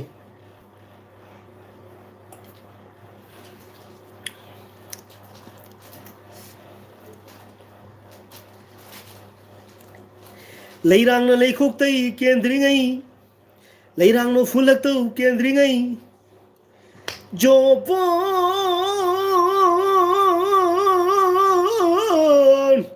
ꯌꯧꯕꯣꯟ ꯄꯨꯟꯁꯤ ꯌꯧꯕꯣꯟ ꯄꯨꯟꯁꯤ ꯃꯇꯝꯗ ꯍꯣ ꯅꯪꯅ ꯅꯪꯅ ꯈꯣꯏꯗꯥꯖꯕꯤ ꯆꯥꯅꯕꯤ ꯆꯥꯅꯕꯤ ꯏꯔꯥꯡꯈꯣꯏꯁꯨ ꯄꯥꯏꯂꯒ ꯅꯨꯡꯉꯥꯏꯅ ꯁꯥꯟꯇꯤ ꯑꯣ ꯁꯥꯟꯇꯤ ꯐꯪꯉꯅꯤꯗ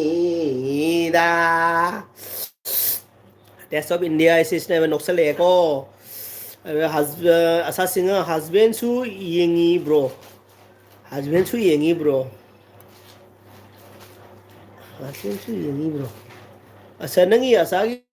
ꯅꯪ ꯑꯁꯥ ꯅꯪꯒꯤ ꯅꯨꯄꯥꯁꯨ ꯌꯦꯡꯉꯤꯔꯣ ꯅꯪꯒꯤ ꯅꯨꯄꯥꯁꯨ ꯌꯦꯡꯉꯤ ꯍꯥꯏꯔꯣ ꯑꯣꯀꯦ ꯊꯦꯡꯛ ꯌꯨ ꯑꯩꯕꯨ ꯌꯦꯡꯕꯤꯕꯒꯤꯗꯃꯛꯇ ꯊꯦꯡꯛ ꯌꯨ ꯁꯣ ꯃꯁ ꯍꯌꯦꯡꯁꯤꯕꯣ ꯙꯤꯡꯆꯥꯛ ꯙꯤꯡꯆꯥꯛ ꯌꯥꯎꯔꯤꯍꯦ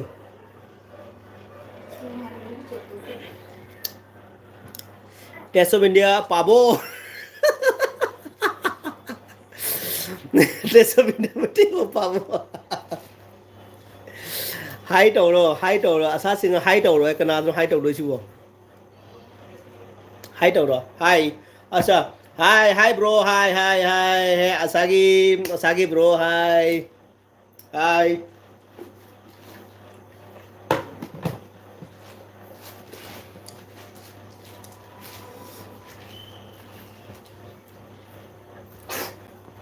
ꯀꯣꯛꯇ ꯒꯤꯠ ꯅꯝꯕꯒ ꯅꯪꯒꯤ ꯅꯒꯨꯟ ꯈꯪꯉꯤꯍꯦ ꯀꯣꯛꯇ ꯒꯤꯠ ꯅꯝꯕꯒ ꯅꯪꯒꯤ ꯅꯒꯨꯟ ꯈꯪꯉꯤꯍꯦ ꯑꯀꯟꯕ ꯁꯣꯜꯍꯟꯗꯧ ꯑꯁꯣꯟꯕ ꯀꯜꯍꯟꯗꯧ ꯅꯪ ꯊꯣꯔꯛꯂꯤꯕ꯭ꯔꯥ ꯅꯪ ꯄꯣꯛꯂꯛꯂꯤꯕ꯭ꯔꯥ ꯑꯣ ꯙꯤꯆꯨꯡ ꯙꯤꯆꯨꯡ ꯑꯣ ꯙꯤꯆꯨꯡ ꯙꯤꯆꯨꯡ ꯑꯣ ꯑꯣ ꯅꯣꯡꯃꯩ ꯑꯣ ꯅꯣꯡꯃꯩ ꯀꯣꯛꯇ ꯒꯤꯠ ꯅꯝꯕꯒ ꯅꯪꯒꯤ ꯅꯒꯨꯟ ꯈꯪꯉꯤꯍꯦ ꯂꯥꯏꯕꯛꯇ ꯅꯝꯕꯒ ꯅꯪꯒꯤ ꯃꯒꯨꯟ ꯈꯪꯉꯤꯍꯦ ꯑꯀꯟꯕ ꯁꯣꯜꯍꯟꯗꯧ ꯑꯁꯣꯟꯕ ꯀꯜꯍꯟꯗꯧ ꯅꯪ ꯄꯣꯛꯂꯛꯂꯤꯕ꯭ꯔꯥ ꯙꯤꯆꯨꯡ ꯙꯤꯆꯨꯡ ꯑꯣ ꯙꯤꯆꯨꯡ ꯙꯤꯆꯨꯡ ꯑꯣ ꯑꯁꯥꯒꯤ ꯕ꯭ꯔꯣ ꯍꯥꯏꯕꯅꯤ ꯕ꯭ꯔꯣ ꯑꯁꯥꯒꯤ ꯕ꯭ꯔꯣ ꯑꯁꯥꯒꯤ ꯕ꯭ꯔꯣ ꯑꯁꯥꯒꯤ ꯀꯩꯅꯣ ꯍꯁꯕꯦꯟꯁꯦ ꯑꯩꯅ ꯍꯥꯏ ꯑꯗꯨꯗꯤ ꯑꯩ ꯏꯁꯩꯅꯤꯄꯥ ꯍꯥꯏꯇꯥꯔꯦꯀꯣ ꯍꯥꯏ ꯏꯁꯩꯅꯤꯄꯥ ꯑꯁꯥꯒꯤ ꯍꯁꯕꯦꯟ ꯍꯥꯏ ꯏꯁꯩꯅꯤꯄꯥ ꯑꯩꯒꯤꯗꯤ ꯏꯁꯩꯅꯤꯄꯥ ꯍꯥꯏꯇꯥꯔꯦꯀꯣ ꯑꯁꯥꯁꯦ ꯑꯩꯒꯨꯝꯕ ꯏꯆꯟꯒꯨꯝꯕꯅꯤꯅ ꯑꯗꯨꯗꯤ ꯏꯁꯩꯅꯤꯄꯥ ꯍꯥꯏꯕ ꯇꯥꯔꯦ ꯎꯝ ꯍꯥꯏ ꯇꯦꯁ ꯑꯣꯐ ꯏꯟꯗꯤꯌꯥ ꯃꯩꯇꯩ ꯅꯕꯥꯏꯅꯤ ꯅꯣꯏ ꯂꯣꯏꯔꯦ ꯇꯦꯁ ꯑꯣꯐ ꯏꯟꯗꯤꯌꯥ ꯃꯩꯇꯩ ꯅꯕꯥꯏꯅ ꯅꯣꯏ ꯂꯣꯏꯔꯦ ꯑꯠꯆꯥ ꯏꯁꯩꯗ ꯅꯣꯏꯔꯣ ꯅꯠꯇ꯭ꯔ ꯀꯩꯅꯣ ꯆꯦꯇꯦꯁ ꯅꯣꯏꯁꯨ ꯀꯔꯤꯗꯅꯣ ꯅꯣꯏꯁꯤꯕꯣ ꯏꯁꯩꯗꯨꯒ ꯅꯣꯏꯔꯣ ꯆꯦ ꯇꯦꯁꯀꯤ ꯈꯪꯉꯥꯎ ꯃꯆꯥꯒꯤ ꯋꯥꯔꯤꯗꯨꯗꯤ ꯂꯩꯔꯦꯍꯦꯕꯣ ꯑꯦꯛꯗꯝ ꯊꯥꯡꯀꯠ ꯊꯥꯡꯒꯠꯇꯅ ꯌꯦꯡꯍꯟꯕꯗꯣ ꯂꯥꯁꯇ ꯄꯦꯛꯀꯦꯠ ꯊꯨꯒꯥꯏꯔꯝꯗꯕ ꯑꯣꯏꯔꯝꯃꯦ ꯂꯥꯁꯇ ꯄꯨꯔꯥ ꯁꯤꯜ ꯄꯦꯛꯀꯤꯡ ꯂꯥꯁꯇ ꯃꯥ ꯑꯟꯗꯔꯋꯦꯌꯔ ꯑꯍꯟꯕꯅꯦ ꯃꯥ ꯃꯌꯥꯝ ꯂꯩꯁꯥꯕꯤ ꯃꯆꯥ ꯑꯣ ꯃꯧ ꯑꯣ ꯍꯅꯨꯕꯤ ꯑꯣ ꯄꯥꯈꯪ ꯃꯆꯥ ꯑꯣ ꯌꯦꯡꯍꯟꯅ ꯆꯠꯂꯒ ꯂꯥꯁꯇ ꯌꯨꯝ ꯆꯪꯉ ꯂꯣꯡꯍꯤꯕ ꯌꯦꯡꯕꯗ ꯑꯟꯗꯔꯄꯦꯟ ꯄꯦꯀꯦꯠꯇꯣ ꯊꯨꯒꯥꯏꯔꯝꯗꯕꯗꯣ ꯑꯁ ꯅꯣꯛꯄꯗ ꯁꯤꯅꯤꯀꯣ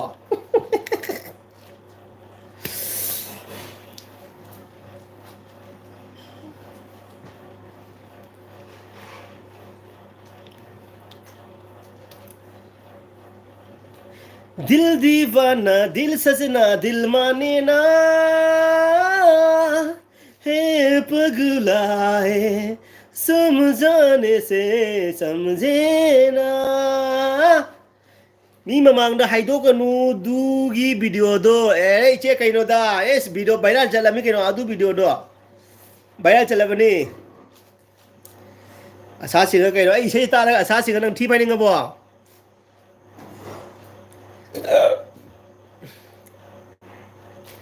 asasi ga se mak mapung nuai tamare sei ta ga ma angang do khang ta re ne bro angang je habit oi de ai na dum khangan khangan habit oi de adu ma khang bi dire sa Cingka cika cingka cika cingka cika cingka cika jin jin jin jin jin jin jin jin jin jin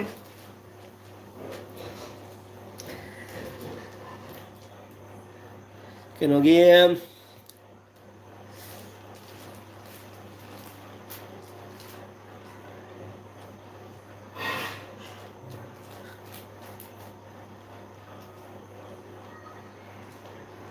परदेसी परदेसी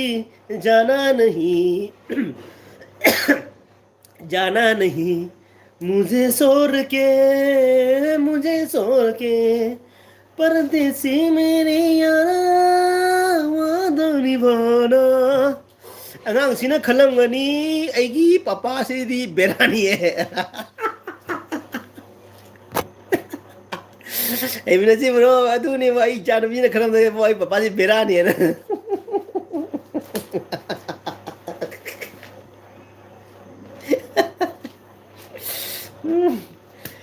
Nok na sini wah LV kan nok na sini mamit kaje khara ane khuja bane. Kan nok pada khujan bane. Maket maru mathau tadur ber na tahu je. Hemlata, maket maru tu na pura hoy. Maket maru ni tang pura wa. Mambise no pada khujana lo nang ngakhat ke ama chu pura tori ase ina phagi to jama khang de ba ama makhe ma ro ba jagi ma ha asa singa ba ichal sina asa singa sister angang sisu mabuk yamna fari ne masu mai thok pani sanari khangba ya ni ipa siga khangba ya ni ipa siga ningai taroga kana na aduh ni ne hajik ta ki sembat ba koi lekhom se pe lebak se koi ki pe ne chema wa aduh ni hajik ta ki ma se mekhai ne chema ba ni hey menasi bro hemlata my cat maru nate yetum oina piwa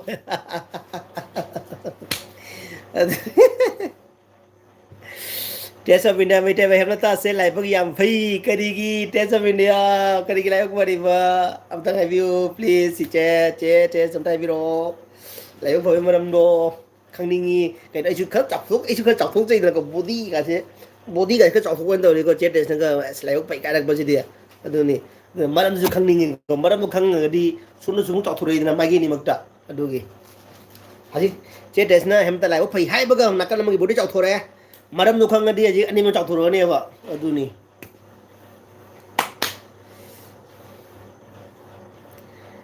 oh cingka cika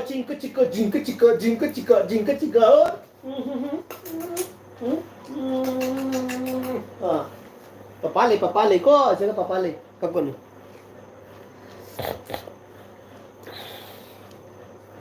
oh nong nang chura nuo nong nang na chura di agi pijol chola ni bro husband na thaina gi sei sakanu hai acha okay kada message saksi gitu dia nong nang chura nuo nong nang na chura di pijol lagi chola ni pijol lagi chola di hai di kari set ka ni Hayang di lekol chat kani nung si biga loy na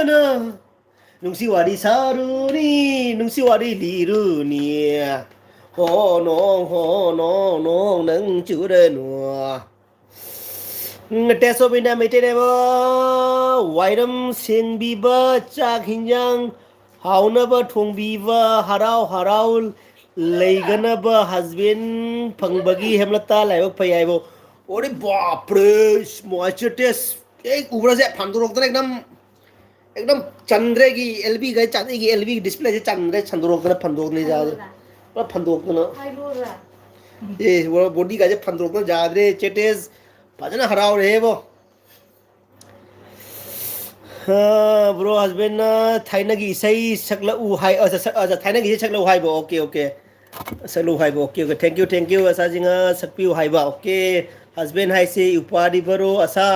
हेमिना से bro husband high से इपुरोय बरो असा अच्छा अच्छा हेमिना से bro ने पुरोय बरा husband high से असा अदुदी करम्बनो थाइना की से करम सक्सीगे नीले हुम हुम करे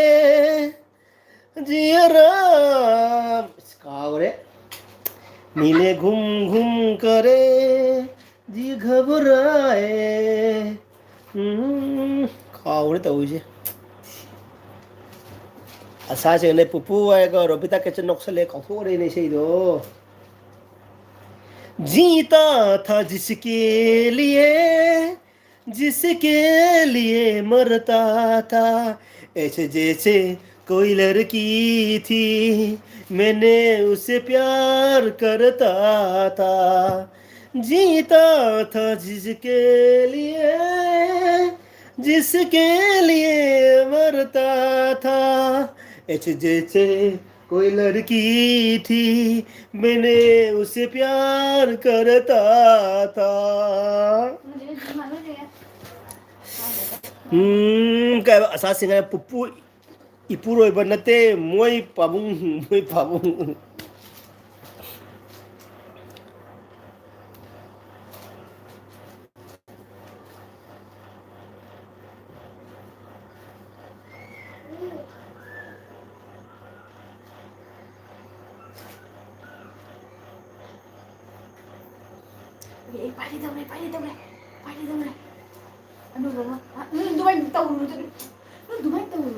दिल लगा लिया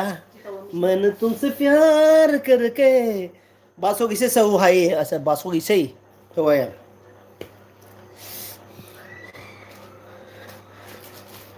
थवाई हक्चांग लेहौगनी थवाई हक्चांग लेहौगनी नाले थवाई महचांग थवाई हक्चांग काउथोरेने थवाई हक्चांग लेहौगनी बासो किसे लो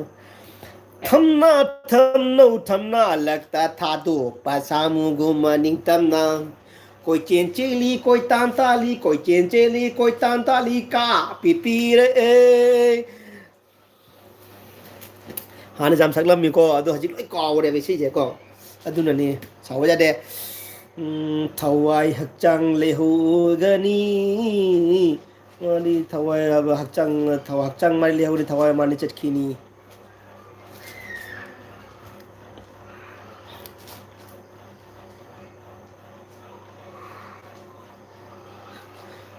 홍세기 엘비더 락피리마 마야 punamakpu Hemlata Ravi lifestyle kuramjadi kulang isegi type da ngasi ge bi elbi lafiri friend me punapu Hemlata Ravi lifestyle kuramjadi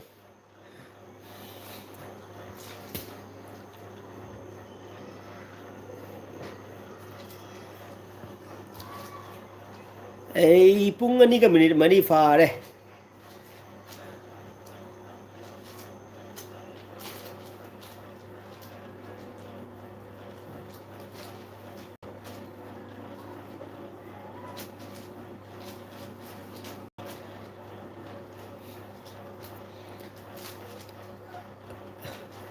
चलो चलो पुनिंग बर्जा बिंदा बोलने सकलो हाय अच्छा चलो चलो पुनिंग बर्जा बिंदा बोंदा इसे दो मैं एक तो इरादे सकला के चलो चलो पुनिंग बर्जा बिंदा बोंदा अते मखा दावरी फादे अरे चेटेस नाय बा टेसा बिंदा सिस नाय बा रिम जिम गिरे सावन सुलागा जाए मन भीग्यास अदुदी खंगदे चेटेस रिम जिम गिरे सावन सुलगा सुलगा जाए मन भी गया जाबरा चिटे जारबा रिम झिम ओ रिम झिम गिरे सावन सुलगा जाए मन भी गया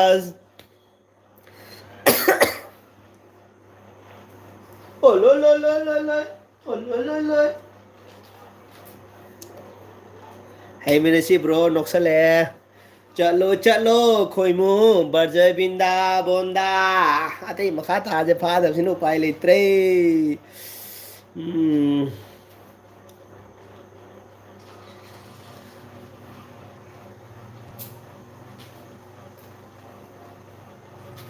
Asa singa bro Indian Idol participate over yarani hai thank you Asa thank you so much ngasai kanana haibi dakri ko ai ngasai seglai visai khajira ki sei nate to kanana Indian Idol parakte to asana pampe da mota thank you so much aro asa sister gi husband aigi isini pa busu thank you salute teso binda maitai habinasi nap chorabo nap choraba e habinasi bro nap choraba e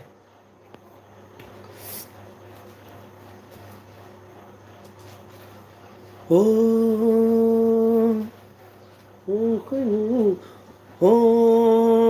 khôi mù nong đầm bơ khôi mù lao lao pun si lam bi chat mi na si lao lao lao pun si lam bi chat mi na si lao wang le bo sing dol se an oiraba ꯑꯩꯈꯣꯏ ꯑꯅꯤꯅ ꯈꯨꯠ ꯁꯝꯃꯤꯟꯅꯔꯒ ꯆꯤꯡꯗꯣꯜ ꯃꯇꯣꯟ ꯐꯥꯎꯕ ꯆꯠꯃꯤꯟꯅꯁꯤ ꯂꯥꯎ ꯂꯥꯎ ꯆꯠꯁꯤ ꯂꯥꯎ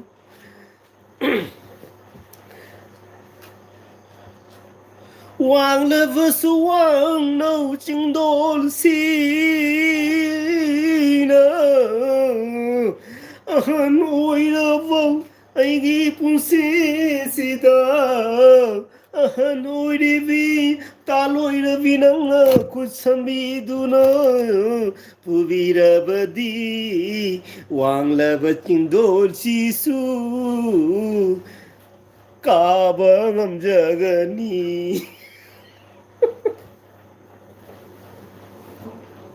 ꯑꯩ ꯏꯇꯣꯝꯗ ꯏꯀꯥꯏꯖꯔꯦ ꯏꯁꯩ ꯁꯛꯑꯒꯅ ꯃꯄꯣꯛ ꯂꯥꯡꯂꯣꯟ ꯈꯨꯗꯤꯡꯗ ꯃꯥꯟꯖ ꯅꯥꯀꯥꯗ ꯂꯩꯖꯒꯦ ꯁꯛꯂꯣ ꯍꯥꯏ ꯍꯁꯕꯦꯟꯅ ꯃꯄꯣꯛ ꯂꯥꯡꯂꯣꯟ ꯈꯨꯗꯤꯡꯗ ꯃꯥꯟꯖ ꯅꯥꯀꯥꯗ ꯂꯩꯖꯒꯦ ꯑꯁꯥ ꯑꯗꯨ ꯏꯁꯩꯗꯨꯁꯨ ꯑꯩ ꯏꯁꯩꯁꯦ ꯂꯣꯏ ꯈꯔ ꯈꯔ ꯈꯪꯉꯒꯅꯦ ꯂꯣꯏ ꯀꯥꯎꯈ꯭ꯔꯦꯕꯀꯣ ꯏꯁꯩꯁꯤꯡꯁꯦ ꯍꯥꯟꯅꯗꯤ ꯌꯥꯝꯅ ꯈꯪꯉꯝꯃꯦꯕ ꯏꯁꯩ ꯍꯧꯖꯤꯛꯇꯤ ꯑꯃꯗ ꯈꯪꯕ ꯉꯝꯗ꯭ꯔꯦ ꯇꯦꯁ ꯑꯣꯐ ꯏꯟꯗꯤꯌꯥ ꯃꯩꯇꯩ ꯑꯣ ꯏꯀꯨꯕꯣ ꯀꯞꯄꯦ ꯏꯁꯩꯁꯦ ꯇꯥꯎ ꯏꯁꯩꯁꯦ ꯇꯥꯎ ꯏꯀꯨꯕꯣ ꯏꯁꯩ ꯇꯥꯎ ꯏꯀꯨꯕꯣ ꯏꯁꯩꯁꯦ ꯇꯥꯎ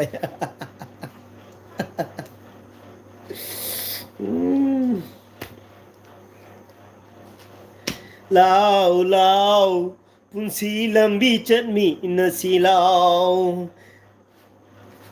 ꯂꯥꯎ ꯂꯥꯎ ꯄꯨꯟꯁꯤ ꯂꯝꯕꯤ ꯆꯠꯃꯤꯟꯅꯁꯤ ꯂꯥꯎ ꯊꯦꯡꯂꯕ ꯍꯤꯡꯁꯤꯗ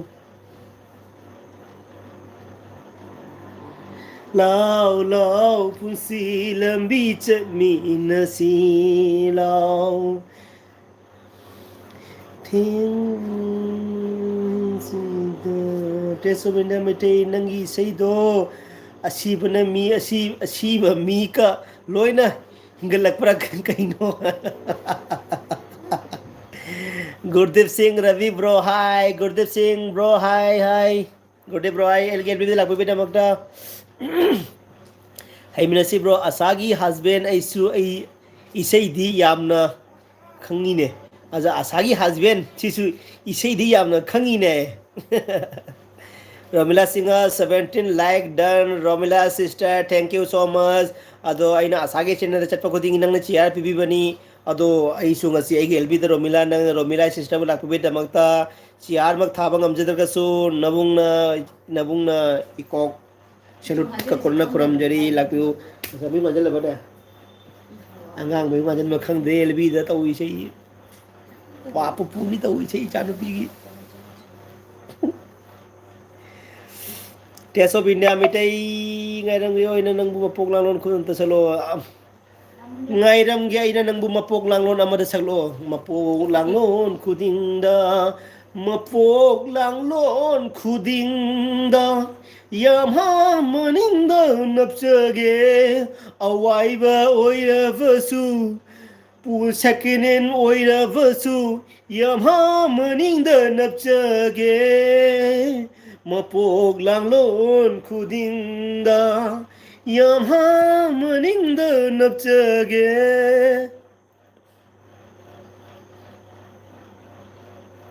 ꯇꯦꯁꯣꯕꯤꯅ ꯃꯩꯇꯩ ꯅꯞ ꯆꯣꯔꯤ ꯅꯠꯇꯦ ꯅꯥꯀꯣꯡꯁꯦ ꯏ ꯇꯥꯔꯛꯏ ꯔꯕꯤꯒꯤ ꯏꯁꯩ ꯇꯥꯕꯗ ꯑꯦꯃꯤꯅꯁꯤꯕ꯭ꯔꯣꯅ ꯍꯥꯏꯕ ꯑꯁꯥꯁꯤꯡꯅ ꯄꯨꯄꯨ ꯍꯁꯕꯦꯟ ꯂꯩꯇꯦ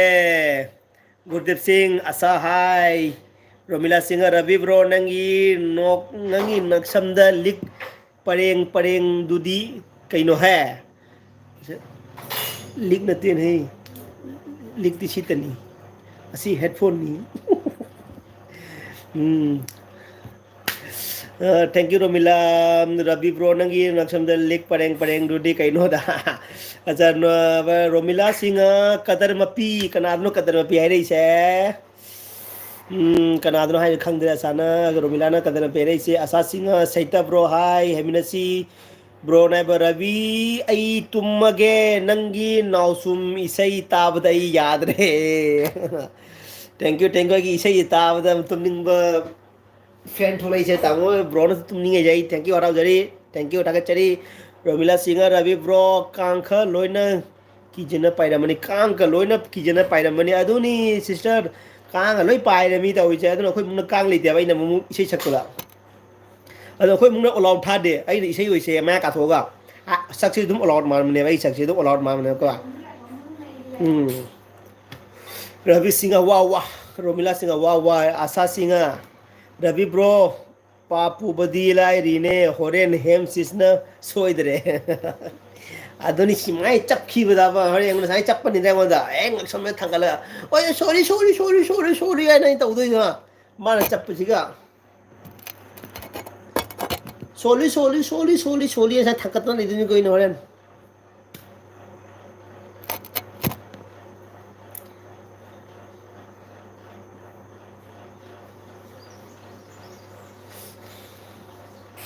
ꯔꯣꯃꯤꯂꯥ ꯁꯤꯡꯍ ꯋꯥ ꯋꯥ ꯑꯁꯥ ꯁꯤꯡꯍ ꯔꯕꯤ ꯕ꯭ꯔꯣ ꯕꯥꯕꯨ ꯂꯩ ꯇꯦꯁ ꯑꯣꯐ ꯏꯟꯗꯤꯌꯥ ꯃꯩꯇꯩ ꯅꯥꯏꯕ ꯁꯤꯁꯤꯅ ꯍꯥꯏꯕ ꯀꯩꯅꯣ ꯇꯧꯔꯤꯁꯦ ꯑꯦꯜꯕꯤꯁꯦ ꯔꯤꯇꯔꯟ ꯍꯜꯂꯛꯑꯦ ꯑꯁꯥ ꯀꯩꯅꯣ ꯑꯁꯥ ꯀꯩꯗꯧꯔꯒꯦ ꯔꯤꯇꯔꯟ ꯍꯜꯂꯛꯏꯁꯦ ꯀꯩꯅꯣ ꯔꯤꯇꯔꯟ ꯍꯜꯂꯛꯏꯁꯦ ꯀꯩꯗꯧꯔꯒꯦꯅꯦ ꯏꯆꯦ ꯒꯨꯔꯗꯤꯞ ꯁꯤꯡ 17 ꯂꯥꯏꯛ ꯗꯟ 19 ꯂꯥꯏꯛ ꯁꯨꯔꯦ ꯕ꯭ꯔꯣ ꯒꯨꯔꯗꯤꯞ ꯁꯤꯡ 17 ꯂꯥꯏꯛ ꯗꯟ ꯅꯦꯠꯁꯤꯅ ꯁ꯭ꯂꯣ ꯑꯣꯏꯅ ꯎꯔꯝꯃꯔꯣꯏꯀꯣ ꯒꯨꯔꯗꯤꯞ ꯁꯤꯡ 7 ꯂꯥꯏꯛꯇꯣ 17 ꯂꯥꯏꯛ ꯗꯟ ꯇꯧꯕꯤꯕꯒꯤꯗꯃꯛꯇ thank you bro thank U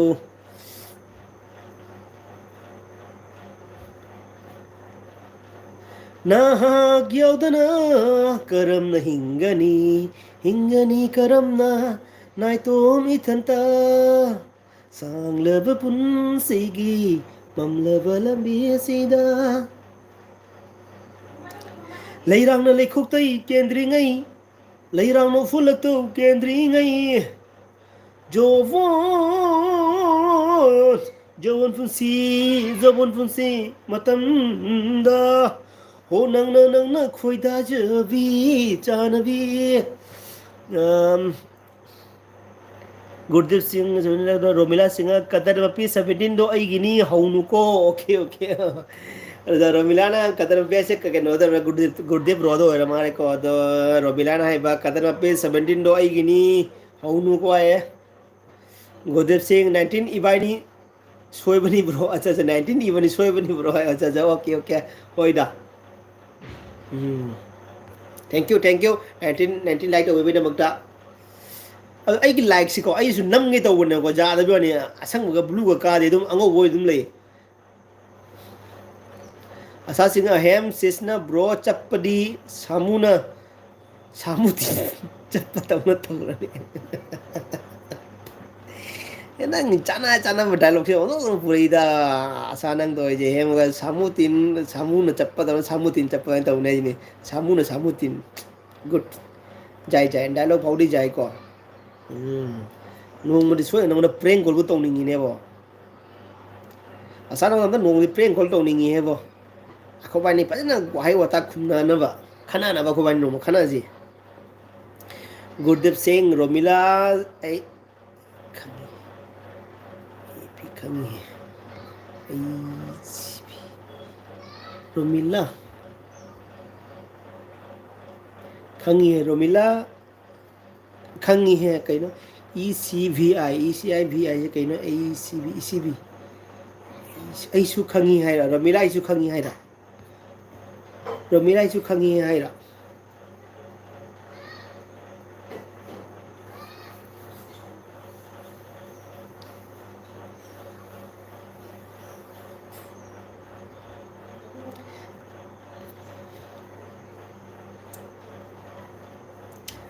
ꯑꯁꯥꯁꯤꯡꯅ ꯄ꯭ꯔꯦꯡ ꯑꯗꯨꯅꯤ ꯄ꯭ꯔꯦꯡ ꯀꯣꯜ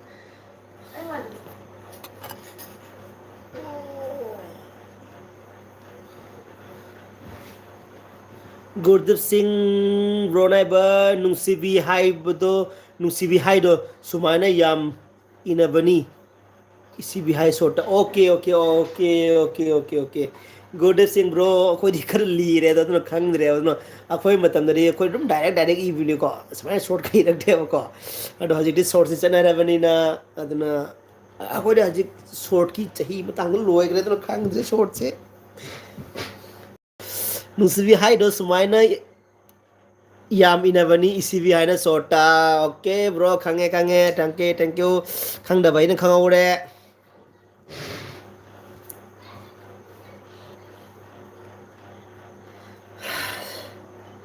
ꯍꯩꯃꯅꯁꯤ ꯕ꯭ꯔꯣ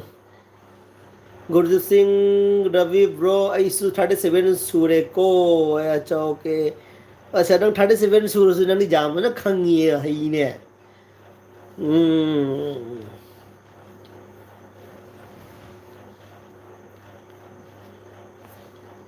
37 ꯑꯉꯥꯡꯅꯤꯗ ꯑꯩꯈꯣꯏ ꯅꯤꯄꯥꯗꯤ ꯑꯗꯨꯝ ꯆꯍꯤ 35 ꯍꯨꯝꯐꯨꯐꯥꯎꯁꯤꯗ ꯑꯗꯨꯝ ꯑꯉꯥꯡꯅꯦꯕ ꯅꯤꯄꯥꯗꯤ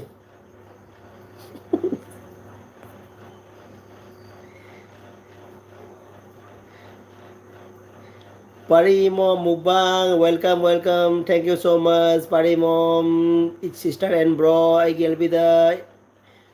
Lapibida Mota Takicharina. Welcome to Zari. Hello, ma'am. Mayampun Mosu Parimom. Hello, ma'am. My name is Mayampun Motu Tazari. Asa singer bro, mobile stand se Karina Oiria no. Kangning Greda.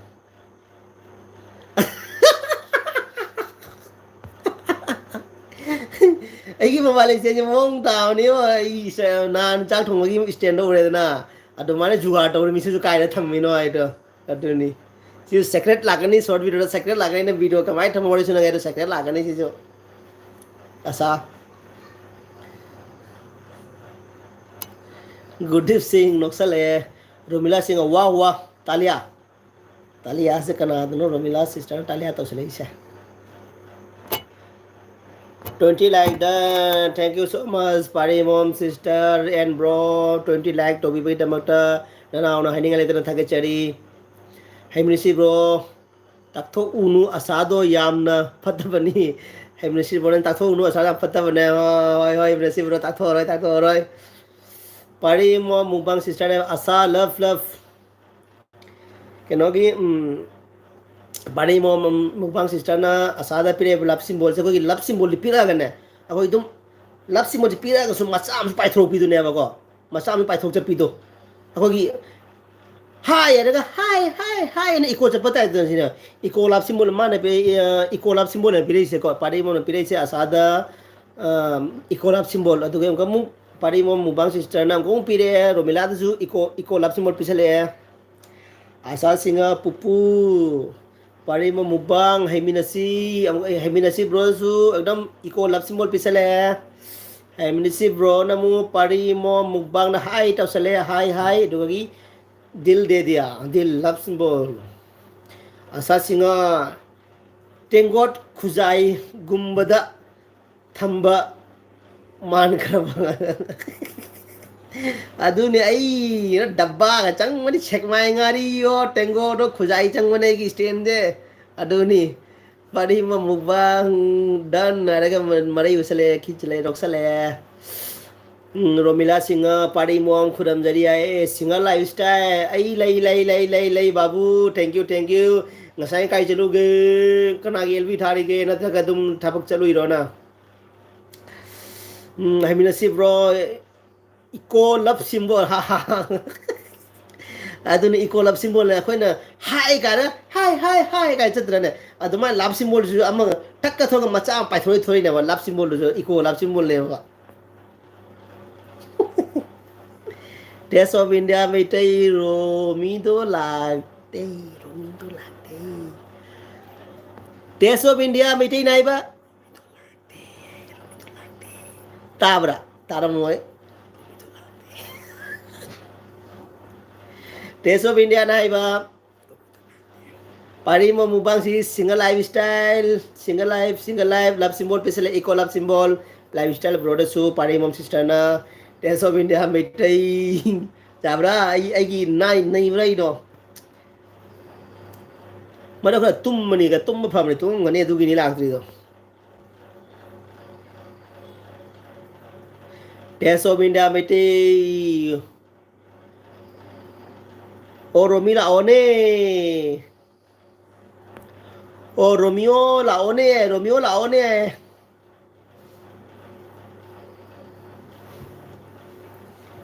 Romila singer Ravi bro kana hairudana nangi nupido tanaba LB loiraga utop sanaba acha Romila singer Ravi bro kana hairo dana nangi nupido tanaba LB loiraga utop sanaba Oi, hai Romila se kanna adun kanna hai rabani ai hore charger rage ha ai gi friend me amgi kino se khwais to pura to rong ya ba ko ai charge utop charger gi thingu charger ge khabi charger ge to mayam gi tamak ta thawon to jara mage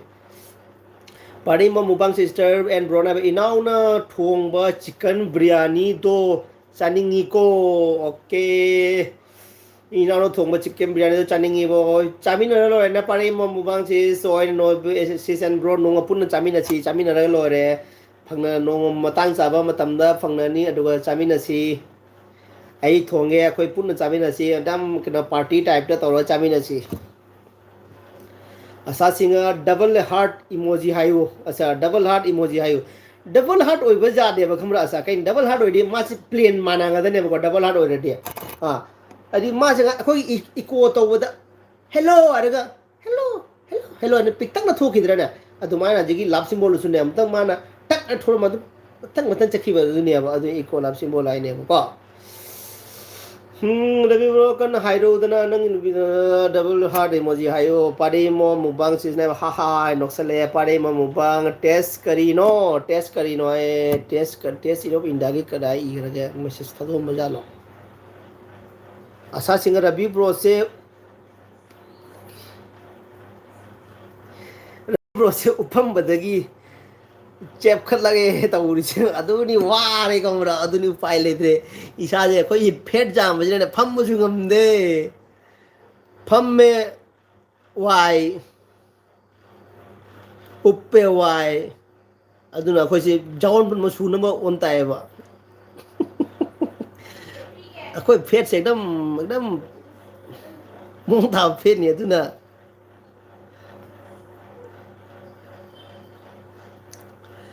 Rabi Prose Paddy Mom says Naiba Mayam Kari Matel Charage Mayam Sing se Matel se Nuntin Kari Chana Mole Kauram Mani Moy Hemlisi bye again Mayam bye okay Hemlisi bro thank you so much Elbida I get Elbida Jobi Ramagi Tamota Fungani Makai for Jobi Ramatamota Hemlisi bro no dangi fan mo na no so friend mo na thagachari haring ay na thagachari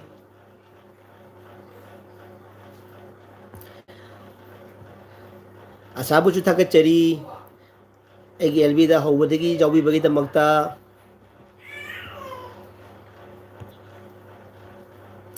asana quite fast ho reko asana message comment or post egi elbida lakpada thank you so much asa Romir Pari Mom Mukbang says Pari mom mukbang bye haise kenoda dai mina sida bye hairira nataga engonda haira pari mom mukbang sis and bro engonda ro nataga bro mina sida haira bro mina sida haiba male ko Romila Singh Ravi bro taning deko nanga chaminaba mido nanga chaminaba mido chabasu phangde chabasu phangoi dada lakhaya nangna amuk kathona ukhibato nanga chaminari mi kesumsu lehorida Ravi bro taning deko nanga chaminaba chaning deko acha Ravi bro chaning deko nanga taning de hara dun haira ko Ravi bro chaning deko nanga chaning ba mido nanga chamina ba mido acha Ravi bro chaning deko nanga chamina ba mido cha buju phangoi dada nakhya nangna amuk kathokna hukhi bada nanga chaminariba midugidi kaisumsu lehoroida chung lehoroida acha aduni ai chakum chawra adugira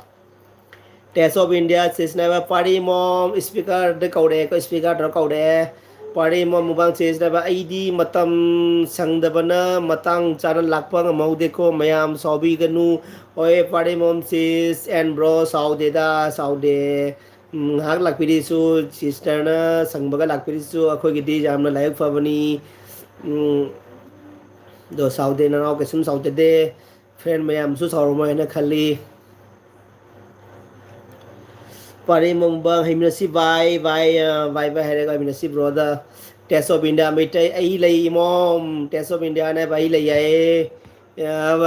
Pari mom is session bro keno git chat test ki underwear gi wari to tara ba tabi om tara ga no ko am nungai ni underwear thanga tan jengan bagi underwear ahan balai bagi the last the underwear jawam no bagi ma thanga jengan laga last underwear jawam driba assassin Test of India assassin anai ba ko assassin anai ba nukle assassin anu noksale pari mo mukbang says Romila done Romila like to say Romila da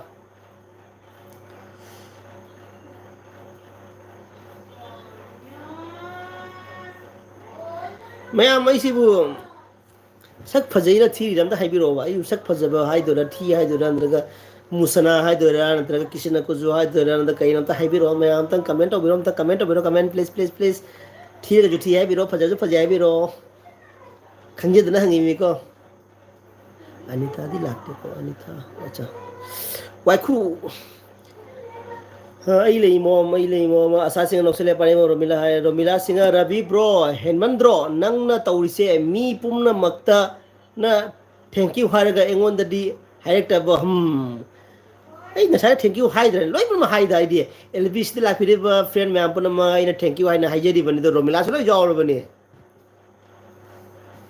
sao nu da Romila loi hai bani thank you Pari Mambang says Anita di lakte ko waiku do lakte kitoro bang de ma waiku do handak masa ada pandro ni ma mubang to da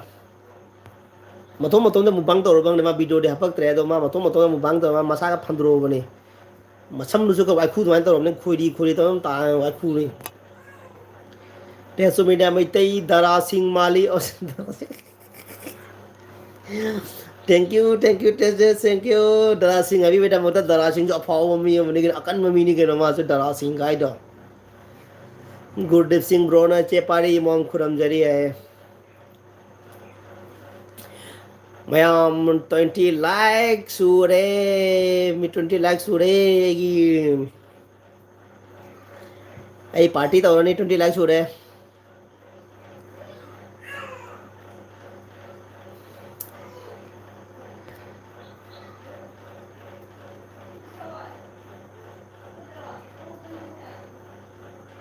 tháp laga nung si baheli tam laga nung si baheli pang nung ten nung si ko nang se pang chak da jai ko nang se Pari mom mubang sis and brona eba Ravi di hero dagi hele ko ꯒꯕꯔꯁꯤꯡꯅ ꯌꯧꯕꯒ ꯌꯥꯔꯣꯏ ꯗꯔꯥꯁꯤꯡꯗꯤ ꯇꯣꯛꯑꯣꯏ ꯔꯕꯤꯗꯤ ꯍꯤꯔꯣꯗꯒꯤ ꯍꯦꯜꯂꯦꯀꯣ ꯒꯕꯔꯁꯤꯡꯅꯒ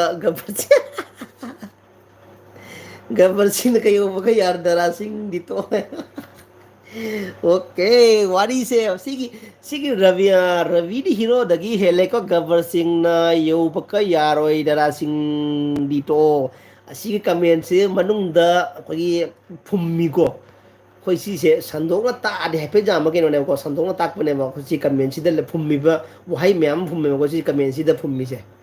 ꯔꯕꯤꯗꯤ hero ꯃꯥꯜꯂꯦ ꯀꯣ ꯑꯗꯩ ꯒब्ꯕꯔꯁꯤꯡꯅꯁꯨ ꯍꯦꯜꯂꯣꯏ ꯑꯟꯖꯨꯔ ꯈꯥꯟꯗ ꯒब्ꯕꯔꯁꯦ ꯑꯟꯖꯨꯔ ꯈꯥꯟꯗꯨꯅꯦꯕ ꯑꯟꯖꯨꯔ ꯈꯥꯟꯅ ꯀꯩ ꯌꯧꯕꯒ ꯌꯥꯔꯣꯏ ꯍꯥꯏꯕꯀꯣ ꯗꯔꯥꯁꯤꯡꯗꯤ ꯇꯣꯛꯑꯣ ꯍꯥꯏꯕ ꯑꯗꯨꯅ ꯑꯩꯁꯦ ꯒब्ꯕꯔꯁꯤꯡꯒꯤ ꯃꯁꯛꯁꯨ ꯍꯥꯏꯐꯦꯠ ꯃꯥꯜꯂꯦ ꯗꯔꯥꯁꯤꯡꯒꯤ ꯃꯁꯛꯁꯨ ꯍꯥꯏꯐꯦꯠ ꯃꯥꯜꯂꯦ ꯍꯤꯔꯣꯁꯨ ꯃꯥꯜꯂꯦ ꯂꯣꯏ ꯃꯥꯜꯂꯦꯕꯀꯣ ꯑꯗꯨꯅꯅꯦ ꯑꯁꯤ ꯀꯃꯦꯟꯁꯦ ꯃꯔꯨ ꯂꯩꯕ ꯀꯃꯦꯟ ꯍꯥꯏꯅꯤ ꯀꯃꯦꯟ ꯍꯥꯏꯁꯦ ꯑꯗꯨꯅꯤ ꯕ꯭ꯔꯤꯐꯤꯡ ꯇꯧꯔꯗꯦꯕ ꯑꯦꯛꯗꯝ ꯀꯤꯂꯣꯃꯤꯇꯔ 5ꯃꯨꯛ ꯁꯥꯡꯒꯗꯕ ꯀꯃꯦꯟꯅꯦꯕꯁꯦ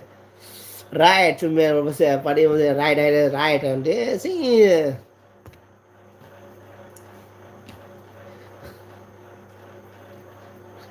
ꯑꯁꯥ ꯃꯥꯡꯈ꯭ꯔꯕ ꯈꯪꯗꯦ ꯑꯁꯥꯒ ꯑꯅꯤꯇꯥꯒ ꯃꯥꯡꯈ꯭ꯔꯦ ꯑꯁꯥꯒ ꯔꯣꯃꯤꯂꯥꯒ ꯃꯥꯡꯈ꯭ꯔꯦ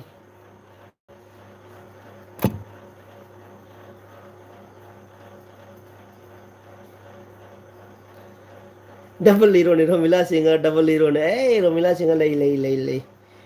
ꯑꯗꯨꯗꯤ ꯑꯩꯉꯣꯟꯗ ꯃꯤ ꯑꯍꯨꯝ ꯈꯛꯇꯪ ꯎꯠꯂꯤꯅꯦ ꯔꯣꯃꯤꯂꯥꯒ ꯄꯥꯔꯦꯃꯣꯝꯆꯤꯁꯀ ꯂꯩꯔꯤꯀꯣ ꯔꯣꯃꯤꯂꯥꯁꯤ ꯔꯕꯤ ꯕ꯭ꯔꯣ ꯍꯧꯅꯨꯀꯣ ꯍꯥꯏꯀꯣ Nita production hello bro hi Nita ꯁꯤꯁ ꯊꯦꯡꯛ ꯌꯨ ꯁꯣ ꯃꯆ ꯑꯩꯗꯤ ꯉꯁꯥꯏꯗ ꯑꯍꯥꯟꯕꯗꯒꯤ ꯑꯦꯜꯕꯤꯁꯦ ꯎꯞꯄꯒ ꯇꯧꯔꯝꯕꯅꯤꯀꯣ ꯋꯥꯁꯤꯜꯂꯛꯇꯅ ꯍꯤꯞꯆꯠꯂꯛꯑꯦ ꯑꯃꯨꯛ ꯑꯗꯣ ꯑꯩꯅ ꯍꯤꯞꯄꯛꯄꯩ ꯃꯔꯝꯗꯤ ꯑꯩꯒꯤ ꯑꯦꯜꯕꯤꯁꯤ ꯂꯣꯏꯁꯤꯜꯂꯝꯗꯥꯏꯅꯤꯀꯣ ꯑꯗꯣ ꯑꯩꯒꯤ ꯂꯣꯏꯔꯝꯗꯥꯏ ꯑꯦꯜꯕꯤꯁꯤꯗ ꯅꯤꯇꯥ ꯁꯤꯁꯇꯔꯅ ꯂꯥꯛꯄꯤꯕꯒꯤꯗꯃꯛꯇ ꯍꯥꯏꯅꯤꯡꯉꯥꯏ ꯂꯩꯇꯅ ꯅꯅꯥꯎꯅ ꯊꯥꯒꯠꯆꯔꯤ ꯑꯗꯣ ꯅꯅꯥꯎꯅ ꯋꯦꯜꯀꯝꯁꯨ ꯇꯧꯖꯔꯤ ꯏꯆꯦꯕꯨ ꯁꯤꯁꯇꯔ ꯅꯤꯇꯥ ꯄ꯭ꯔꯣꯗꯛꯁꯟ ꯏꯆꯦꯕꯨ ꯑꯗꯣ ꯅꯅꯥꯎꯅ ꯍꯥꯏꯅꯤꯡꯉꯥꯏ ꯂꯩꯇꯅ ꯁꯦꯂꯨꯠ ꯇꯧꯖꯔꯤ Nita product hello bro hi sister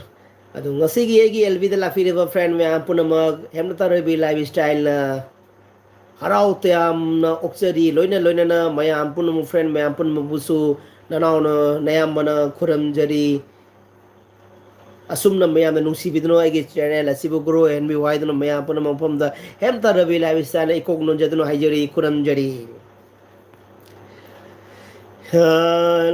पारिमो mukbang sister and brother Bharat का जवान भारत का जवान भारत का माता का बेटा हम भारत का माता का बेटा हम सब का भाई देश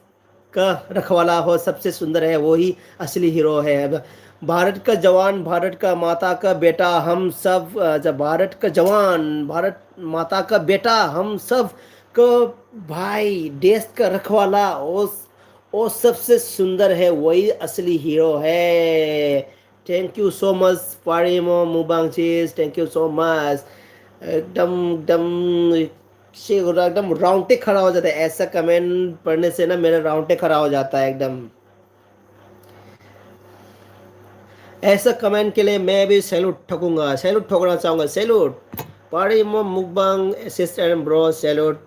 एकदम मस्त मस्त कमेंट के लिए थैंक यू सैल्यूट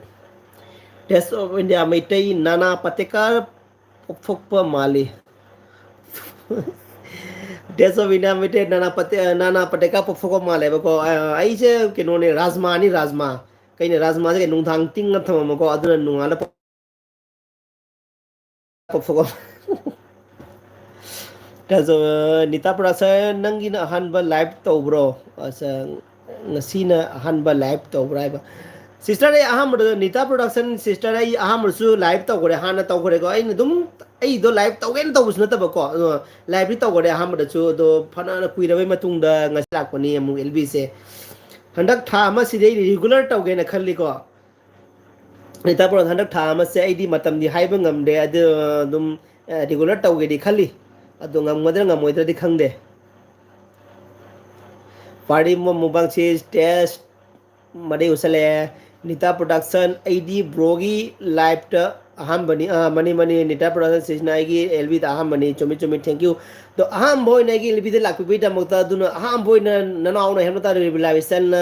ꯒ꯭ꯔꯦꯟ ꯁꯦꯂꯨꯠꯀ ꯂꯣꯏꯅꯅ ꯁꯤꯁꯇꯔ ꯅꯤꯇꯥ ꯄ꯭ꯔꯣꯗꯛꯁꯟꯕꯨ ꯁꯦꯂꯨꯠ ꯋꯦꯜꯀꯝ ꯇꯧꯖꯔꯤ ꯒꯨꯗ ꯁꯤꯡ ꯆꯦ Nita ꯈꯨꯔꯝꯖꯔꯤ ꯄꯥꯔꯤꯃ mukbang sister M bro ꯇꯦꯁꯅꯤ ꯅꯣꯛꯄꯗ ꯂꯣꯏꯔꯦꯀꯣ ꯇꯦꯁ ꯑꯩ ꯅꯣꯛꯄꯗ ꯂꯣꯏꯔꯦꯀꯣ ꯍꯥꯏꯌꯦꯀꯣ ꯆꯦ ꯇꯦꯁꯀꯤ ꯀꯃꯦꯟꯗꯨꯗ ꯄꯥꯔꯤꯃꯝ ꯁꯤꯁꯇꯔ ꯑꯦꯟ ꯕ꯭ꯔꯣ ꯅꯣꯛꯄꯅ ꯂꯣꯏꯔꯦ ꯄꯥꯔꯤꯃꯝ ꯃꯨꯛꯕꯥꯡ ꯅꯤꯇꯥ ꯏꯀꯣ ꯂꯞ ꯁꯤꯝꯕꯣꯜ ꯄꯤꯁꯜꯂꯦ ꯑꯗꯣ ꯄꯥꯔꯤꯃꯝ ꯃꯨꯛꯕꯥꯡꯗ ꯃꯨ ꯅꯤꯇꯥ ꯄ꯭ꯔꯣꯗꯛꯁꯟꯗ ꯄꯥꯔꯤꯃꯝ ꯁꯤꯁꯇꯔꯅ eco love symbol ꯄꯤꯁꯜꯂꯛꯑꯦ Nita Production, okay, support. Okay, okay. Thank you so much, Nita Production. ꯑꯩꯒꯤ ꯑꯦꯜꯕꯤꯗ ꯂꯥꯛꯄꯤꯔꯤꯕ ꯂꯩꯕꯤꯔꯤꯕ ꯐ꯭ꯔꯦꯟ ꯃꯌꯥꯝ ꯄꯨꯝꯅꯃꯛ ꯑꯃꯅ ꯑꯃ ꯀꯔꯦꯛꯁꯟ ꯇꯧꯕꯤꯗꯨꯅ ꯑꯃꯅ ꯑꯃ ꯐ꯭ꯔꯦꯟ ꯑꯃꯅ ꯑꯃ ꯁꯞꯄꯣꯔꯠ ꯇꯧꯕꯤꯅꯅꯕ ꯍꯥꯏꯅ ꯍꯦꯝꯇ ꯔꯕꯤ ꯂꯥꯏꯐ ꯁ꯭ꯇꯥꯏꯜꯅ ꯃꯌꯥꯝꯗ ꯈꯨꯔꯨꯝꯖꯅ ꯍꯥꯏꯖꯔꯤ ꯁꯦꯂꯨꯠꯀ ꯀꯣꯔꯣꯅ ꯍꯥꯏꯖꯔꯤ ꯀꯅꯦꯛ ꯂꯩꯅꯕꯤꯌꯨ ꯁꯞꯄꯣꯔꯠ ꯇꯧꯃꯤꯟꯅꯧ Nita Production, good deep hello. Nita Production sister na good deep hello hai. Nita Production party mom love love love. Double love.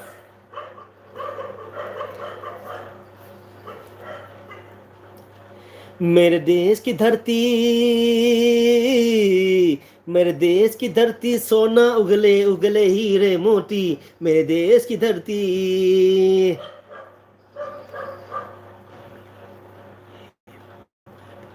टेसो बिना मिटाए हे मी भारत हे मेरा भारत का सरकार है ऐसी ना कम सिपाही को क्यों तनख्वाह देते हो है मी भारत हे मी भारत हे मेरा भारत आएगा हे माई भारत अच्छा हे माई भारत का सरकार हे मेरा भारत भारत का सरकार ऐसी ना कम सिपाही को ऐसा ना काम सिपाही को क्यों तनख्वाह देते हो नोक्सले पारी मो मुबांग मी मयाम लाई करिगिनो मी मयाम लागते करिगिनो है पारी मोम सिस्टर मी मयाम लागते करिनो लागपीदे पारी मोम सिस्टर एंड ब्रॉय गेल बिदा मयाम लागपीदे करिगिनो खंगदे ऐसे मयाम नुसीबिदे लागपीदे नत्रगम तुम मद खंगद्रबा जाला खंगद्रे आशा सिंह आमी आसे रे भाई आशा आमी बुझे आशा आसे नीता प्रोडक्शन बारोगी मोनेटाइज ओइरबो अस ब्रोगी मोनेटाइज नीता प्रोडक्शन ब्रोगी मोनेटाइज ओइरे चेम ओइरे नीता प्रोडक्शन के मोनेटाइज ओइरे हंगबी रबे दमक थैंक यू हाइजदे नाउना आई कनानो हंगलकनु 21 like one sub done thank you so much ay kanano hanglakanu 21 like one sub done thank you so much ay kanano hanglakanu bro thank you nupira nipara dudi khangdre ko mela femela di khangdre ko ay kanano hanglakanu abse do kanai gumba ay kanano channel payo eramba tarakadi comment tobira ay gi dropping tobira mu comment masam tang ay namu return tawsu tawjarakani ko adugi damakta comment hadabiramu channel 5 eragadi ko bro थागचरी I गेलविदा लाखबीदमक्ता welcome सु तौजरी and salute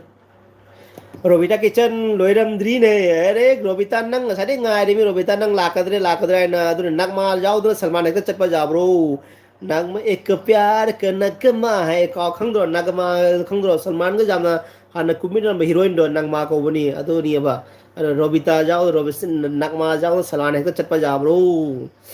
Asha Singh comment ꯇꯧꯕꯤꯅꯕ ꯂꯩꯔꯕꯅꯤꯅ ꯑꯩ ꯇꯨꯃꯤꯟꯅ ꯂꯩꯕ okay okay ꯑꯁꯥꯁꯤꯡꯒ ꯀꯃꯦꯟ ꯇꯧꯕꯤꯅꯕ ꯂꯩꯔꯕꯅꯤꯅ ꯑꯩ ꯇꯨꯃꯤꯟꯅ ꯂꯩꯕ ꯑꯣꯀꯦ ꯑꯣꯀꯦ ꯑꯣꯀꯦ ꯑꯣꯀꯦ ꯑꯆꯥ ꯑꯆꯥ ꯑꯣꯀꯦ ꯑꯣꯀꯦ ꯊꯦꯡꯛ ꯌꯨ ꯐꯩ ꯐꯩ ꯍꯥꯏꯗꯤ ꯑꯋꯥ ꯑꯅꯥ ꯁꯤꯟꯅꯕ ꯍꯥꯏꯇꯥꯔꯦꯀꯣ ꯑꯁꯥꯁꯤꯁ Parimong Robita, love symbol, eco love symbol, Robita kitchen, J mom, love symbol, Fari mamubang sis and bro, aina siya tawi bani Pari mom, aina siya tawi bani sa LB se siya tawi hero Pari mom sis, aina siya tawi bani ko, tawi bani karama, ay LB tawi hero tragay che. Robita kitchen ai lay am lay khange Robita ai lay Romi Singh Romi ki punsi Hemlata Ravi bro hi Miss Jose welcome to my YouTube channel LV my नहीं नहीं sorry YouTube channel नहीं welcome to my LV तो ngasi Romi na gel bidal lakpi bida makta Hemlata Ravi lifestyle na salute ka kona na welcome tauzarim bye Hemlata Ravi bro Ravi Romi gi punsi like done bro thank you so much says Romi says like done to bida makta gel bidal lakpi bida makta thagachari sister bu haning lete thagachari Romi gi punsi Robita kitchen che romi nungai nungsibi hai mi ko nungai di bro hai rana nungsibi krom de hai di Robita na Robita kitchen Salman noksale Robi Romi ki punsi hai Robita love symbol pare mo mubang asa kari thong dori ge asa kari thong dori ge pare mo mubang sister nai ba Nita production bro like done thank you so much Nita production says thank you so much hai ngai tara thagasari like to bi damakta pare mo mubang che yes Robita's kitchen che Romi gi nanga wari suna ningi che Romi ai nanga wari sana ningi kape do Robita na che Romi nanga wari sana ningi ka kai wari sana sanau do sanau wari sanau Romi ki punsi hai che Nita hai to sale test of India mitai hai Nita madam Robita kitchen Chetest love symbol Nita production hello Romi Robita kitchen che Nita love symbol Nita production tells hello Romi ki punsi Robita sanasi nongma Romi की punsi Robita sanasi nongma है देखो नोंगमा क्यों यार LB खत्म होने के बाद बात ही कर लो इसमें क्या है नोंगमा क्यों आज बात खत्म करो क्या बात है जो करने बात Tes hello hello Romero Cenita Kaja Warga Nita Madam Romita Sansi Nong Moke Tes of India Maintain O Romi Nang Karigi Ngasai Ngi Laktri Karigi No O Romi Kapsale Chet Tes Nang Ngasai Nang Karigi Laktri No Haina Nita Production Robita Hai Robita Kitchen Okay ai Halaga Sunasi Asa Robita Nang Ajikai Zalino ai Halaga Sunasi Nang Kai Lege Ji रोमी की पूछी high चेट टेस हाय रोबिता kitchen Salman अभी बात करने का time नहीं है क्यों अभी क्यों टाइम नहीं है नागमा अभी क्यों टाइम नहीं है क्यों क्यों क्या अभी जॉब में हो क्या ड्यूटी कुछ है ऑफिस पाड़ी मो मुकबांग निता इतागी लाए खुरमबगी वीडियो तो याम नुंगाई को निता वीडियो निता इतागी लाइक खुरमबगी वीडियो तो याम नुंगाई को है पाड़ी मोम सिस्टर नाइबा निता की वीडियो लाइक खुरम याम नुंगाई है Rabita Kitchen Bon Terafur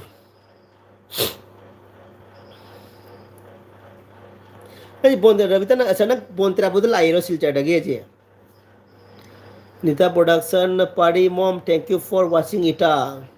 Nita Production na thamu ite Party Mom sister thank you hare watching to bebe makta Rabita Kitchen hoy okay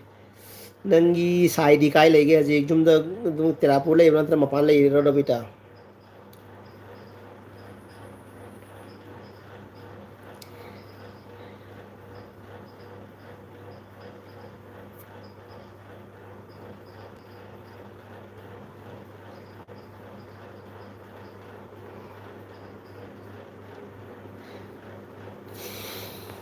Tumba chava khangdana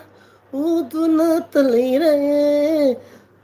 अरे यार मैं आज ना मैं 2 किलो टमाटर खरीद के लाया था यार मैं मार्केट गया था लेकिन यार मैं परेशान हो गया 2 किलो टमाटर खरीद के लाया रास्ते में ना इतना भीड़ हो गया इतना इतना भीड़ हो गया वो क्यों भीड़ हुआ पता है क्यों मेरे साथ बोला सेल्फी खींचना बोला टमाटर को ऐसे पकड़ा फिर मेरे साथ ऐसे ऐसे सेल्फी खींचा ना तो मैं तो ठग गया यार अभी मार्केट से ना टमाटर खरीद के आना भी महाभारत है अभी इस टाइम टमाटर खरीदने जाओगे तो पेपर से लपेट के लेके आना एकदम जो ट्रांसपेरेंट वाला पन्नी में लेके नहीं आने का नहीं तो लोग अभी सेल्फी खींचता है सेल्फी सेल्फी मांगता है अरे भाई रुक जा सेल्फी मांगता है अभी टमाटर के साथ ये जमाना आ गया आई कनानो हंगलकनु चैनल पाइदे bro okay thank you bro channel पाइदगसु आईगी चैनल दा लाकपिदगे एलबी दा लाकपिदगे सपोर्ट तो बिबी दमक्ता हाइनिंगा इतना थागचरी को आई ब्रो बुसु ब्रो नत्रगा सिस्टर हाइगद्रा खंग्रा आई कनानो हंगलकनु रोमी रोबिटा नंगी नंबर लेते ने ओके रोबिटा नंगी नंबर दो Kannada हंगादी फंगनी number contact pinaro no wari sana khangnaro kari wari no Nita production से टोमेटो केजी कितना 140 रोबिटा किचन चे रोमी आई तौरक्के okay Nita production Bengaluru 1 kg 120 यहाँ पे गोवा है ना इसलिए 140 यही कनाना होगा कनु लाभानी अलग लाभानी ब्रो लावने लावा okay okay bro bro thank you लावा ब्रो थैंक यू रोमी की पुंसी रोबिटा नंगोंदा चेकी नंबर लेरदी कॉल तौरो आए ओके ओके तौरो तौरो सुना रो रोबिटा किचन आई ले हम खाई खागे जय रोबिटा पारी मो मुबंगती कसारगी इनाव पुमनम आईगा आईगी इकु बोका इनाव नुपीगा कसार चरखी अदुना आईगी अचापोट हपो को kasargi inau pumnamak aigi ikubokka inau nupiga kasar chatki aduda aigi achapor hapu ko sa kasar kara chatki no padi mom sister kasar kara chatki ba टमाटर के आप गेट पड़े टमाटर के आप गेट 140 पीच पड़े मुबांग सेशन ब्रो रोपिटा किचन ओके चे रोमी सियोट और कनी नेक्स्ट मंडे दा ओके अरे बाप रे मंडे नेक्स्ट मंडे 1 वीक के बाद बाप रे तो तब तो 1 वीक के अंदर तक हम तरसते रहेगा अरे क्या बात करना है करके हाँ बहुत चला गए रे रोबिता किचन ओके चे रोमी सियोट और कनी नेक्स्ट मंडे दा Nita Production Lava bro please connect Lava bro connect obiramu kana connect le tabule gede connect obiramu ai nang undai kiro pira ke ko blue pira ke ko mayam connect le tabule sinda kamna connect obiramu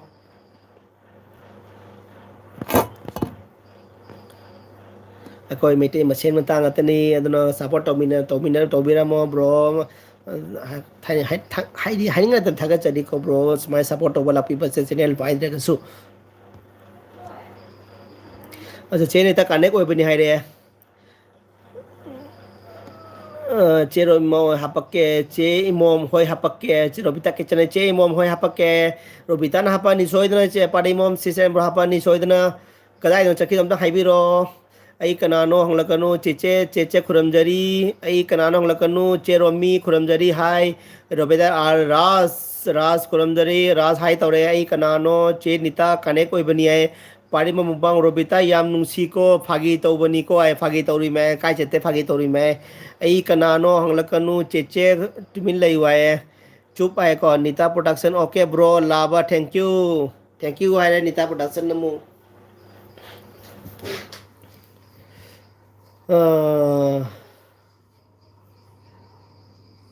Cacilau jeng Lucy lau loktak patu yeng Lucy lau pusi lembi chat mina si lau thawai si sunang gini hakchang si sunang gini thawai si sunang gini hakchang si sunang gini lau pun silam bicat mina silau padi mau mubang Ravi su gowada hapake hai di ro mani hapake se hapake adu gini angi do gowada gi hapake padi mau bol bam bole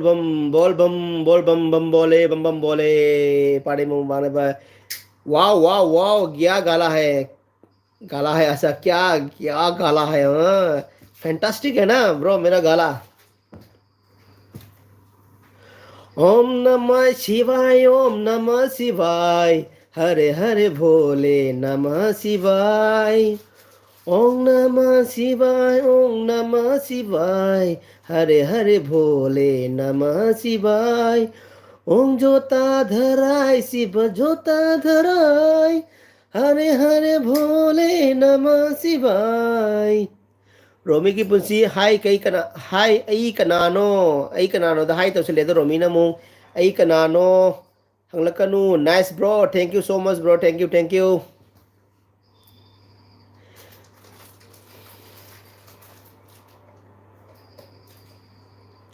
ओम मंगलम ओमकार मंगलम ओम मंगलम ओमकार मंगलम जय माता दी भारत के सिपाही के लिए, जय माता दी भारत के सिपाही के लिए, थैंक यू सो मच. ꯑꯩ ꯀꯅꯥꯅ ꯍꯜꯂꯛꯀꯅꯨ ꯆꯦ ꯔꯣꯃꯤ ꯃꯨꯛꯕꯥꯡ ꯁꯧꯒ꯭ꯔꯤꯒꯤꯗꯣ ꯌꯦꯡꯕ ꯂꯣꯏꯗ꯭ꯔꯤꯌꯦ ꯌꯦꯡꯂꯝꯕꯅꯤ ꯑꯠꯆꯥ ꯑꯠꯆꯥ ꯁꯧꯒ꯭ꯔꯤꯒꯤ ꯃꯨꯛꯕꯥꯡ ꯌꯦꯡꯂꯤꯌꯦ ꯆꯦ ꯔꯣꯃꯤ ꯍꯜꯂꯛꯀꯅꯨ ꯍꯥꯏꯅ ꯀꯅꯥꯅ ꯑꯩ ꯀꯅꯥꯅꯣꯅ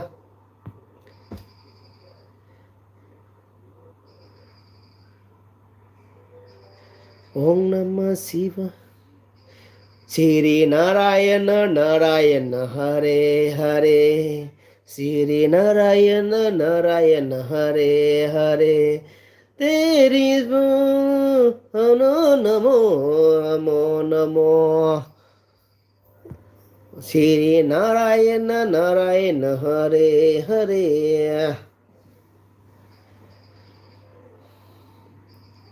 ꯄꯥꯔꯤꯃꯣꯝꯕ ꯑꯣꯀꯦ ꯃꯌꯥꯝ ꯑꯩ ꯀꯣꯟꯅ ꯑꯃꯨꯛ ꯂꯥꯛꯀꯦꯀꯣ ꯍꯣꯏ ꯍꯣꯏ ꯄꯥꯔꯤꯃꯣꯝ ꯆꯤꯁ ꯑꯩꯁꯨ ꯂꯣꯏꯁꯤꯜꯂꯅꯤ ꯄꯨꯡ ꯑꯍꯨꯝꯕꯨ ꯑꯣꯏꯗꯧꯇꯔꯦꯅꯦ ꯏꯃꯥꯏ ꯄꯦꯝ ꯈꯪꯍꯧꯗꯦꯅꯦ ꯄꯨꯡ ꯑꯍꯨꯝ ꯆꯠꯈꯤꯕꯒ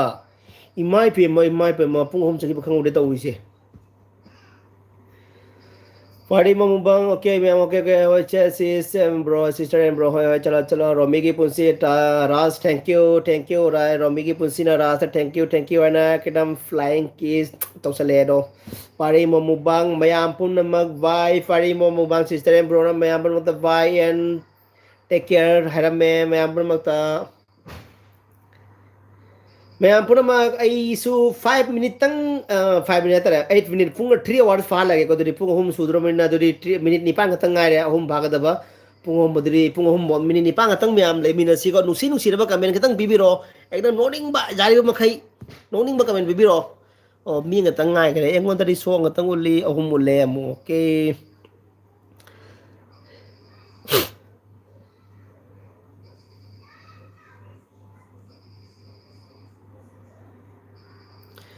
mayam tang haibiro ko gawagi kind of view jening balai dagadi haibiro gawagi view jangan jarake ai hayeng mak chatlaga gawagi day and night ki view jangan lake mayam da ai biro thanga charake mayam kari gumba gawagi view jening balai dagadi comment da hoi yes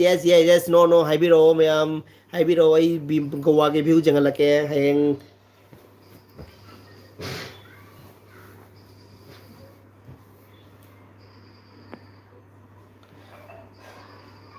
mayam pun magvai mayam pun bye ai padi mukbang sister and bro na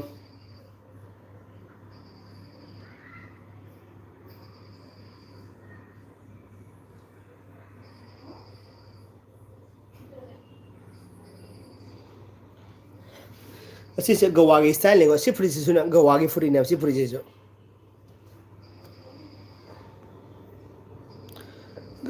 Nita production sister ne gowa ne natom tro bro na te nate ai family ke lai family quarter de lai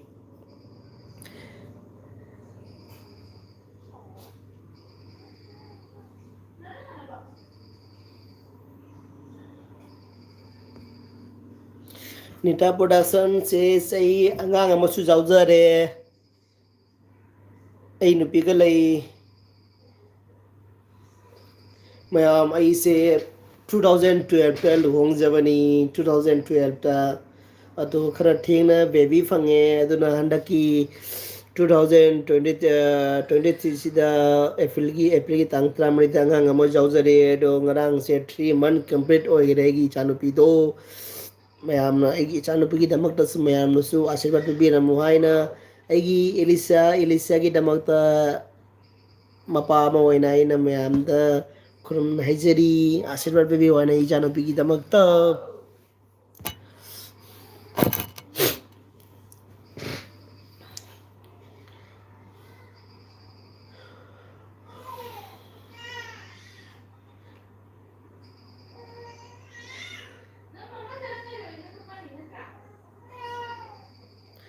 Nita production hoy thangar pira u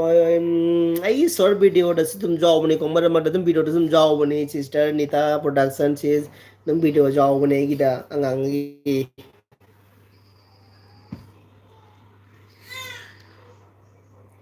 ai se 11 years matung da gi baby phang bane ko 11 years matung da jam wana phang ja bane ko buna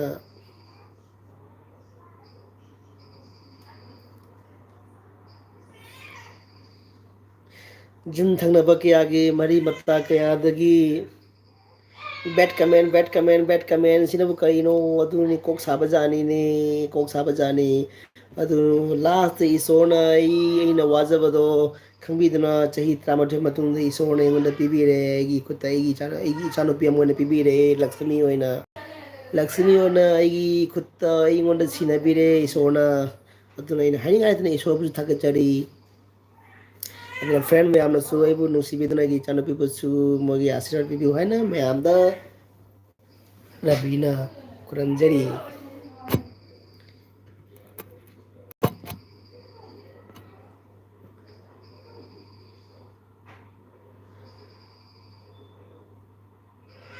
comment comment minute ꯃꯔꯤ ꯈꯛꯇ ꯉꯥꯏꯔꯦ minute ꯃꯔꯤ ꯈꯛꯇ ꯉꯥꯏꯔꯦ ꯂꯣꯏꯒꯗꯕ minute ꯃꯔꯤ ꯈꯛꯇ ꯉꯥꯏꯔꯦ minute ꯃꯔꯤ ꯃꯇꯨꯡꯗ ꯃꯌꯥꯝꯒ ꯑꯩꯒ ꯀꯥꯏꯅꯕ ꯍꯥꯏꯕꯗꯣ ꯇꯥꯔꯦ ꯃꯤꯅꯤꯠ ꯃꯔꯤ ꯃꯇꯨꯡꯗ ꯃꯌꯥꯝꯒ ꯀꯥꯏꯅꯕ ꯇꯥꯔꯦ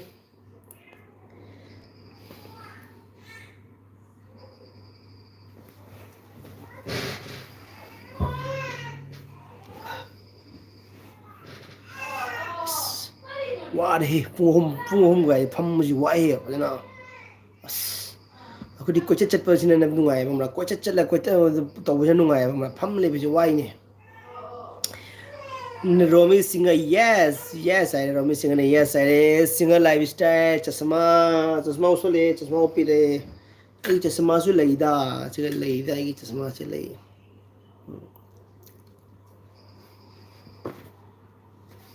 ꯂꯣꯏ ꯁꯨꯅꯕ ꯂꯩ ꯅꯪꯉꯣꯟꯗ ꯈꯨꯠꯂꯥꯏ ꯄꯨꯝꯕ ꯂꯣꯏ ꯂꯩ ꯅꯉꯣꯟꯗ ꯁꯨꯅꯕ ꯈꯨꯠꯂꯥꯏ ꯄꯨꯝꯕ ꯂꯣꯏ ꯂꯩ ꯅꯤꯇꯥ ꯄ꯭ꯔꯗꯛꯁꯟ ꯒꯣꯠꯅ ꯆꯥꯟꯕꯤꯗꯨꯅ ꯑꯣꯏꯁꯅꯨ ꯏꯆꯥꯗꯣ ꯍꯣꯏ ꯍꯣꯏ thank you so much Nita production ꯏꯆꯦ ꯊꯦꯡꯀ꯭ꯌꯨ ꯁꯣ ꯃꯆ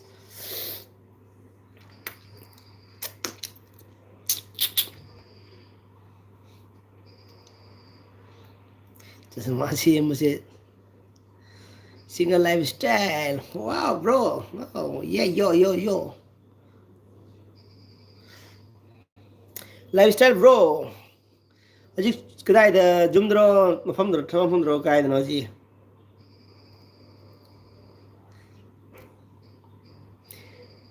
ꯍꯦ ꯍꯦ ꯍꯦ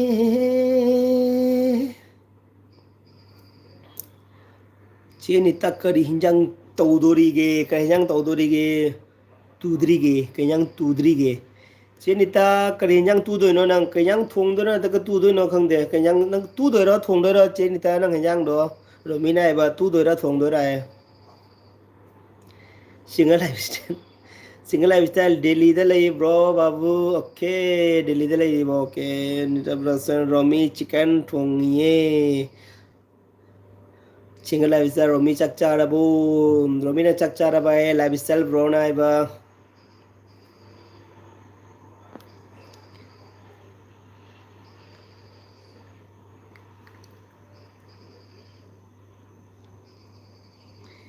na na na na na na na na na na na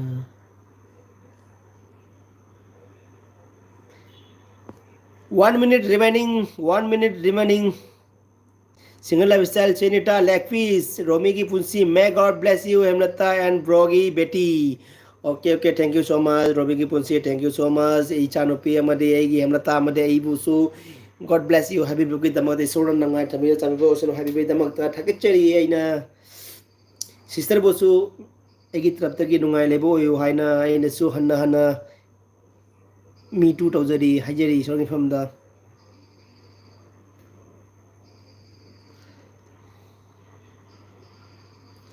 Nita Production sister by singer bro hello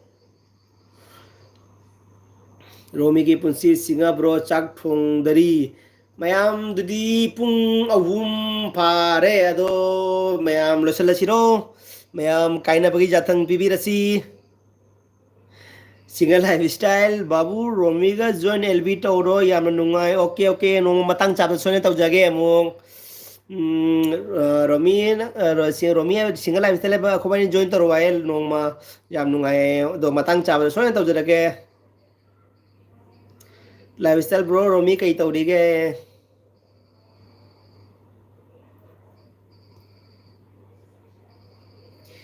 Dhing चाना ढिन डाना ढिन डाना ढिन ढिन ढिन तेरे बिन ना लगे का दिन तेरे बिन ओ ढिन डाना ढिन ढिन ढिन ढिन रोमी की पुंसी सिंहो नुआइरिबो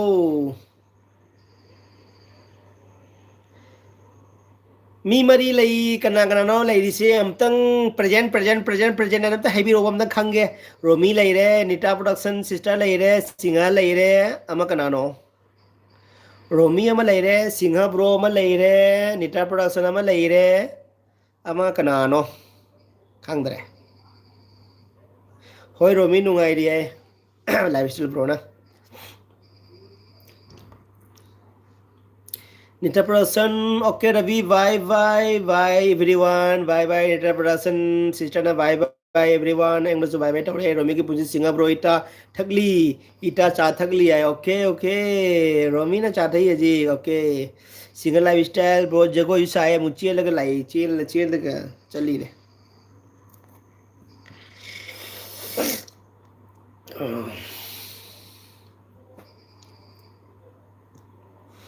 Ho nyo, single lifestyle cha bisale ro single lifestyle cha bisale.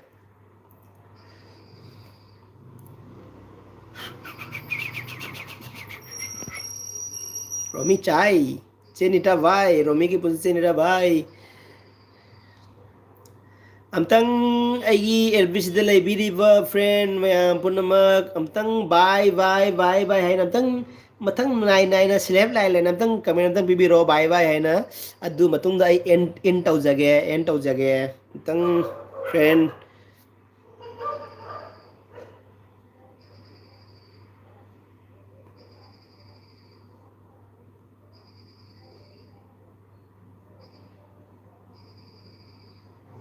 babu hem karana thila e babu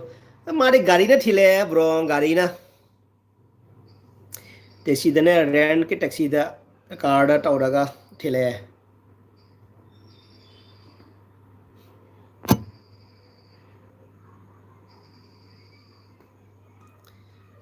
cham lap da sigai kilometer kun mga kun thamudani lapi ba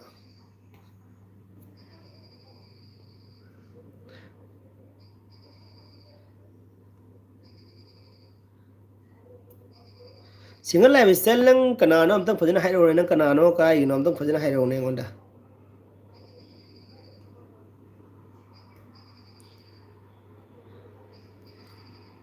saligi ai saligi mnakte lai ru yeba kharani do ni da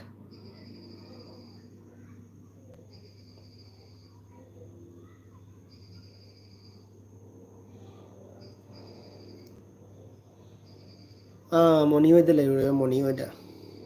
ado nang kanano to phaja hairo ne nang kanano to phaja hairo lifestyle bro kanano ai ni masak khang ma mira natra do jengi nang na di phajana khange ai gi maram ju khange hemta gi maram ju khange ado ai na nang phajana khangdri nangi video da chu nangi masak ju aude aduna kaim khangdre nang khangjagi रोमी की पुंसी Ravi bro करिंजंग तौदोरीगे हाइबनी okay अच्छा ngasai na hangraba ngonda aduri khangaudrae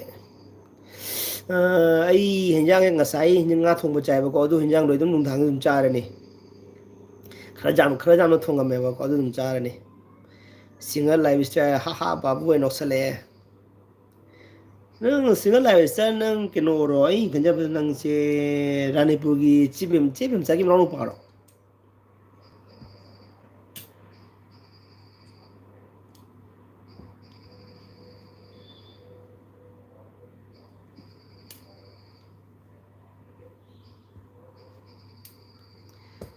nare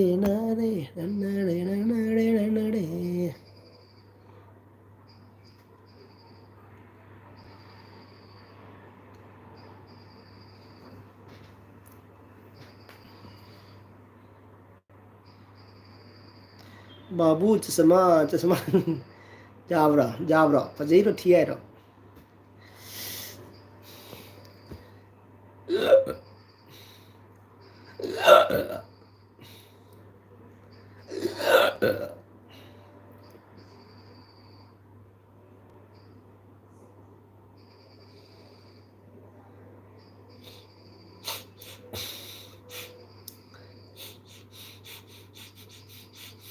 ꯅꯥꯇꯣꯟꯁꯦ ꯃꯔꯦꯡ ꯃꯔꯦꯡ ꯆꯠꯂꯤ ꯂꯣꯛ ꯊꯨꯡꯗꯣꯏꯕ ꯈꯪꯗꯦ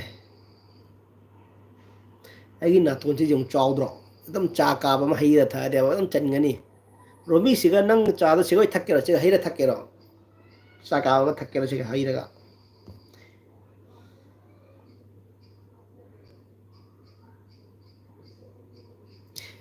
ꯅꯪ ꯔꯥꯅꯤꯄꯨꯔꯒꯤꯅꯦꯕ ꯈꯪꯉꯦꯀꯣ ꯑꯗꯣ ꯔꯥꯅꯤꯄꯨꯔꯒꯤ ꯇꯥꯏ ꯅꯪ ꯆꯦ ꯕꯦꯝꯆꯥꯒꯤ ꯃꯔꯨꯞ ꯄꯥꯔꯣ ꯃꯣꯅꯣꯖꯂꯣ ꯅꯪ ꯃꯣꯅꯣꯖꯂꯣ ꯑꯩꯒꯤꯁꯨ ꯕꯦꯇ꯭ꯔꯤ ꯂꯣꯏꯔꯦ ꯃꯨꯠꯈꯤꯗꯣꯔꯦ ꯈꯤꯇꯪꯇ ꯉꯥꯏꯔꯦ ꯃꯨꯠꯈꯤꯗꯣꯔꯦ ꯆꯥ ꯍꯩꯖꯜꯂꯣ ꯆꯥ ꯍꯩꯖꯜꯂꯣ ꯑꯗꯨꯅꯤ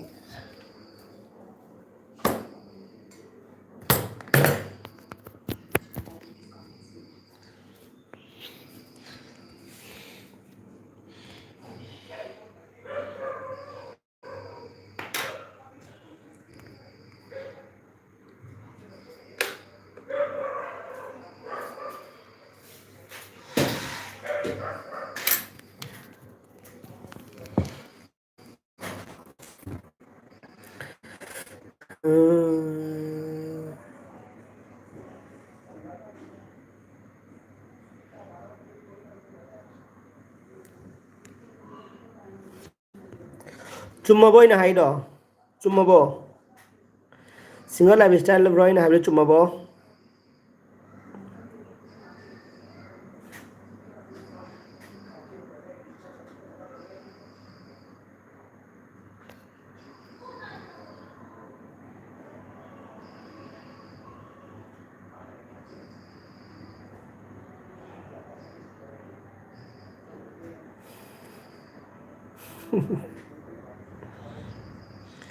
okay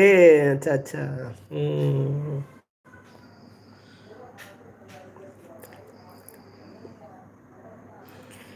single life style okay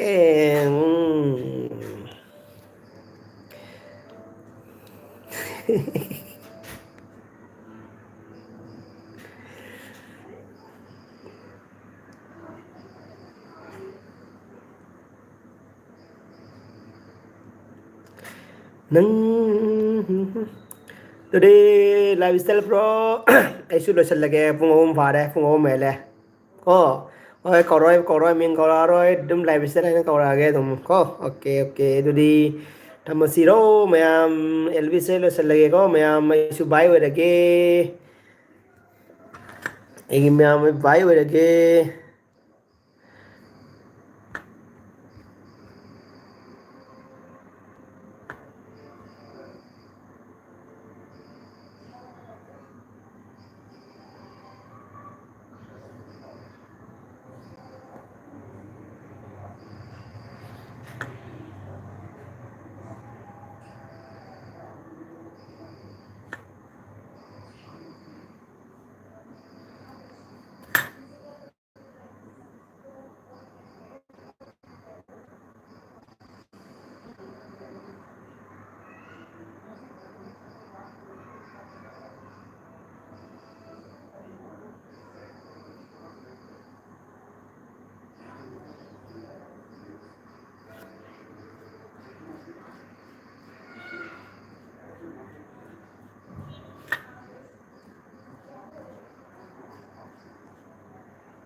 okay bye bye